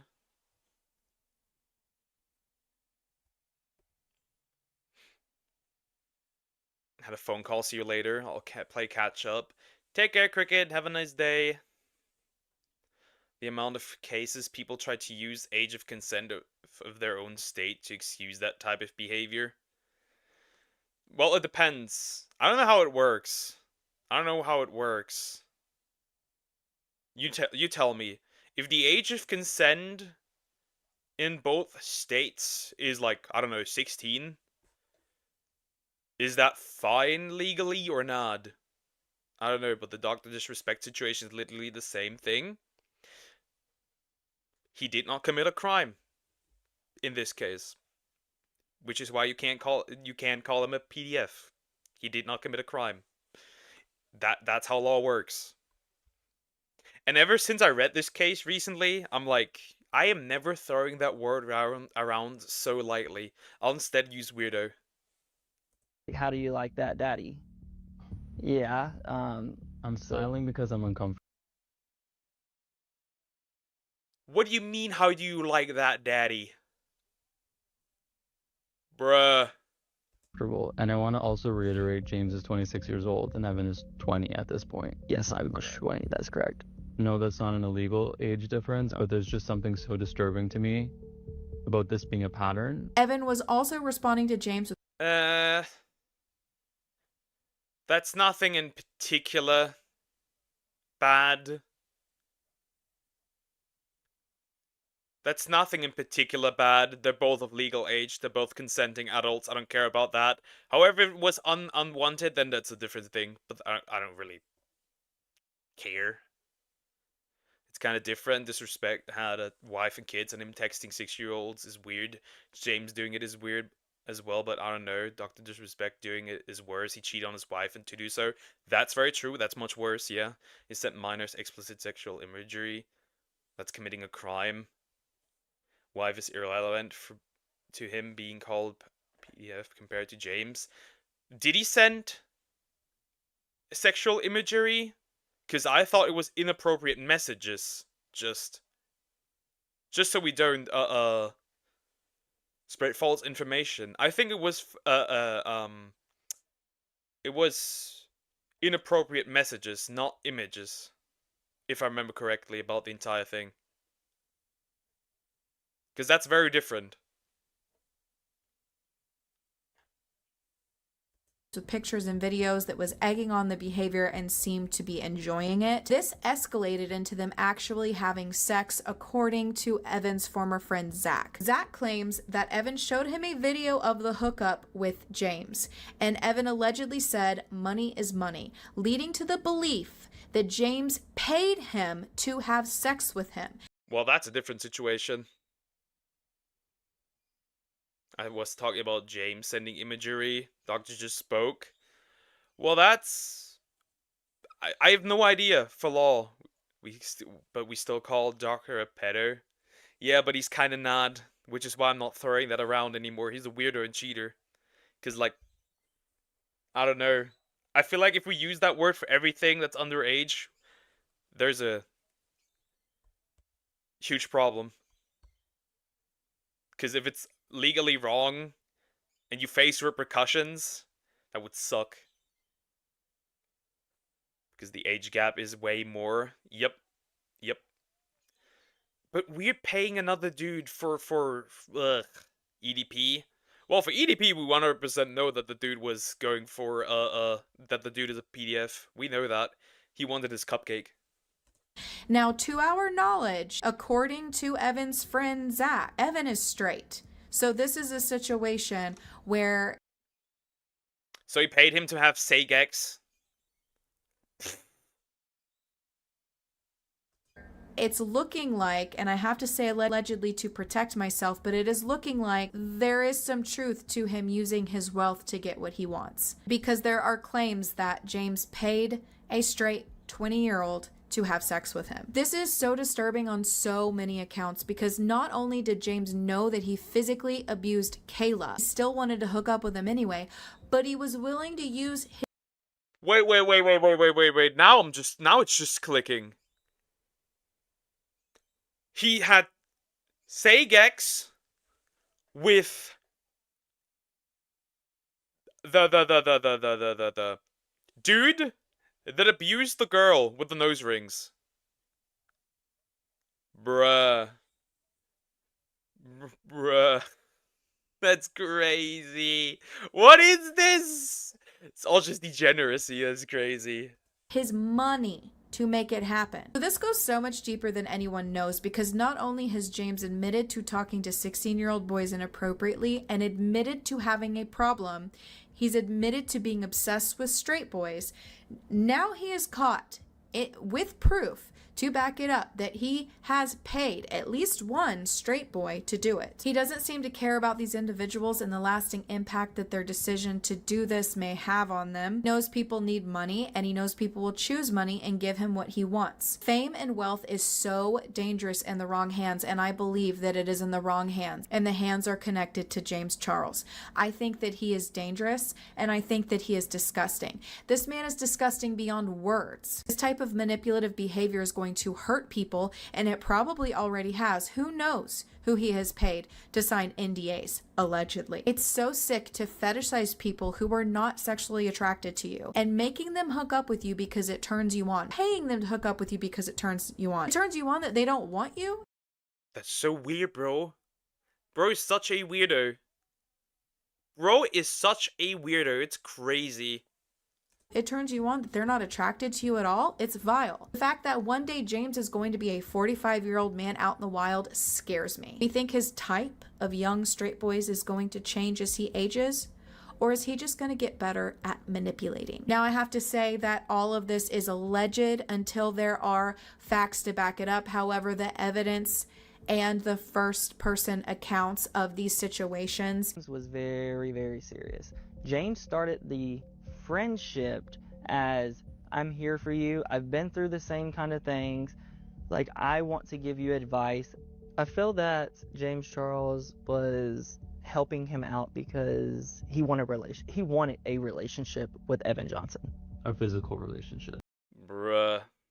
Again, paying straight dudes to smash is so weird, bro. It's just so weird. It's just so weird. It's just, what kind of money would you even get for that? You must have probably paid a nice sum. And we'll still shit on these types of people, weirdos. They're certainly weirdos. They're certainly weirdos. But I think it also depends. I think the true weirdos are those that actually seek out younger people. Like, actually seek out underage. Because I could see it somewhat tolerable if you're, like, in your early 20s and, like, somebody's 17 and it happened organically, for example, through friends or family. I could see that somewhat being tolerable. But again, different worlds because I'm European. Here that shit is fine. In the United States, it is not.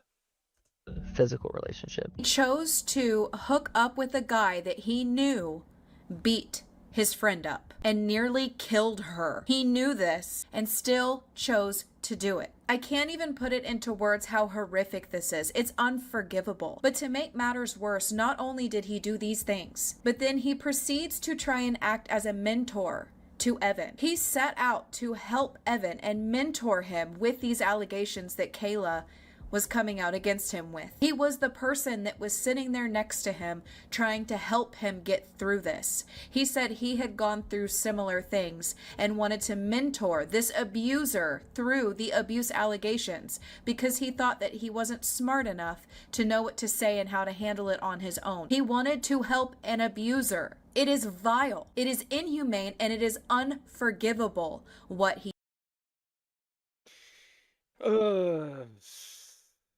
I mean, if you pay a dude to have sex with you, whatever. Don't care. They're both consenting adults. It's weird as shit.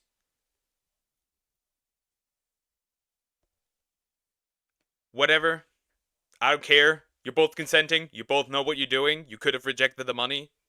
You didn't, so you got either you fucked somebody's ass or you got fucked in the ass. Doesn't matter. If you pay somebody because you want to sleep with them and you want to help them and they're a criminal, that's a different situation. Or otherwise, the other way around. You want to pay somebody. You pay somebody to sleep with them. And then help them. Other way, it doesn't matter. That's weird. That's weird. For the love of everything, holy, stop showing the clip of him hanging. He did. As soon as I saw Kayla's video, I felt disgusting and awful, and I've stopped responding to him altogether. Now, to me, that's interesting because we've obviously had private conversations. We've spoken extensively to Kayla, and the biggest thing that I wanted to understand before I was deciding if I really wanted to do a deep dive and look into this case is there definitive proof that James Charles knew that Evan Johnson was an abuser and then pursued a sexual relationship with him afterward. It was so funny, actually. We literally just broke up yesterday. Evan did some of the worst things a human being could ever do to someone to me. Abused me, explained the situation, and then James said... So James came back after she said that and was like, can I have him now? Kayla thought he was... What the fuck? Can I have him now? Bruh. Chill out. Ugh. completely joking. Like, literally thought her best friend, which is, you know, James at the time, was just joking with her, saying that. But that's where I'm concerned because, also, regardless of that, Kayla had already posted a live and people were discussing Evan Johnson being an abuser. It wasn't as clear, it wasn't as mainstream as it is now.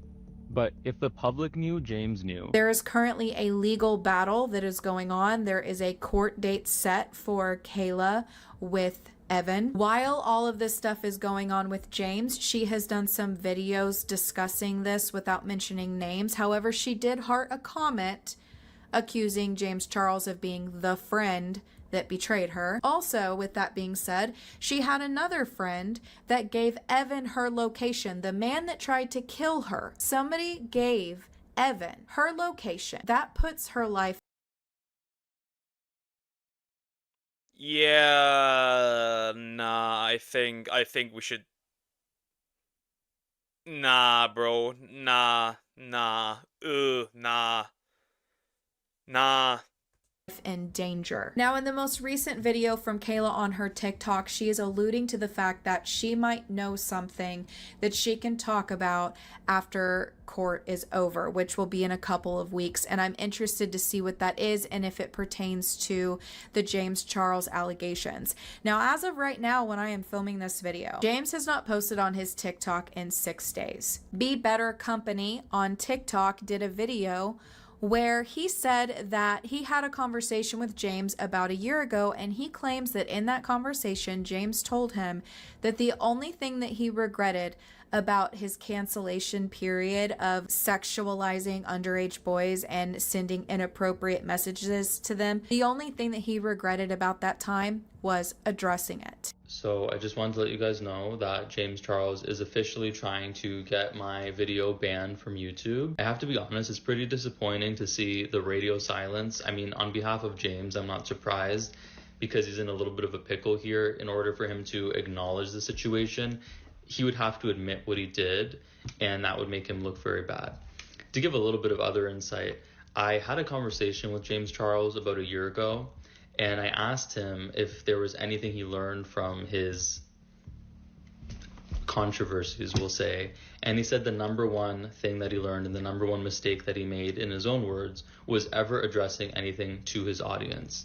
And it's just kind of funny looking back on that conversation, knowing that it wasn't the texting of the underage kids that he felt was something he regretted. It was the acknowledgement of posting videos, discussing it, and apologizing. Do with that what you will.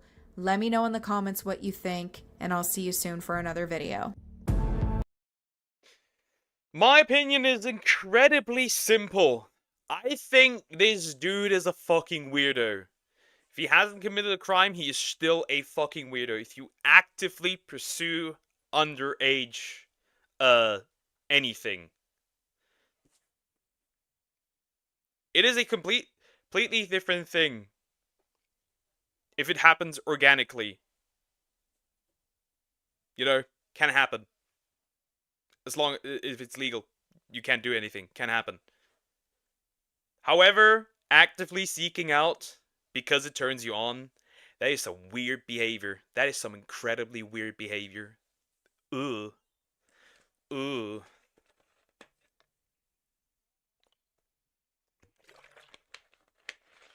Ugh. Ugh. I gotta do that Xenoblade video real quick, right, Sway? You want that. You want that, right? You want that. Poker just doesn't like him because he's gay. That's not the case. I don't like him because he's presenting himself like a... I don't know. There's like really just a gay dude, and there's whatever that is. Like, you know, where like being gay becomes your whole personality. That's what this dude is. That's pretty much what this dude is. Of the Xenoblade, I guess. Yeah, we gotta do it so he stops being like a little kid. Home of the phobe. So true. So true. So true. Guys, go set it up. I must. And yes, I stand by what I said. If it happens organically, then it is what it is.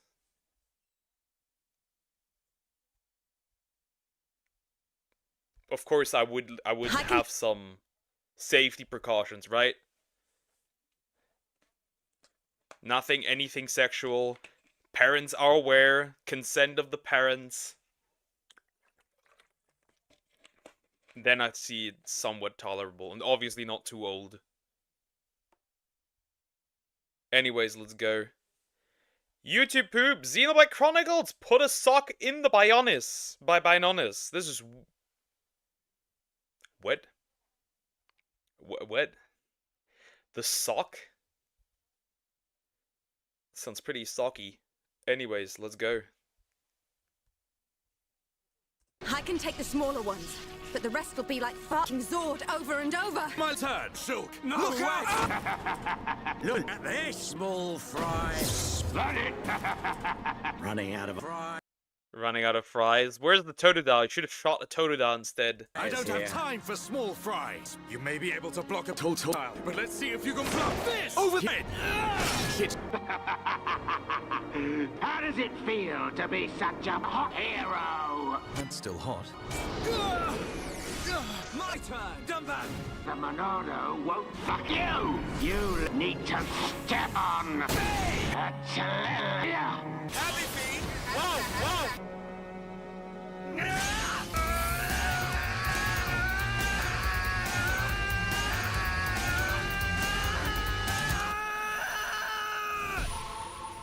We must be. Come. You. Come. You. Bees. My dog stepped on a bee. You will know the suns. Another one. Another one. Another one. Another one.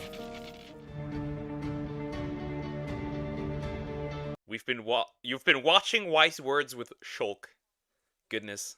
Enough of this. Next time, the man ox is mine. You're getting away! Get back! Fine! Shush, right! Why do you want Dunban's booty cheeks? Ugh. Let it go! You've got to be kidding! He's the one who... Shush! That thing's sus. Boy, what did you do much? What?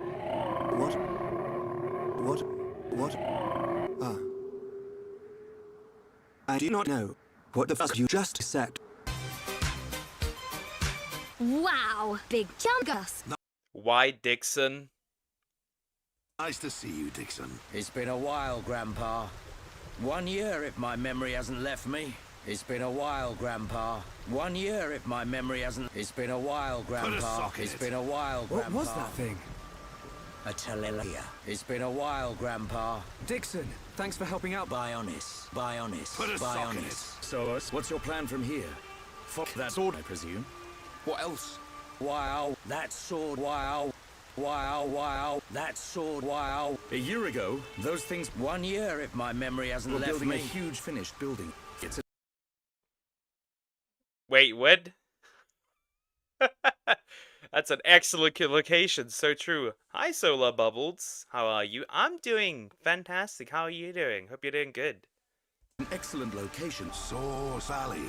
The very place where we made up 1 year ago. 1 year, if my memory hasn't left me. Well then, Shulk, what's it to be? As I fought Metalface, I could see the Bionis head. 1 year, if my memory hasn't left me. Dixon, man, you're... Does bro have dementia?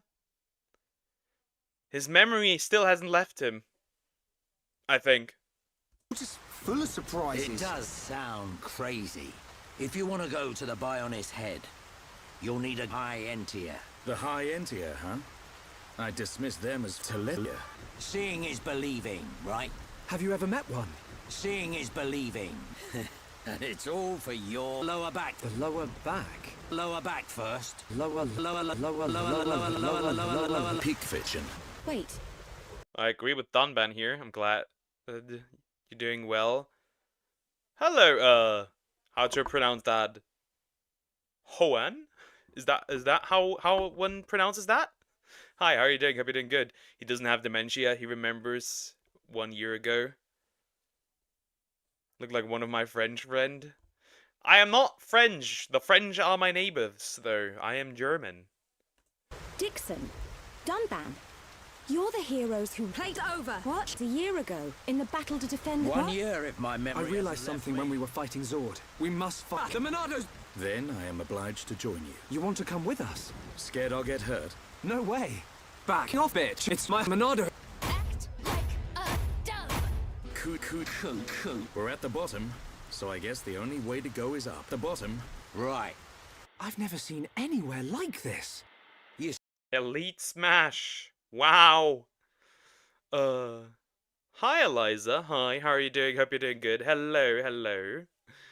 Man, goodness. See?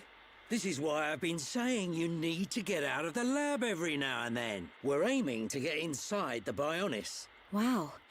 I've never thought about going inside the Bionis. I only thought about going inside Gado. The only things that venture inside the Bionis... Why is it so... Now, why are they making it so sexual? Why did he edit this so sexual? Why? What's the reason? Bro. Nobody wants to be inside the Bionis. You're too small to be inside the Bionis. My family is German, but we live in the US. I still haven't got to visit there yet, sadly. I hear it's nice, though. Yeah, it's nice, except for the amount of taxes you have to pay. And bad politics. Bionis are the Nopon and by curious types like me. You want to talk me? Has it been that long? Dixon. 44 years, if my memory hasn't left me. If you hadn't found me that day, I wouldn't be here now discovering the Monado. Forgive me, Shulk. Sorry I fucked you folks. Don't be. Now I think about it, that was when I fucked the Monado as well. You fucking what? Mate! Hey, mad! Scrap! My mum and dad left me it. Could they stop fucking the Monado? Goodness. I have a trip to Frankfurt this 10th June. Ooh, nice. Enjoy your stay in this case, because... Frankfurt is a little bit of a... critical zone. The Monado was their final gift to me. That's why I wanted... It. So you don't just want to send it in a lab after all? Time to move. How far now? How far now? How far now? How far now? Time to finish the YTP. How far now? 4 minutes. I'm 40 seconds. 44 seconds. I must see the survivors, and I'm also very concerned about I want to go with the Tharon. I've never seen anything cooler than Ryan. I'm down. Back. No way, kid. I'm gay. It's okay. I've made up my mind. That was a good edit. I'm gay. It's okay. I've made up my mind. That's a good edit. I lied, guys, but that's cool. You'll do us proud, kid. Thanks. Medic, will you suck? Medic. Gado is still alive somewhere. I have to fuck him. Fuck him for me too. This ain't the last you'll see of me. You'll make us proud, Shulk. Fuck you, on the other hand. I feel so good at deceiving these kids. What's that you say? It's been a while, Grandpa. 1 year if my memory What's that you say? 1 year if my memory has... What's... 1 year if my memory hasn't left... What's... Stop talking it. Sholosh. What's that you say? Soon enough. That was horrid brain rot, Sway. I think this was one of the more brain rot ones. No substance, no funny jokes, nothing. Kind of. Man. Goodness. Why are the blondes trying to fuck everything? Good question. I have no idea. That's a good question. Yeah, we'll go try skydiving in Frankfurt. Ah, okay. This YouTube poop was... This one was one of the weaker episodes. At least Dixon and spoilers. But hey, who knows? Chat, I need a quick break. We will be right back. I need a quick bathroom break. So yeah, don't crash the stream.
I have returned, and I was outside with to my need to give attention to my quails. It just happens. It is what it is, because they need some food or water, food and water.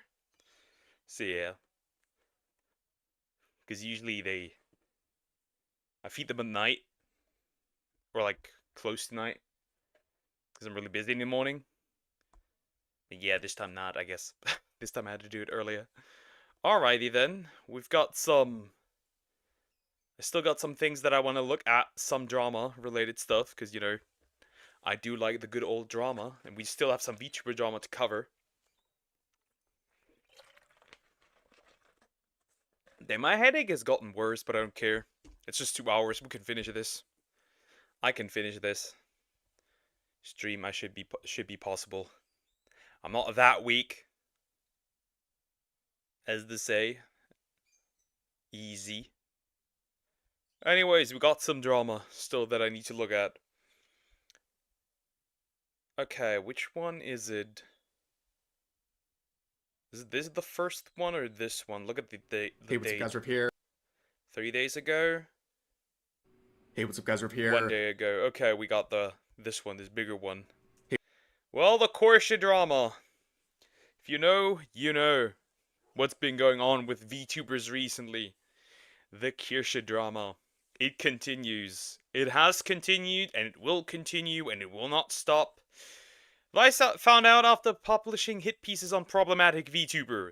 That problematic VTuber being Kirsha.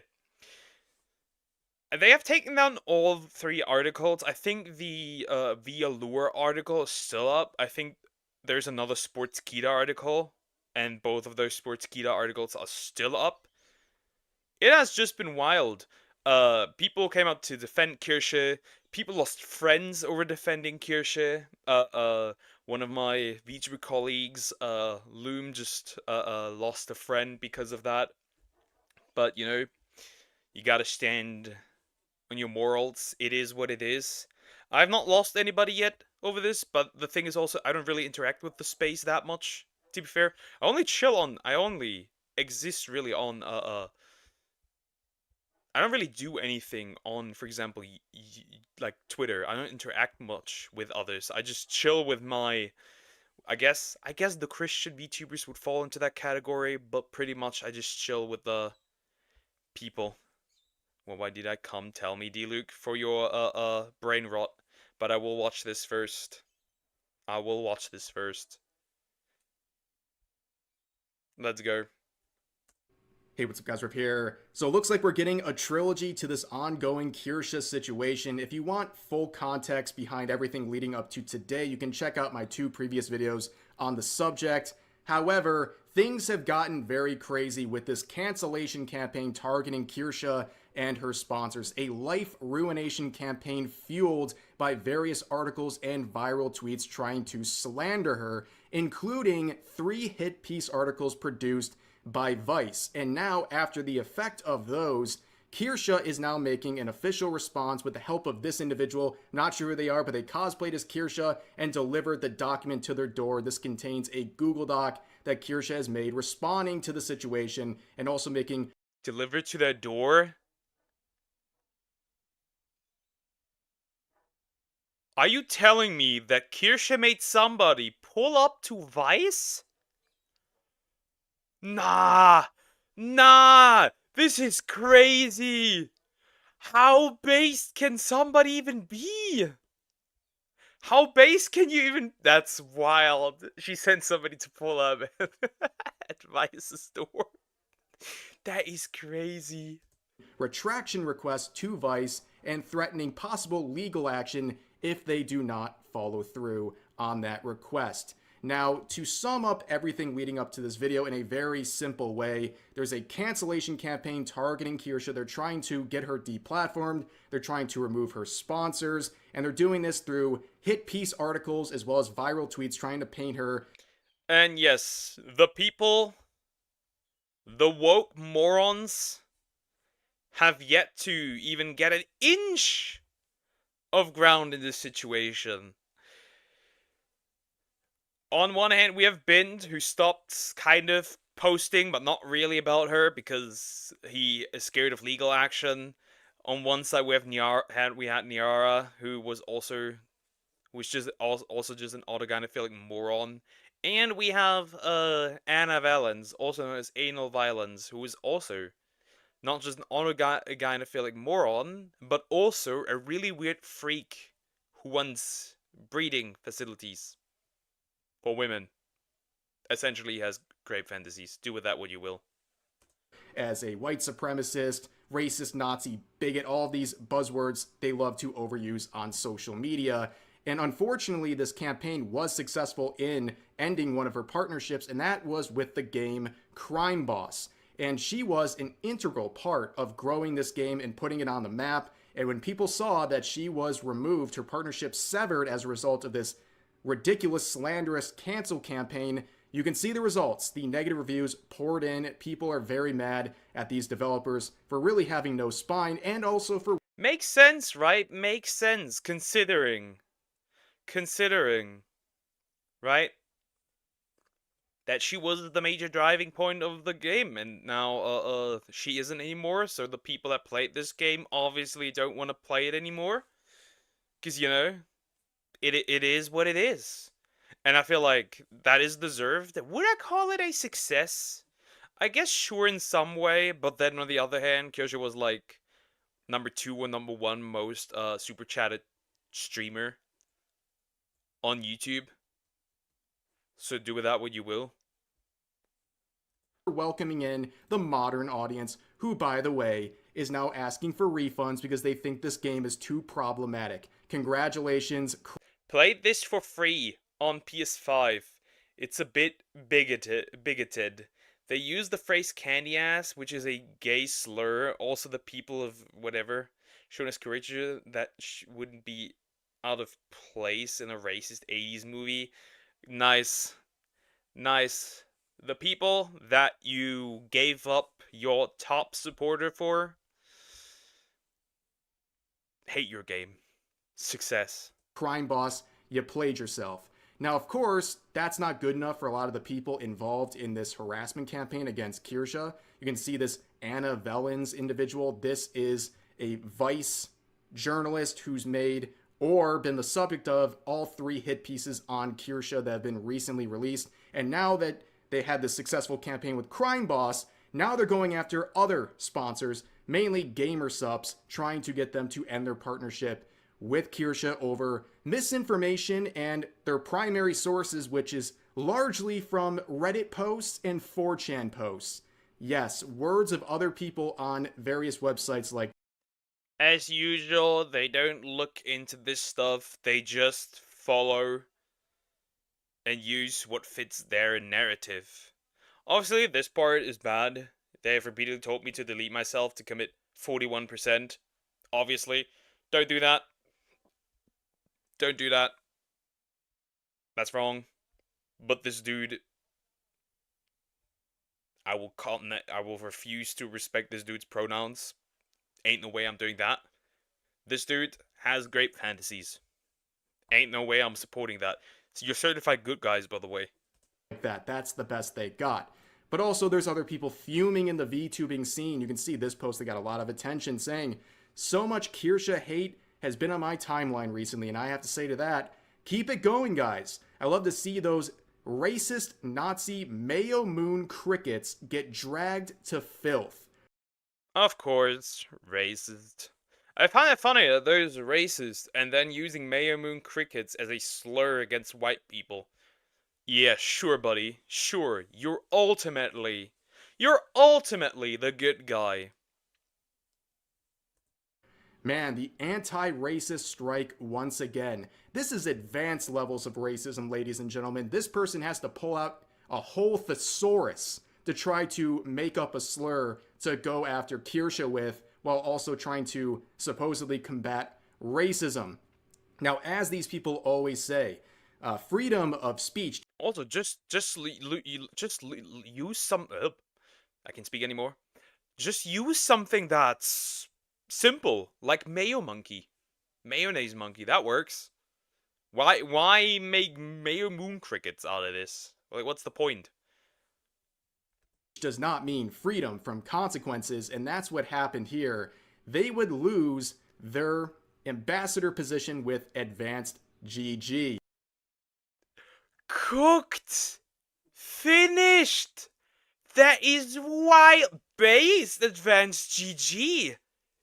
Well, they sponsor refs, so that makes sense, I guess.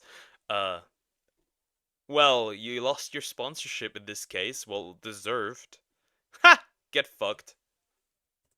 And you can see they're quoting people making fun of them, saying, "Can you people read? I don't care that deeply. Let it go." And people are clowning on this, of course, because clearly someone who constantly says over and over again, "I don't care," clearly care a lot.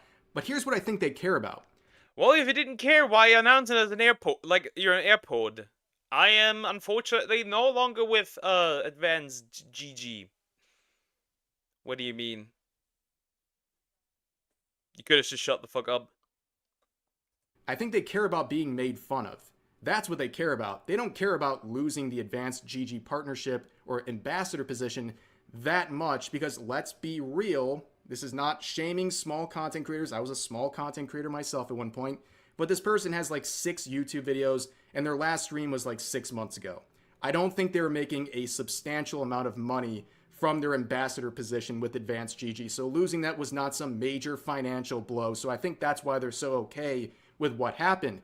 However, while they were getting dunked on, they started to get a little spicy in the replies to that previous post saying this: "I just learned Rev is sponsored by Advanced. Thank God they dropped me, bro. Holy S, I didn't know they were working with that stinker." Damn, poor ref, you're stinky. It is what it is. Hey, Advanced, can I get a sponsorship? Cause I'm based too, and now you need a new one. I could replace her. Just kidding. You get what you deserve. You get what you deserve. Also, rip bozos to them. You are the bozo. Well, anyways, ladies and gentlemen, use code REV30 to get 30% off your... I knew it. I knew he would plug it. I knew he would plug it. I knew he would plug it. That makes sense. Dear, don't commit self-cest. Total Advanced GG order. Use that link in the pinned comment and make sure to use that code REV30 at checkout to save 30%. This offer is valid until the 16th, so make sure to take advantage of it while you still can. Now let me talk about Advanced GG. What a great time to try it out or to restock with this code. So you can see we have this line of fan favorite flavors, including some of my personal jars, like my Rev Rocket Pop, which is definitely a fan favorite. People love this flavor. And you can see these are energy flavor. There's multiple types you can get. You can get hydration, focus, or energy. I personally like energy the best because it gives you the benefits of alternatives without the crash or jitters you get from stuff like energy drinks or pre-workout. You can scroll through. There's endless flavors for you to try out here. Blue Raz Slush, Cotton Candy, Dream Team Punch, which I highly recommend, Lemon Lime, also Lemonade, and they just restocked on the Magic Rainbow Sherbet, which is one of my personal favorites, so you can try out their flavors. I haven't had a single one that isn't delicious, very easy to make, and on top of that, if you want to have a shaker to make it with, check out this little category right here, and you can see there's a more affordable option with a plastic shaker right here featuring me and my wife, Darling Straub, and our VTuber models. We also have the ice shaker here, which is made to keep your drinks cold all day long. I think that's cute. They're such a cute couple, not gonna lie. They're really such a cute couple. And it's also very durable. And you can see the smug face on. And people are sometimes so mad that how well they're doing. I find that so funny. Like, why are you mad somebody else's relationship is doing well? Nah, dude. On this art. I mean, can it get any better than that? And here's some other options for you guys to look at. As always, I greatly appreciate Advanced GG. They've been an incredible company to work with for about 2 years now, and it's been a big fan favorite with you guys.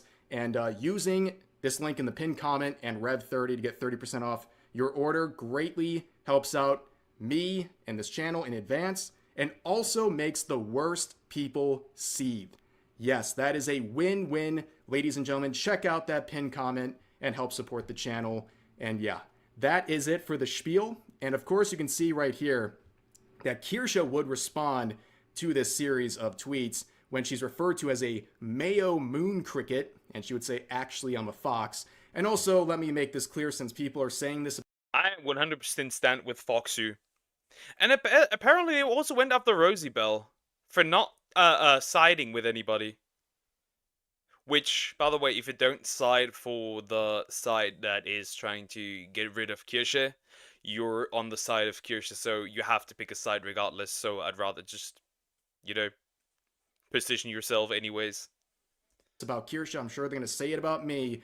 If someone wants to talk on social media, I think anyone should be able to talk about them. Just because they're a small channel doesn't mean I'm stripped of my freedom of speech. I can respond to people, especially when they're directly talking about you. They're starting the fight, so they better expect someone to respond when they're called out like that.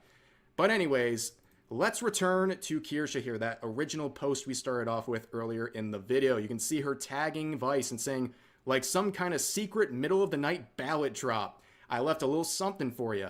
I made sure it's on par with your company's journalistic quality, so you'll take it seriously. And let's play this video, by the way.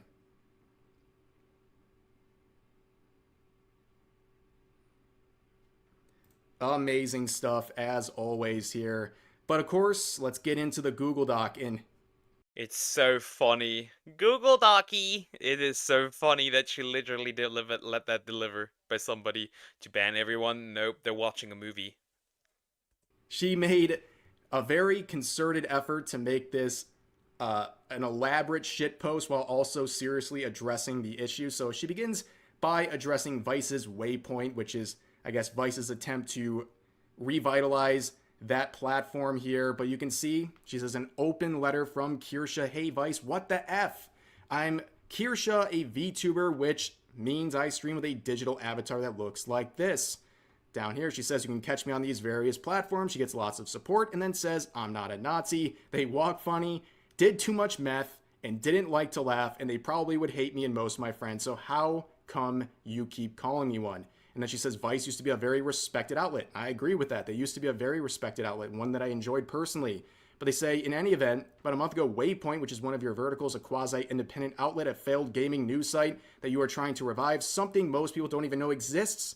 Either way, it started publishing articles about me saying I'm a bigot, I'm a Nazi simp, and I'm responsible for all sorts of online harassment. It's completely untrue, of course, but also why me? Why now? I'm an anime fox woman. What could a once respectable news org want with me? It's 2018 all over again. Is Vice the PC police for VTubers? So again, Vice, what the F? Okay, let me break it down. I know I've covered this in the past couple of streams, but Vice isn't a subscriber yet. Maybe if I tangent about their Colombian donkey, oh my lord, video. Colombian donkey doing video. Did I miss this arc? Where's everyone, D-Luke? In the Discord. What? There's a new one. There's a new one. This is for real, the new one. This is actually a fucking new one. Colombian donkey doing video. That's crazy. A few more times they'll come around. I'm sure they won't, unfortunately. So here they begin with the first article. This is the headline saying, why is this gamer subs VTuber pushing the great replacement theory? And as she says, not to brag or anything, I have over 184,000 fans. You're accusing me of bigotry because one of my fans is a supposed Nazi. That's like saying McDonald's supports communism because Kim Jong-un likes Big Macs. That's so true. That is so true. That's so true. Or you support slavery because you own a phone. And it's like, bro, what are you saying? And what she's referring to is a post where someone bought her merch, and in that post that they shared with her merch in the shot, there was also some what people claim are Nazi symbols.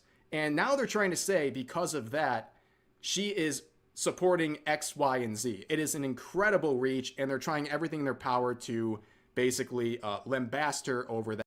Like, even I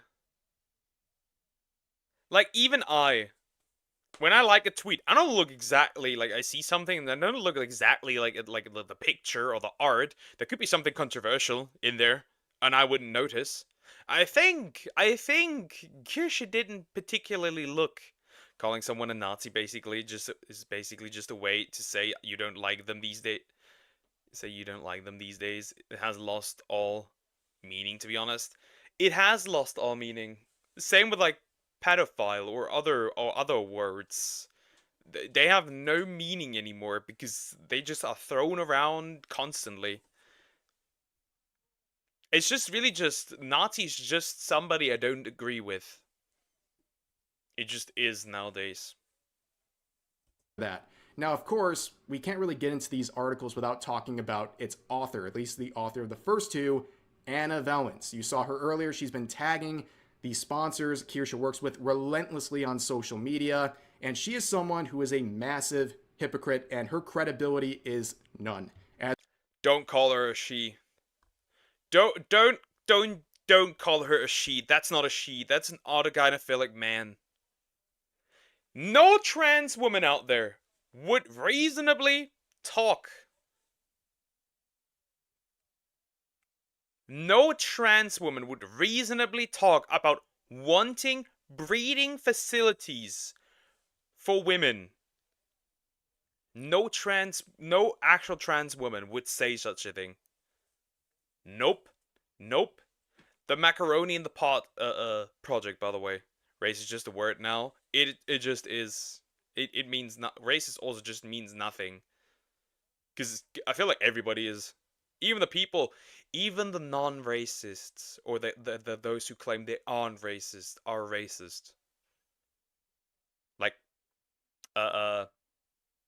mayo moon crickets, mayonnaise monkey, cracker.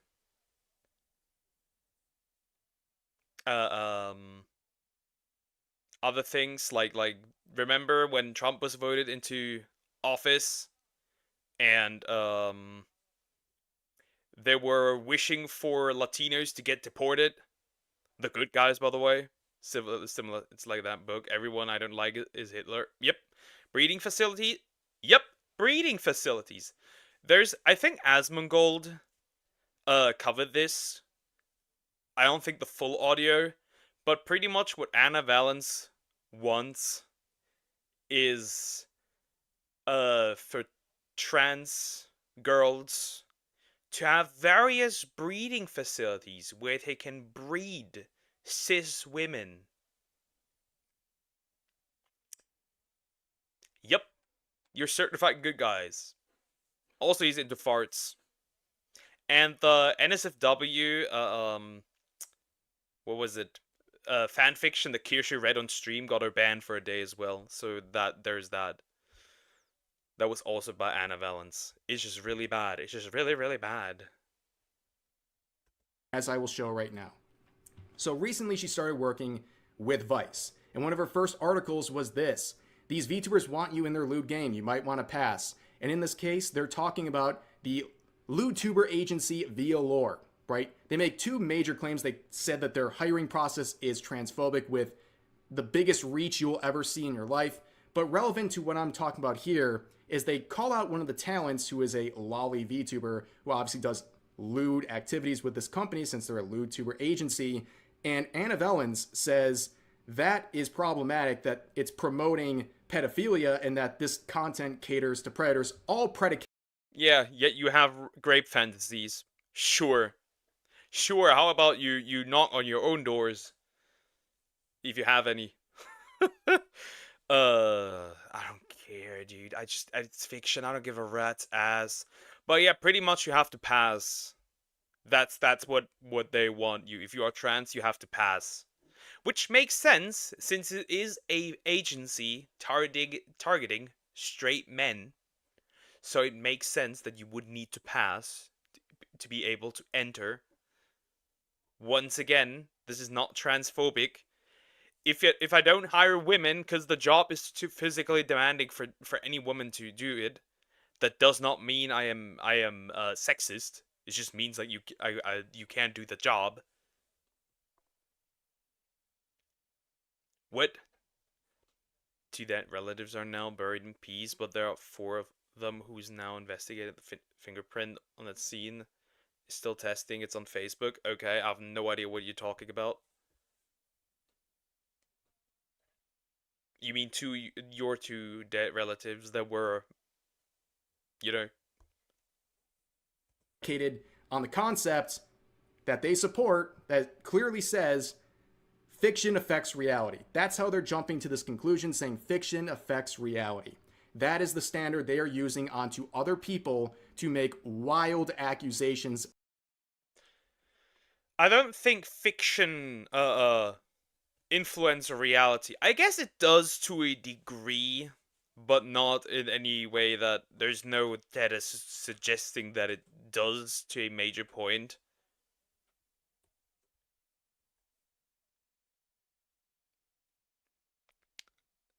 Which is like, the argument is weird, because if we, my 2 relatives, okay, if we spin that further, right, that means you cannot play shooting games, because they might make you violent and want to shoot up a place. You can't play any games with animal violence. You know, you might become violent to animals. You could push that even further, where you could, to the point where you could do nothing anymore, because somebody might do something. So John Lolly isn't okay, which it 100% isn't, but he can't have a great fantasy and not see any issue. Nope. To be fair, I don't care about the Lolly stuff. I'll be real. Funnily enough, they did studies on this, and the study just showed that it does not affect actual statistics anyway. Fiction sometimes take over reality. I would say that with the argument, for example, for lollies, it's like, not everyone that likes lollies is a PDF. The vast majority isn't. But PDFs might like lollies. Just like not everybody, most people that play shooters, like Call of Duty, won't shoot up a school. But some that play Call of Duty already have these thoughts. That's how I see it. But yeah, I don't care. If it's fiction, I don't care. Against them. And just like everyone else who makes that statement, they're a massive hypocrite on the subject of fiction affecting reality or not. They make that claim while also consuming very similar content themselves. Here's reposts and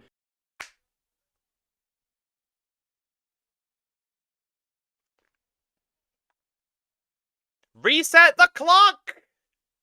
Interactions they've had with all kinds of art featuring characters from Lolicon series, characters that are underage, characters that are lollies, and /or all of the above. So they consume and interact with that stuff themselves that they're using to chastise others, while also being a very vocal, long-time customer of Faku, which sells a whole category on their website of Lolicon dojins.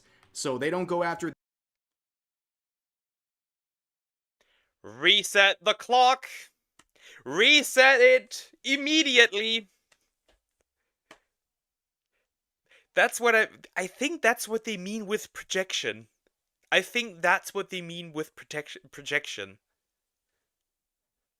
I guess as long as the art isn't based on anyone real, then it's not as bad. It's still kind of odd there. I'm not saying that it's, like, normal, right? It's weird. And lolicons know that they're weird. But that's about it. I find it weird. I don't get it. I don't understand. But go ahead, I guess. This company that they support, but they use that same thread of logic to attack another company, in this case Vialore, and make wild accusations against them. That's obviously very hypocritical. On top of that, this voice clip has made the round. Oh nah. Oh nah. Is he gonna play it? Not again. I've heard it so often now. Please, ref, spare me. I'm not gonna play it because I've heard it once and I've... okay, thank goodness. It's on Twitter. It's on Twitter. And I think, like I said, Asmongold covered it as well. Nah. Heard it too many times at that point. You can listen to it for yourself, or you can watch other people who reacted to it, including Asmongold, God bless his soul, going through that. But here we have Anna Vellens sharing a fantasy of theirs. where, to sum it up, it's some reality where trans people have subjugated biological women and have now forced them into breeding facilities, and now the trans people routinely R-word them, and yeah, that's the story they're fantasizing about. Again, this person says fiction affects reality and you should be judged so based on your interests. Bruh. I will not show this here as well because I don't want the risk of getting a strike or anything or getting banned. But bro, I've heard this so many times now. I've heard it 3 times, I think. Obviously very hypocritical here again. On top of that, they have routinely expressed interest in age play audios, in producing them. And if you don't know what that is, that's when one or multiple people in a group, they're role playing is an age that they're not, and take a good guess as to what ages they're typically role playing. Every millennial has a secret need. Are you implying every millennial likes age play? What the fuck do you mean? You're getting a juicy juice, a coloring book, a nice warm cookie, a nap time with cuddles up against mommy's tummy. I can tell you right now, nobody will lay next to you. You get no play, my dude. Ew. As. And then they doubled down on that claim in 2024 and said at first, professionally speaking, it was a bit of a no-go for them. But then they said, I don't have much writing up on age play, but I'm very supportive of it, having been in a mommy-daughter dynamic that was extremely fulfilling for them. And they feel like age play can be an important and healing form of play for many adults and should be destigmatized. I show these things for one reason only. Some people say just because they have these interests, they should be immediately discredited. I show this because it shows that they're a hypocrite and that their words shouldn't be trusted. They said, because you consume this anime stuff, you are a predator. And that's what you're appealing to with your lolly VTuber model. I feel age play can be an important and healing form of play for many adults and should be destigmatized. I think you're just a weirdo. Instead of going to therapy and actually fixing the issue, you just feed into it. It's like I feel like it's like a schizophrenic finally listening to the voices. Maybe that's just me. While they also have these fantasies of the R word, of age play, of these other things just involving anime itself. But now we're going to move on to one of the more egregious things that needs to be brought up as well. This article they made in 2020. This article is disgusting for reasons I'm going to explain. So Anna, in their infinite wisdom, decided... What the fuck?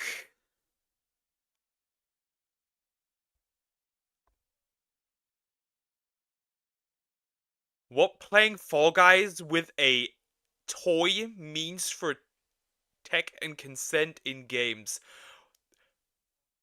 Did you put something up your ass and then play Fall Guys?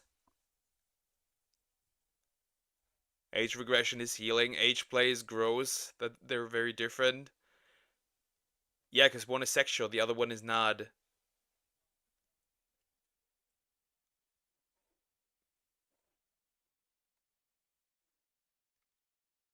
Bro. Who let this man write? It was a good idea to rig an adult toy on themselves and have it so when they're playing Fall Guys, if they bumped into another character, it would trigger the toy. So yes, I understand this is a video game, right?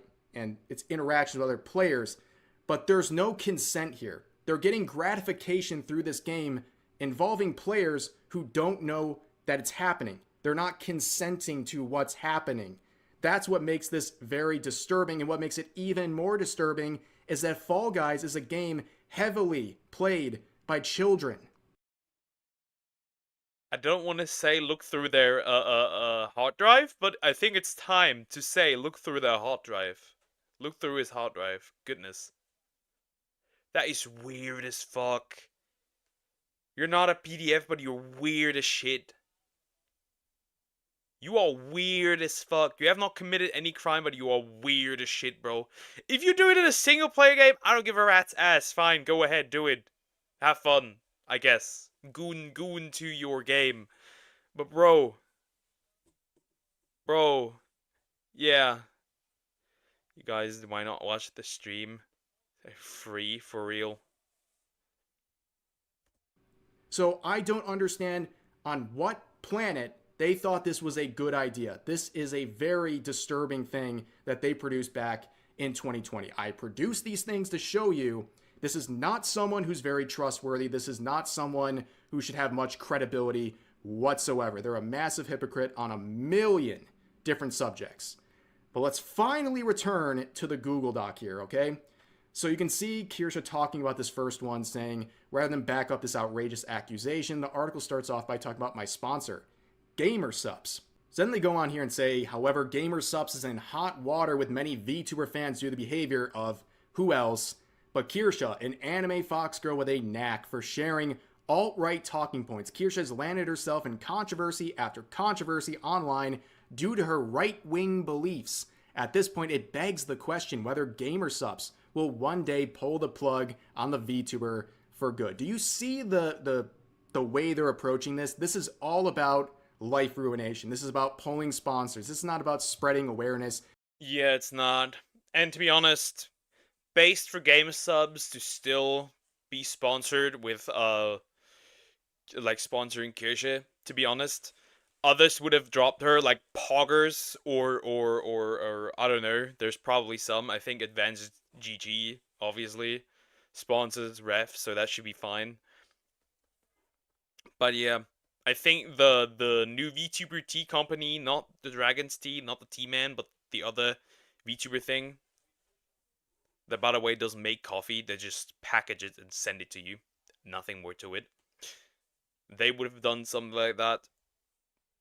So yeah, still standing with her. Interestingly enough. All it's focusing on is GamerSupps and saying, why are they still employing you? Why are they still working with you? You're so bad. You have alt-right talking points, right-wing beliefs. They don't even keep it consistent, which honestly with people like this, anything to the right of Karl Marx is probably alt-right to them. But anyways, Kirsha says, I feel like even Marx would say that these guys are fucking weirdos, not gonna lie. That dude would still say that they're fucking weirdos. Like, if that man read what Anna Valens was doing, bro would not be on his side. I don't think so. I don't think so. He would still consider them weirdos. And I feel like a lot of people have ended their work with GamerSupps. And, you know, it's kind of funny, because people like Rin Penrose has ended her collaboration with GamerSupps and announced it like at some airport with like virtue signaling, not even having the balls to even say the name. It's just weird. That one animator did it as well. Still no balls to actually, you know, say the name. Once again, just virtue signaling. Deleted the post later. I got blocked by him for calling him out. Works as well. Persona 4 guy appears. Hi, Chad. Welcome back. First time hearing about this supposed controversy, literally, I've been sponsored by GamerSupps since September of 2023. This is a tactic called manufacturing consensus, where activists claim everyone agrees with them to make their point seem legit. Note that this paragraph doesn't cite a single source.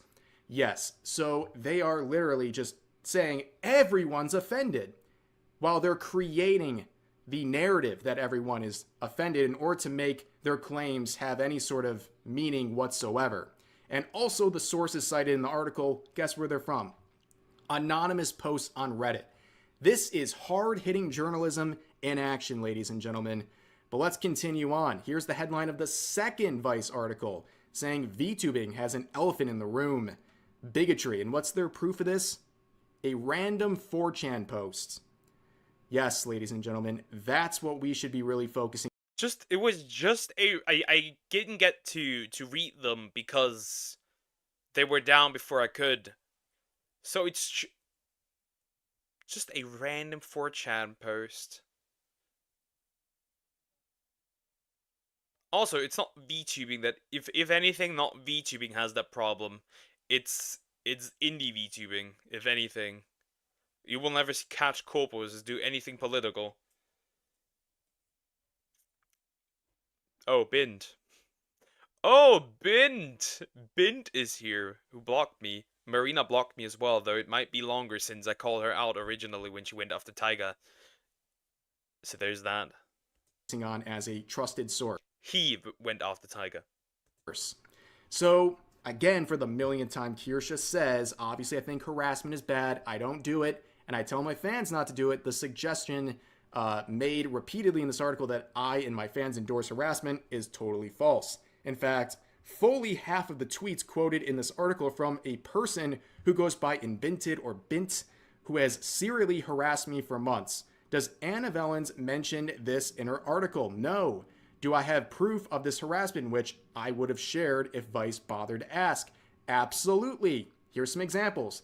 And it's like calling her Ku Klux Kirsha, saying they don't indulge in a place of cruelty. I take joy in knowing that she's burdened by hatred that should burden you in some form, if not from guilt, then from the rightful consequences as minimal as people criticizing and making fun of you on Twitter.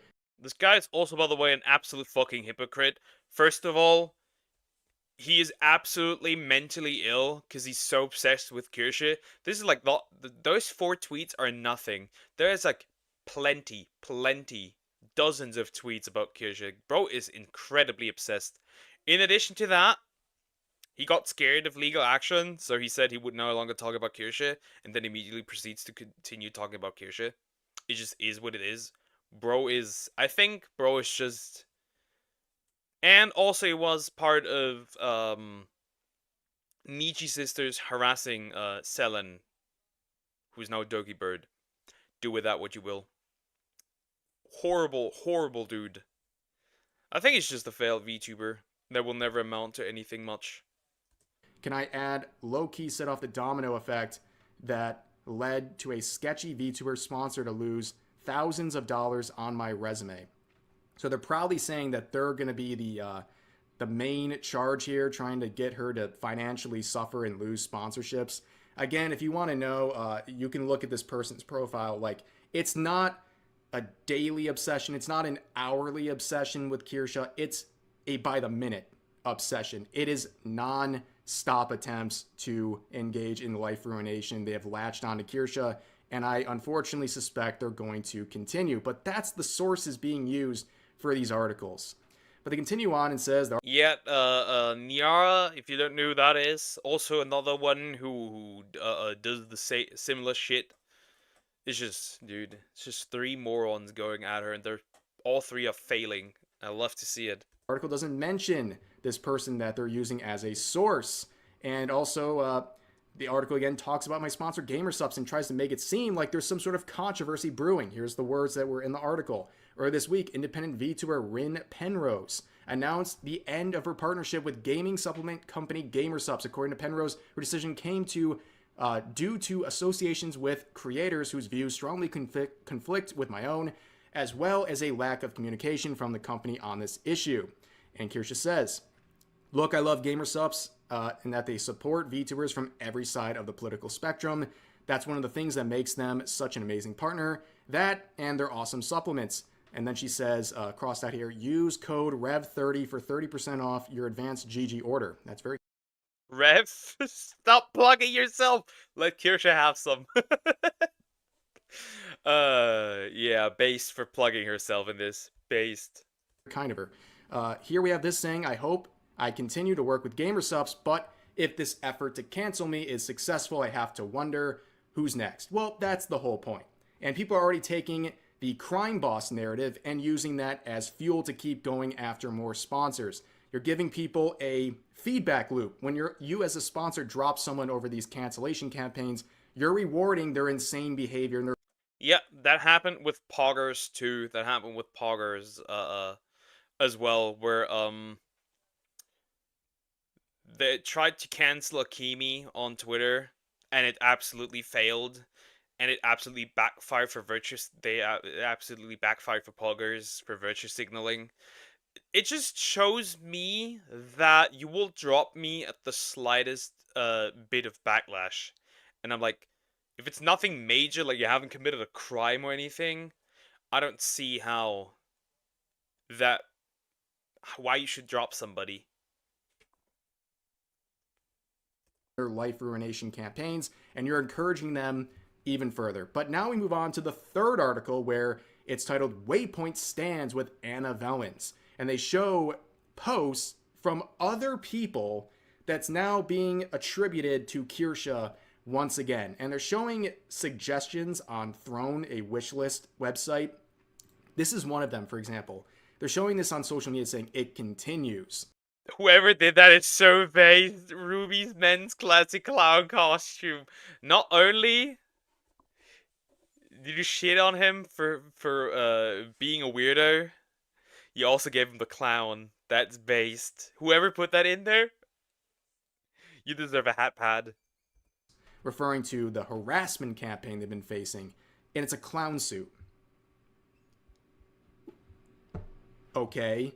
But also, there was a very important discovery here made by Curry. I think it's also that because he identifies as a trans woman. I feel like because he identifies as a trans woman, he thinks like that's transphobia. I mean, it's still funny though. I don't care.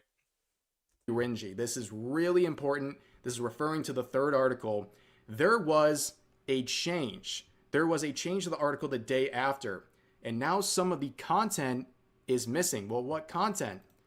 As you can see here, they're going after, now also lethally by the way, but they're showing these screenshots of the harassment campaign going on, but they show this right here, right at the forefront. Now, if you look at this, it says with the name blacked out, curious. You are a man, you cannot be a lesbian, referring to Anna Vellens. And of course, this is posted in the Vor subreddit. The Vor subreddit? What the fuck? Also, that's true. That is true. You cannot be a man and be a lesbian. That does not work. And trans women making it feel like making them say like when they are with a woman they are a lesbian. That is not true. Lesbian means I am attracted to female reproductive parts, to a female body. That you cannot be a biological male and say you're a lesbian. That does not work. That the sexuality doesn't work like that. It's not an identity. And I feel like, I'm gonna say it, some trans women are absolutely a threat to at least to lesbians in that regard. Because you make them feel like you have to sleep with somebody that has a cock. Interesting. But here's the problem.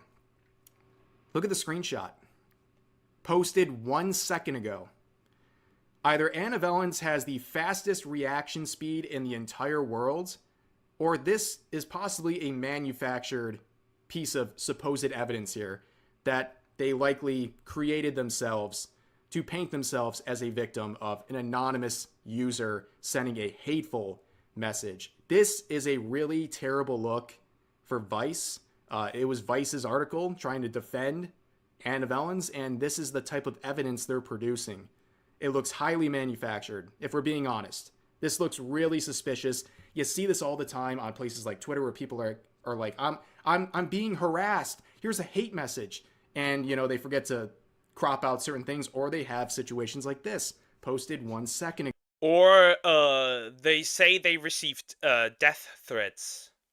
And when you ask them where the threats are, there are none. They cannot provide any. That's also one that people do. This looks incredibly suspicious. But let's continue on with this Google Doc. So again, Kirsche says Harassment is bad. No one should do it. And I tell my fans not to. But then the article says everything she's going through, but I'll sum it up. Anna is being attacked for simply asking questions about certain areas of the VTubing community, which she's an active part of. I'm gonna also say this. People who push this narrative of the VTubing community, you are fucking idiots. There is no such thing as a community. It's a medium. There are smaller... Every VTuber creates their own community. So, there is no VTuber community. There's a VTubing space, I would say that, but there's no community. We're not like a big, cuddly family. We are not. Just plain and simple. You said you are a lesbian when you are attracted to female parts. Yes, but they make it seem like their identity and then liking women makes them lesbians, which is not true. Your biology, your biology,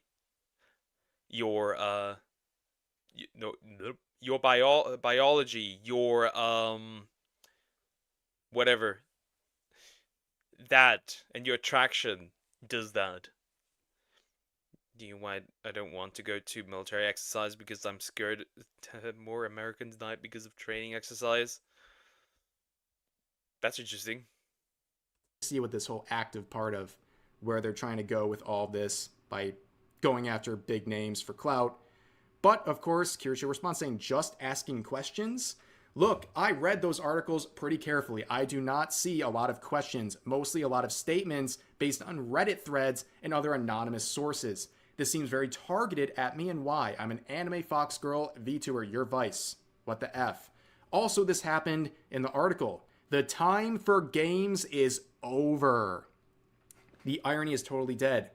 We are still talking about VTubing, right? Anyway, not to be all you started it, but you literally started it. There was no controversy. No one, apart from a few anonymous internet trolls, Vice quotes in its articles, which might not even be real, at least some of the examples, was butthurt about me and what I was doing or saying on my stream until you started writing articles calling me a Nazi, and now you're calling me a bully and saying it's time to start a war. This is a 2018 cancel culture style article all over again. Or is this VTuber Gate, which is... This has a nice ring to it, VTuber Gate, not gonna lie. That has a really nice ring to it. The thing is, Kirsha is none of these things. Because if you pull up, like, the Sportskeeda article, right? The first article ever, had like a clip, and they were saying, that she's like racist, and that she supports, the one white lady calling another, like a black kid, the gamer word. And it's like, then they use the clip of her literally saying the opposite. What do you do with that? Which is the phrase they're trying to use, by the way, which is absolutely embarrassing. Anyway, it's getting pretty tiresome. Someone says something you don't agree with.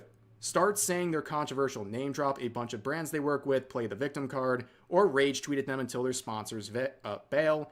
This is the playbook used over and over again.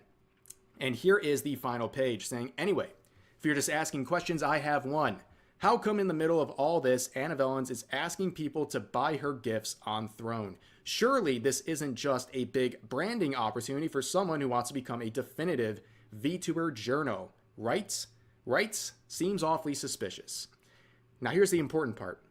I don't want to go to court over this, but if you keep calling me a Nazi and keep calling for my sponsors to drop me, what else am I supposed to do? Seriously, Vice, is this what you want? You want to be the PC police for VTubers. On your front page right now, you have articles about crazy, horny mud truckers and how cool it is to be goth in Ukraine right now. But my stream is too controversial. I'm asking nicely. I'm not saying that will get clipped. Please take these articles down. I feel that, ref. I feel that. I feel that. He does not want to say it. I feel that. Classic. And stop pretending there's a controversy where there isn't. I promise if you do, I'll go back to streaming and you can go back to reporting on the Berlin Sex Toy Expo or whatever it is you do. Love, Kirsha. I think this is a fantastic response to what's going on here, somehow making this funny while also addressing a serious cancellation campaign being spearheaded by Vice, trying to engage in life ruination, and they just won't give up. The people involved with these posts and articles attacking her have no credibility. They're massive hypocrites, and they're trying to make a name for themselves in various ways and on various platforms, and it's so obvious what they're doing. As always, support Kirsche in this. That's going to do it for this video. As always, feel free to share your thoughts about today's topic. That's pretty much the end of the video. My thoughts are very simple. These people are actually retarded. There's no way they can continue with this. I mean, the Vice articles are gone now. They're gone now, which is good. YouTubers are dumb, right, Neil? Some of them are absolute morons. That's true. I don't know. I mean, Anna got banned now on Twitch as well. As far as I'm aware, his account is no longer existing on Twitter as well. So we'll see. Next to go should be Bind. Just saying.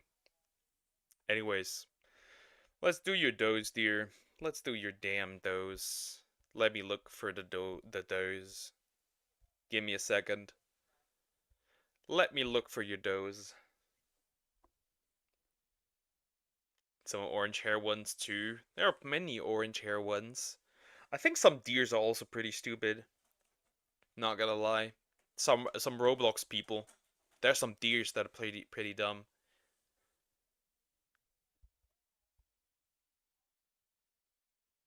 Deer, could you stop being a fucking weirdo?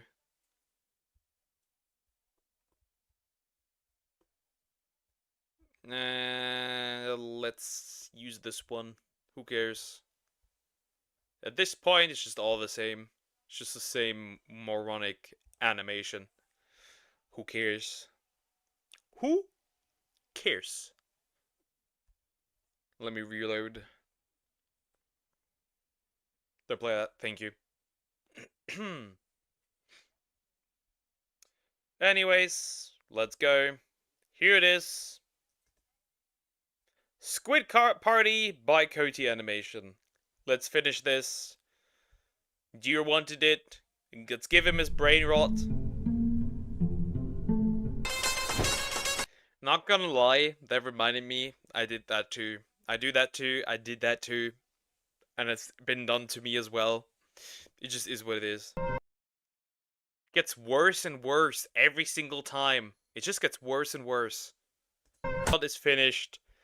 Your brain rot content is complete. Are you happy, dear? Harlem Shake on LSD.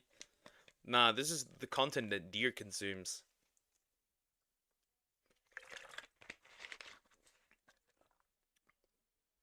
It is what it is. And that's what a Roblox YouTuber does. Brain rot. Alright. I want to watch. Light on and off. Yep. Yep. This one is philosophical. I wanted to watch that.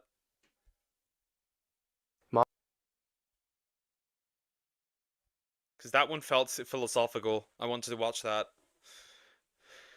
My brother hates it. I do too. Wait, you have a brother? You have a brother? That's interesting.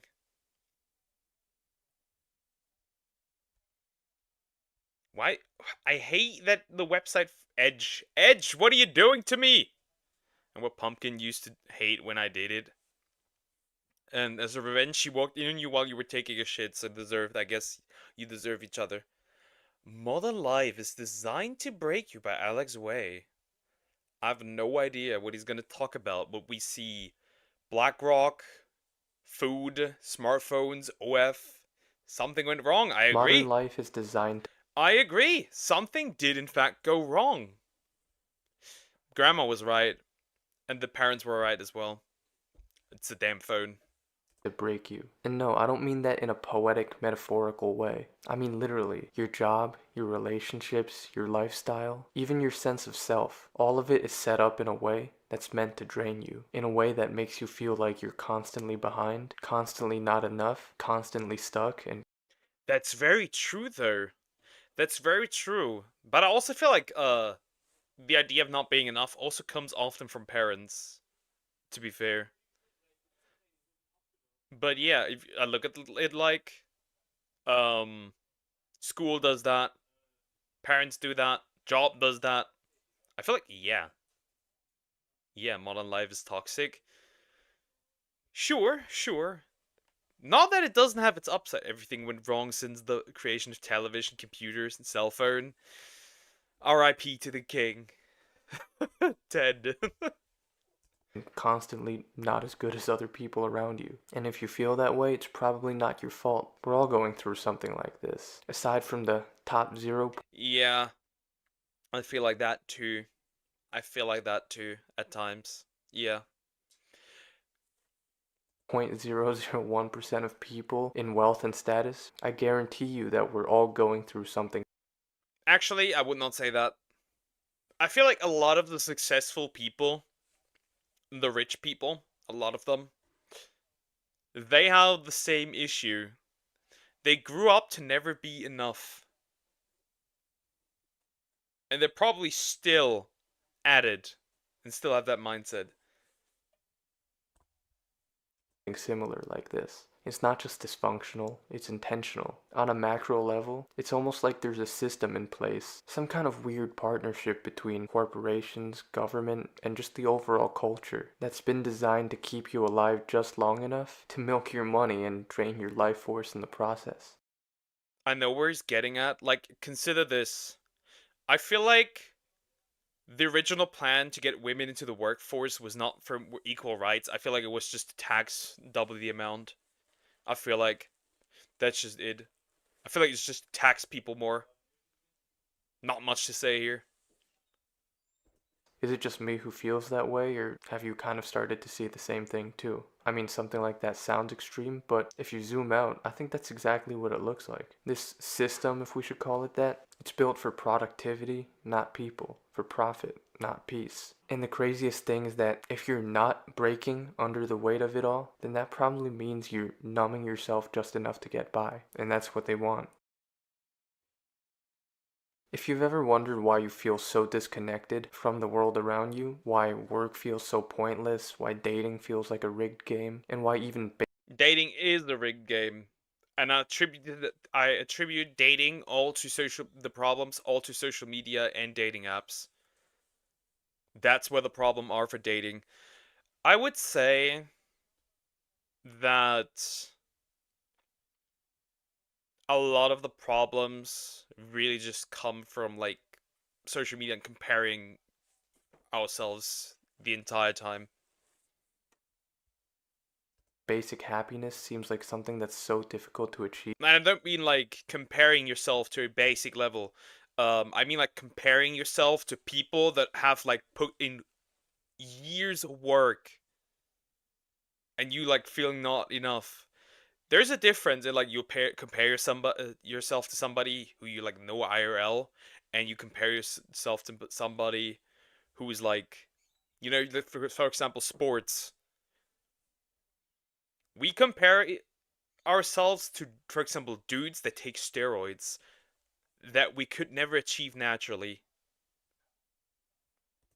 You're not alone, and you're not fucking crazy. The truth is that the world has changed, but we never got the memo. No one taught us that. And we find ourselves still trying to live out meaningful lives in a system that's quietly stripped away everything that used to make life meaningful. And while we're constantly told to just work harder and grind and hustle, the truth is that it's tough for most of us. If it were just myself going through this, I wouldn't have the arrogance to talk about this topic. It's only because I know that a lot of people, especially young guys my age, were feeling overwhelmed and just quietly wondering, like, is this all there is to life? And I feel like as a man it's hard because originally you had like the purpose of like, you know, like the head of the family, the provider role. You know, you had like the ability to buy a house, and I feel like when the original male role is no longer there, and we have no replacement. So, especially like young men my age, we just run around aimlessly and don't know what to do with ourselves because the original role is gone. I think that's a huge problem.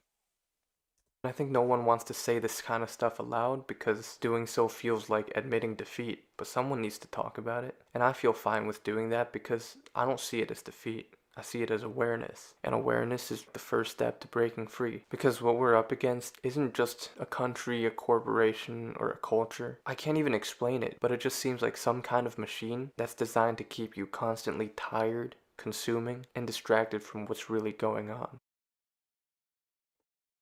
I feel like the most. I mean, isn't that the truth? I mean, look at big sports events. Just look at that. I remember during a World Cup,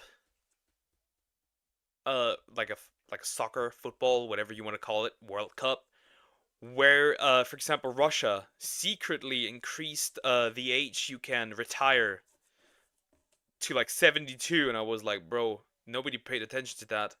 And at that moment I wondered, what other laws are being dropped during such times where nobody pays attention? Most obvious problem nowadays is work and your career. For one, even just getting a job nowadays. It's like playing a slot machine that only pays out if you have a master's degree and already 5 years of experience. It's very interesting with the whole college thing and the degree or general job.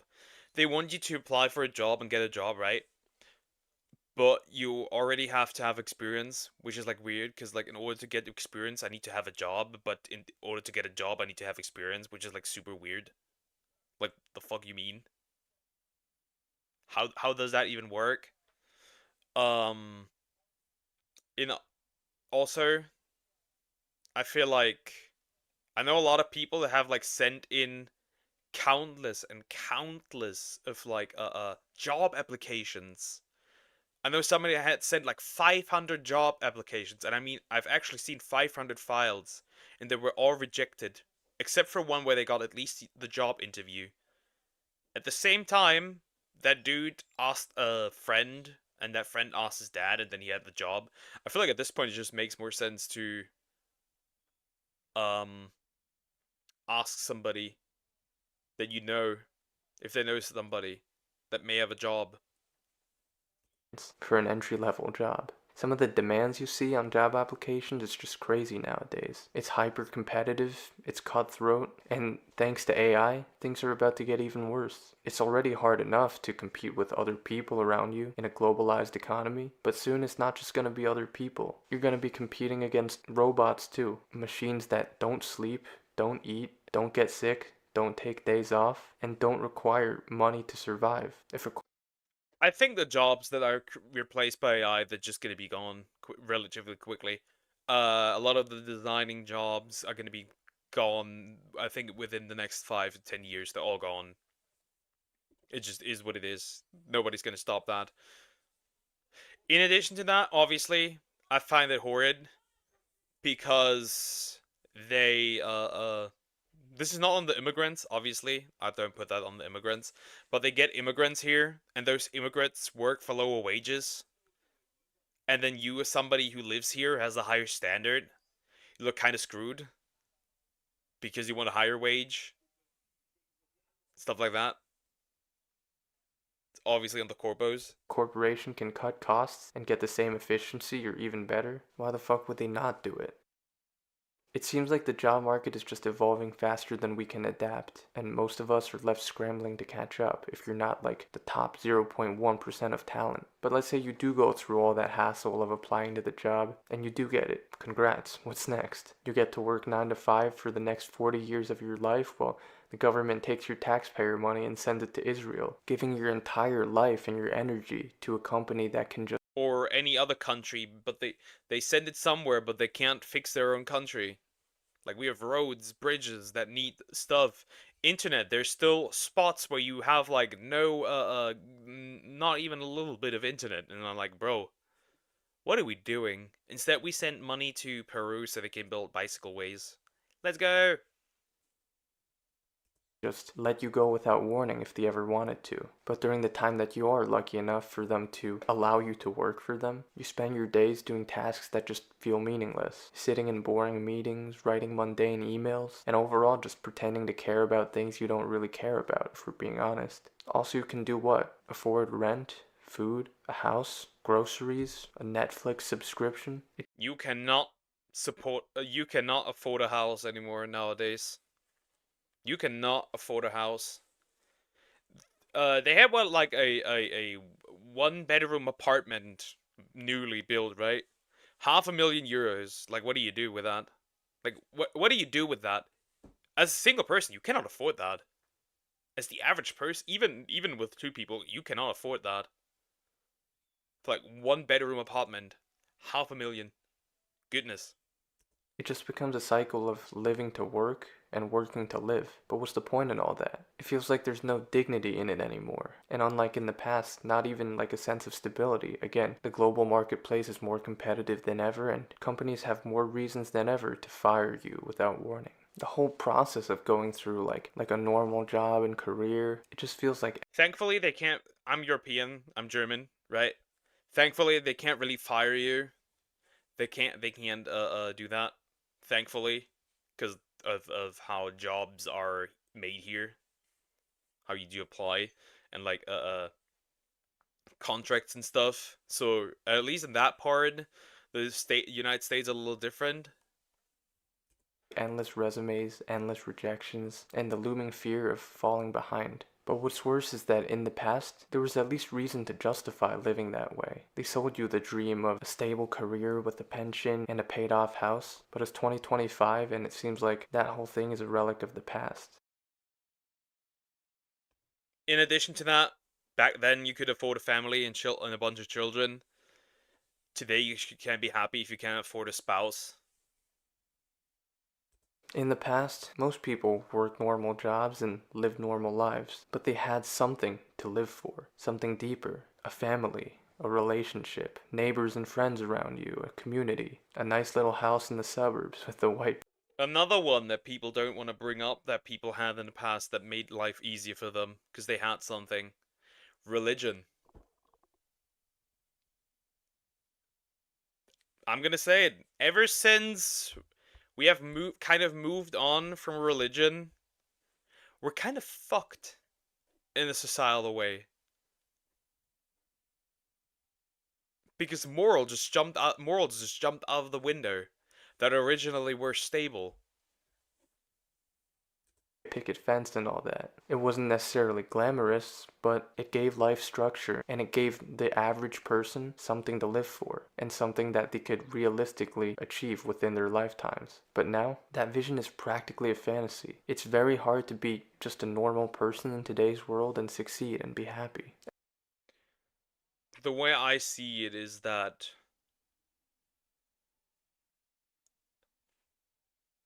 the thing that makes all of us really sick is the focus only on ourselves. I don't think you can be mentally well if all you think about is yourself. What you can get in the moment. What you can have. It's all about you, and it's like, it gets so bad where it's like, what can I have in the moment right now? And it's just like, I feel like focusing only on yourself makes you sick.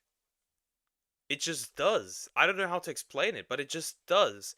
I look at people that only focus on themselves. They're kind of miserable.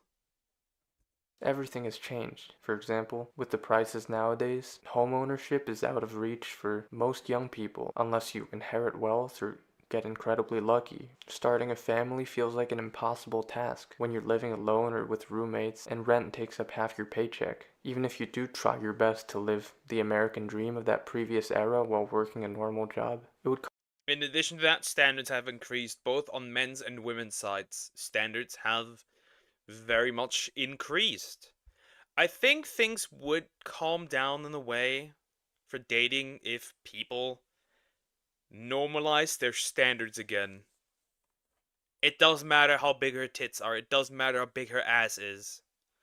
It doesn't matter how much money he makes, as long as he works. It doesn't matter what car he drives or if he drives a car. I feel like these things, they don't, at the end of the day, they don't really matter. You're not gonna be remembered when you die for like how much money you made, what car did you drive, how did you look. That's not what people are gonna remember you for, I feel like. Costs so much to raise just one kid, let alone 3 or 4 like many families used to have in previous generations. But even dating, which is the starting point to get to all of that, has completely fundamentally changed.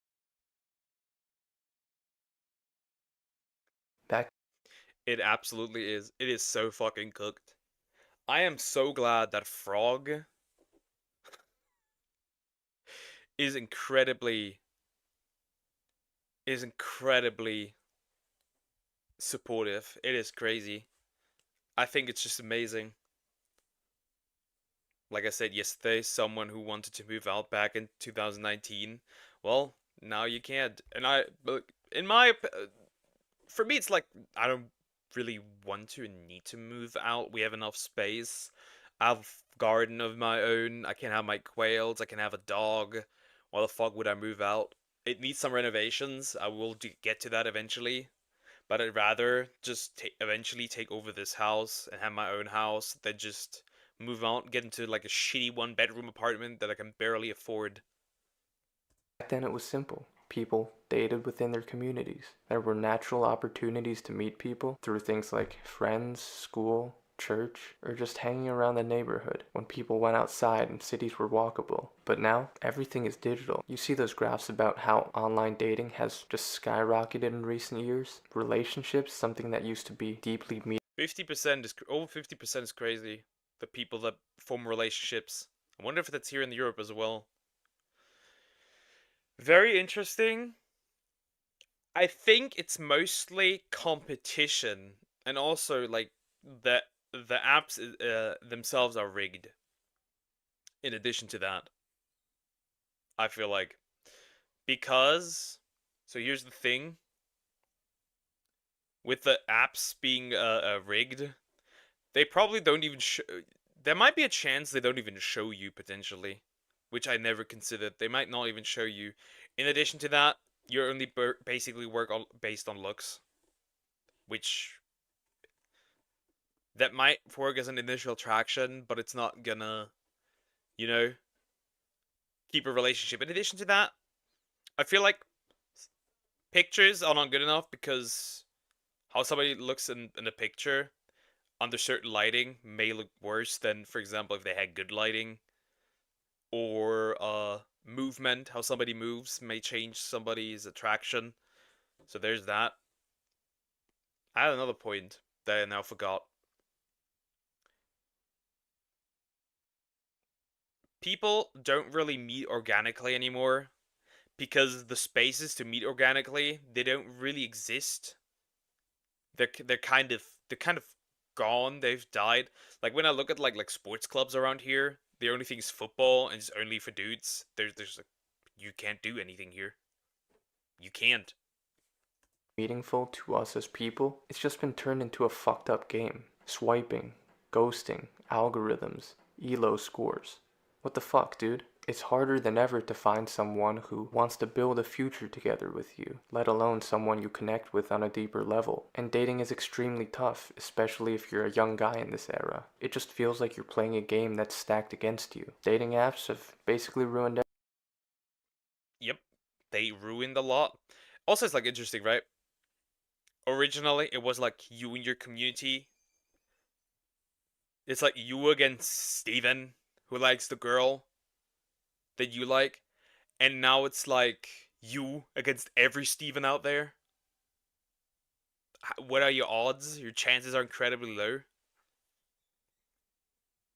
Everything. Sure, they've made it more convenient, but they've also made it way more superficial. Your face and your height are what you get judged on, and if you don't look a certain way, you're practically invisible. You can be a kind, thoughtful, intelligent person, but if your photos don't scream 6 foot tall with a chiseled jawline, Good luck. Good luck with that. And even if you do match, I wouldn't go that far. I wouldn't go that far. Can it be? Sure, but I wouldn't go that far. And honestly, this weird like chiseled jawline thing. This is more like a dude thing. Like those look smackers. Like dude, look smackers are incredibly cringe. You know why? Why are you glazing how another man's jawline looks? Like, bro, are you secretly into men? Because you look so much as men and you compare attractiveness to men. Other men, and it's like, bro. Cringe. Stop glazing another man's looks. with someone, the odds of it going anywhere meaningful are so slim. It seems like everyone's dating with one foot out the door already, and especially girls who have so many options on these dating apps. It's like trying to pick from a buffet. Yeah, but I have to say, the buffet isn't that good. It tastes like shit. Because the dude that you get, I kind of do as well. It's like for men they get no buffet, and for women they get too much buffet. Everyone wants to keep their options open. Everyone wants to find the best person on paper instead of finding a person who's good enough and then trying to build the best relationship from that. So, long story short, we've gamified human connection, and in doing so, we've made it. I agree with that. Like the constant idea of finding the perfect match, and like the best person for you. It's like that's never going to happen. Like you'll never find somebody who ticks all the boxes, has all the criteria. That's not going to happen. Every person has their shortcomings, and you have to live with that, whether you like it or not.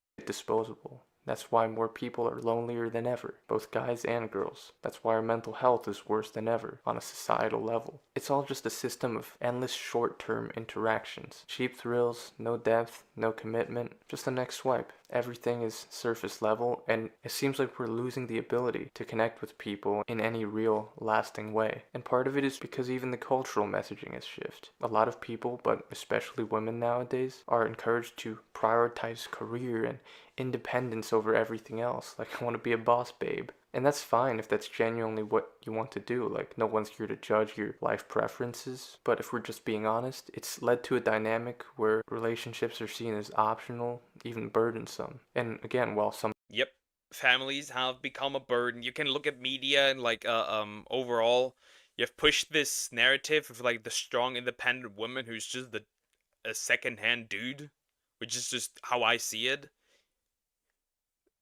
You have ruined. You pretty much took everything that made a woman, like you took the feminine part and just threw it away, and you call that feminism, but you're not really for women. You just wanted new taxpayers. That's how I see it. In addition to that, you have like this messaging around like don't have kids, they're annoying, don't have a partner, focus on yourself. Once again, this whole me thingy. Also, I feel like in media it's also weirdly portrayed where like oftentimes dads are like the bumbling fools that never get anything right, while on the other side you have like this hyper successful mother who's like gets everything right, is just completely perfect, and it's like it gives likely women a turn off in addition to that when they see that.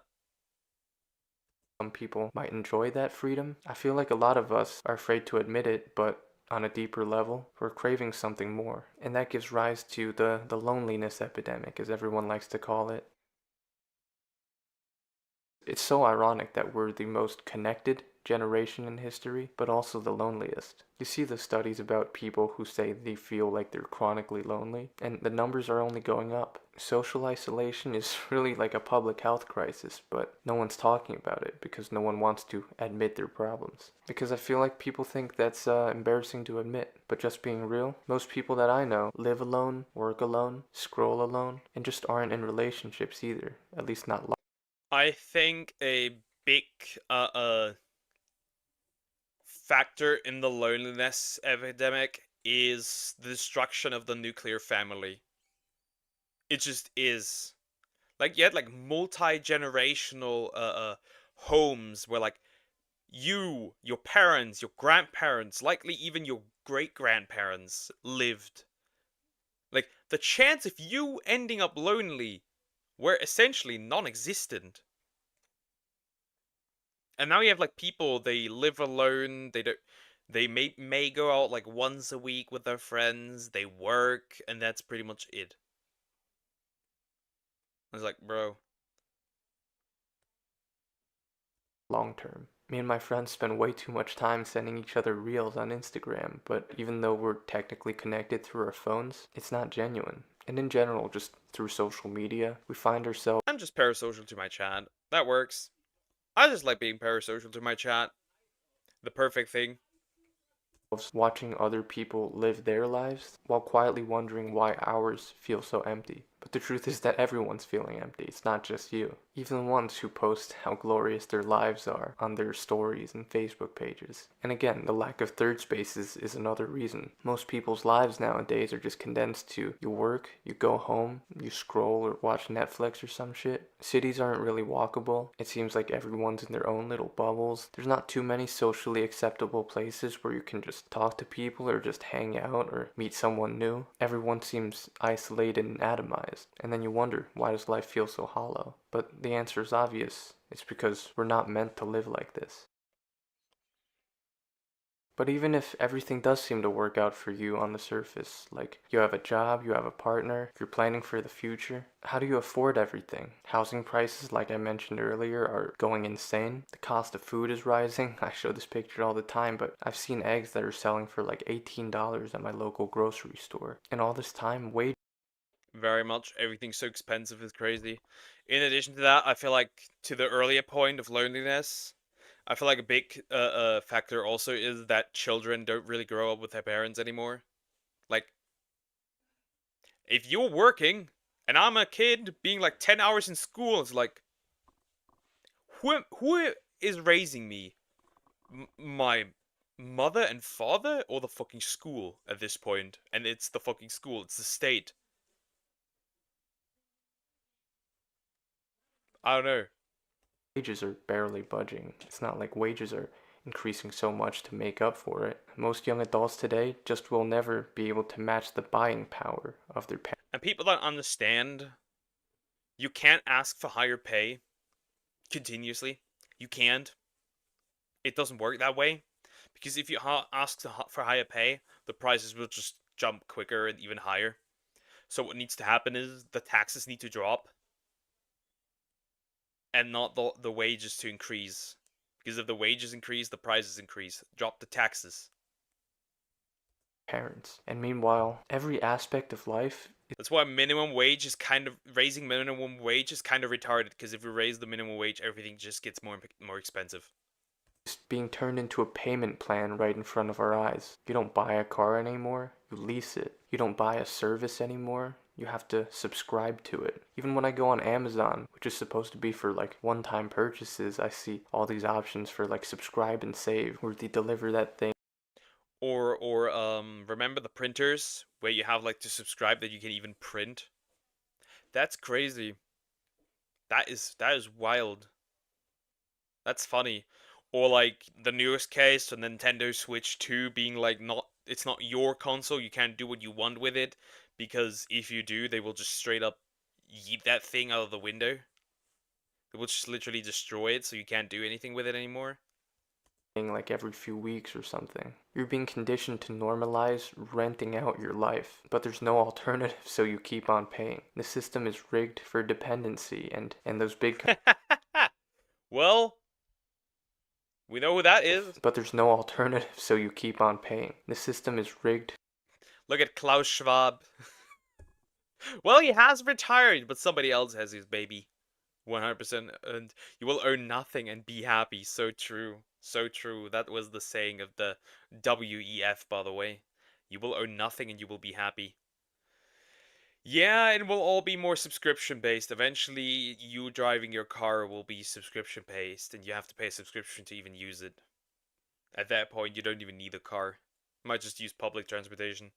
For dependency, and those big companies just make more and more money off of you. It's not like I can just use a flip phone instead of an iPhone. And the looming threat of all this is that, especially in a country like America, a single emergency, like a medical bill, it can set you back months, even years in some cases. So for many people, the idea of saving up for wealth, it feels like a joke. No matter how well off you are, if you're not in like the 0.1% of earners, you're essentially in survival mode. And when you're in survival mode, it's hard to find actual joy and achieve your true potential in everything. No time for passion, no time for a dream, just time to go to work and scroll on social media.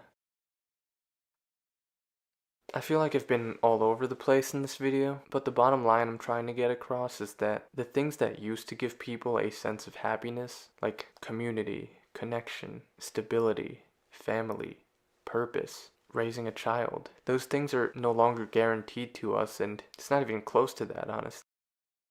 I would say that's kind of very true. Depends. I told you, let's sell plan and get rid of the tax money. That won't fix anything, right? That won't fix anything. So instead of money, you will have resources. Like, it won't change. The money isn't the problem. The problem is that some motherfuckers are just way too greedy. I'm not a commie. I think capitalism is much better than communism. But goodness, chill out a little bit. We cannot keep up with what you're doing. People will never just be happy. Give them paradise and they'll find hell in the corners.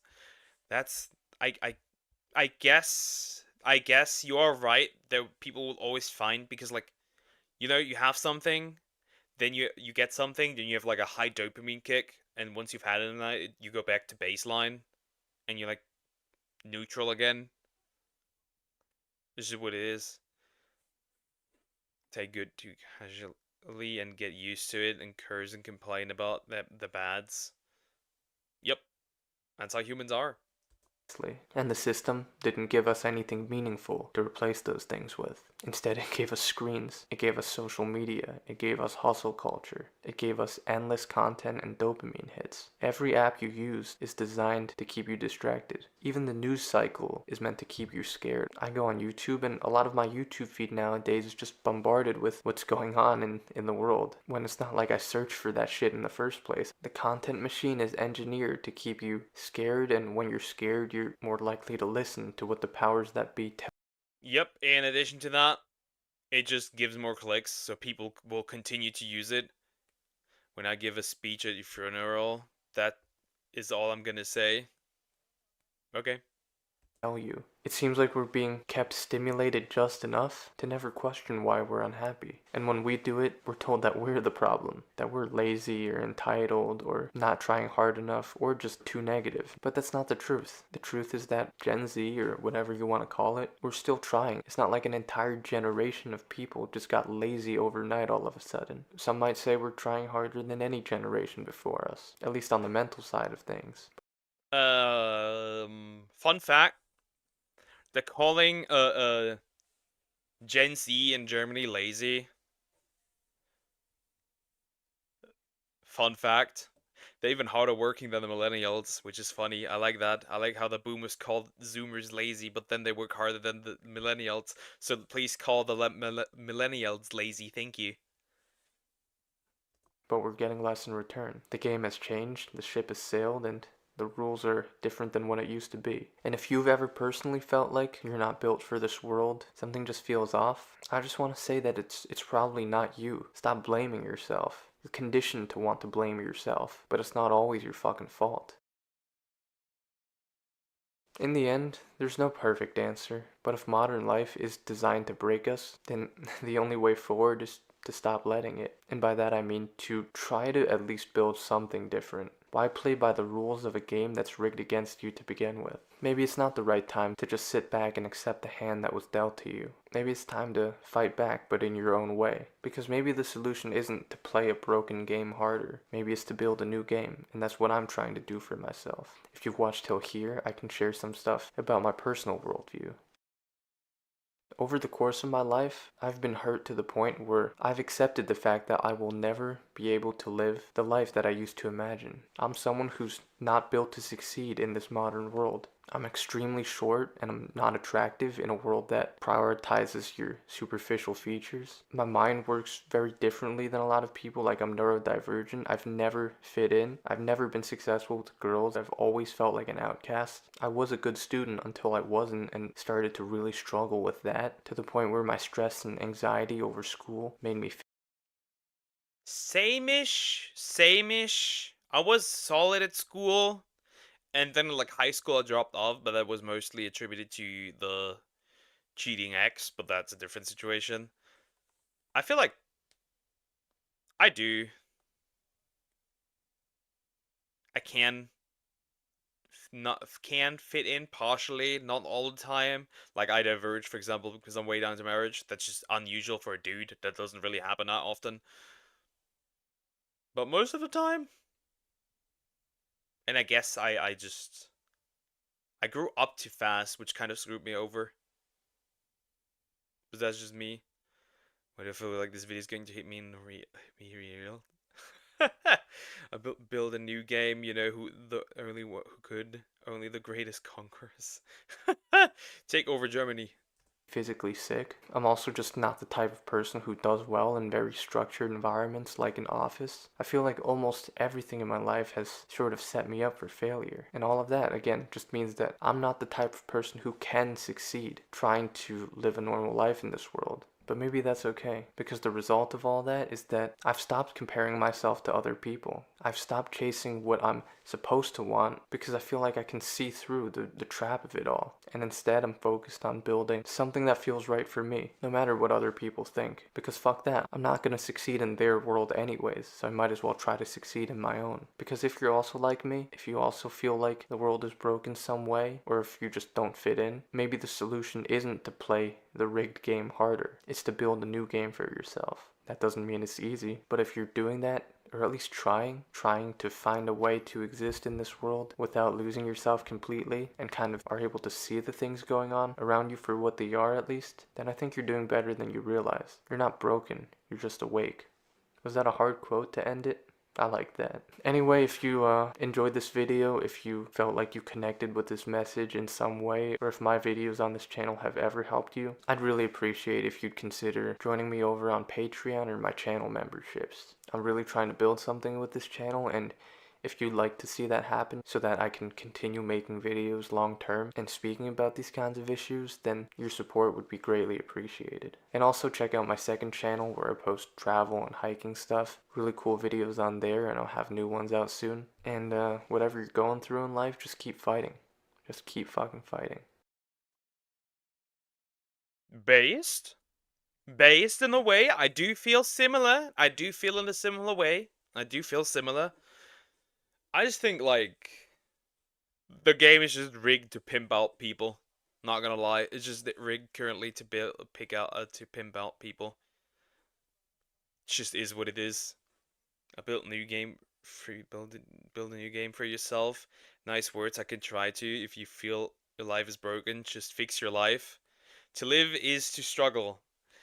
The problem is that the struggle seems to currently overwhelm the live part. I feel like based but useless. Kind of, yeah, sure. But interesting to see the perspective, I'd say. Still interesting.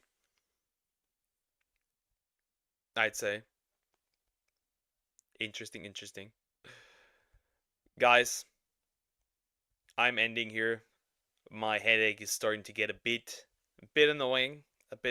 So I will end here.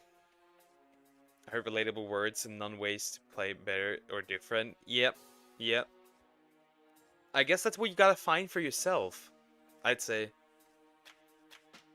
You gotta find that for yourself, I assume. It just is what it is. I don't play the game. I fight for me and my frog. And you guys. Anyways, I'll log off for today. Thank you so much for watching. I will see you tomorrow. Have a nice day or night. And yeah, bye-bye.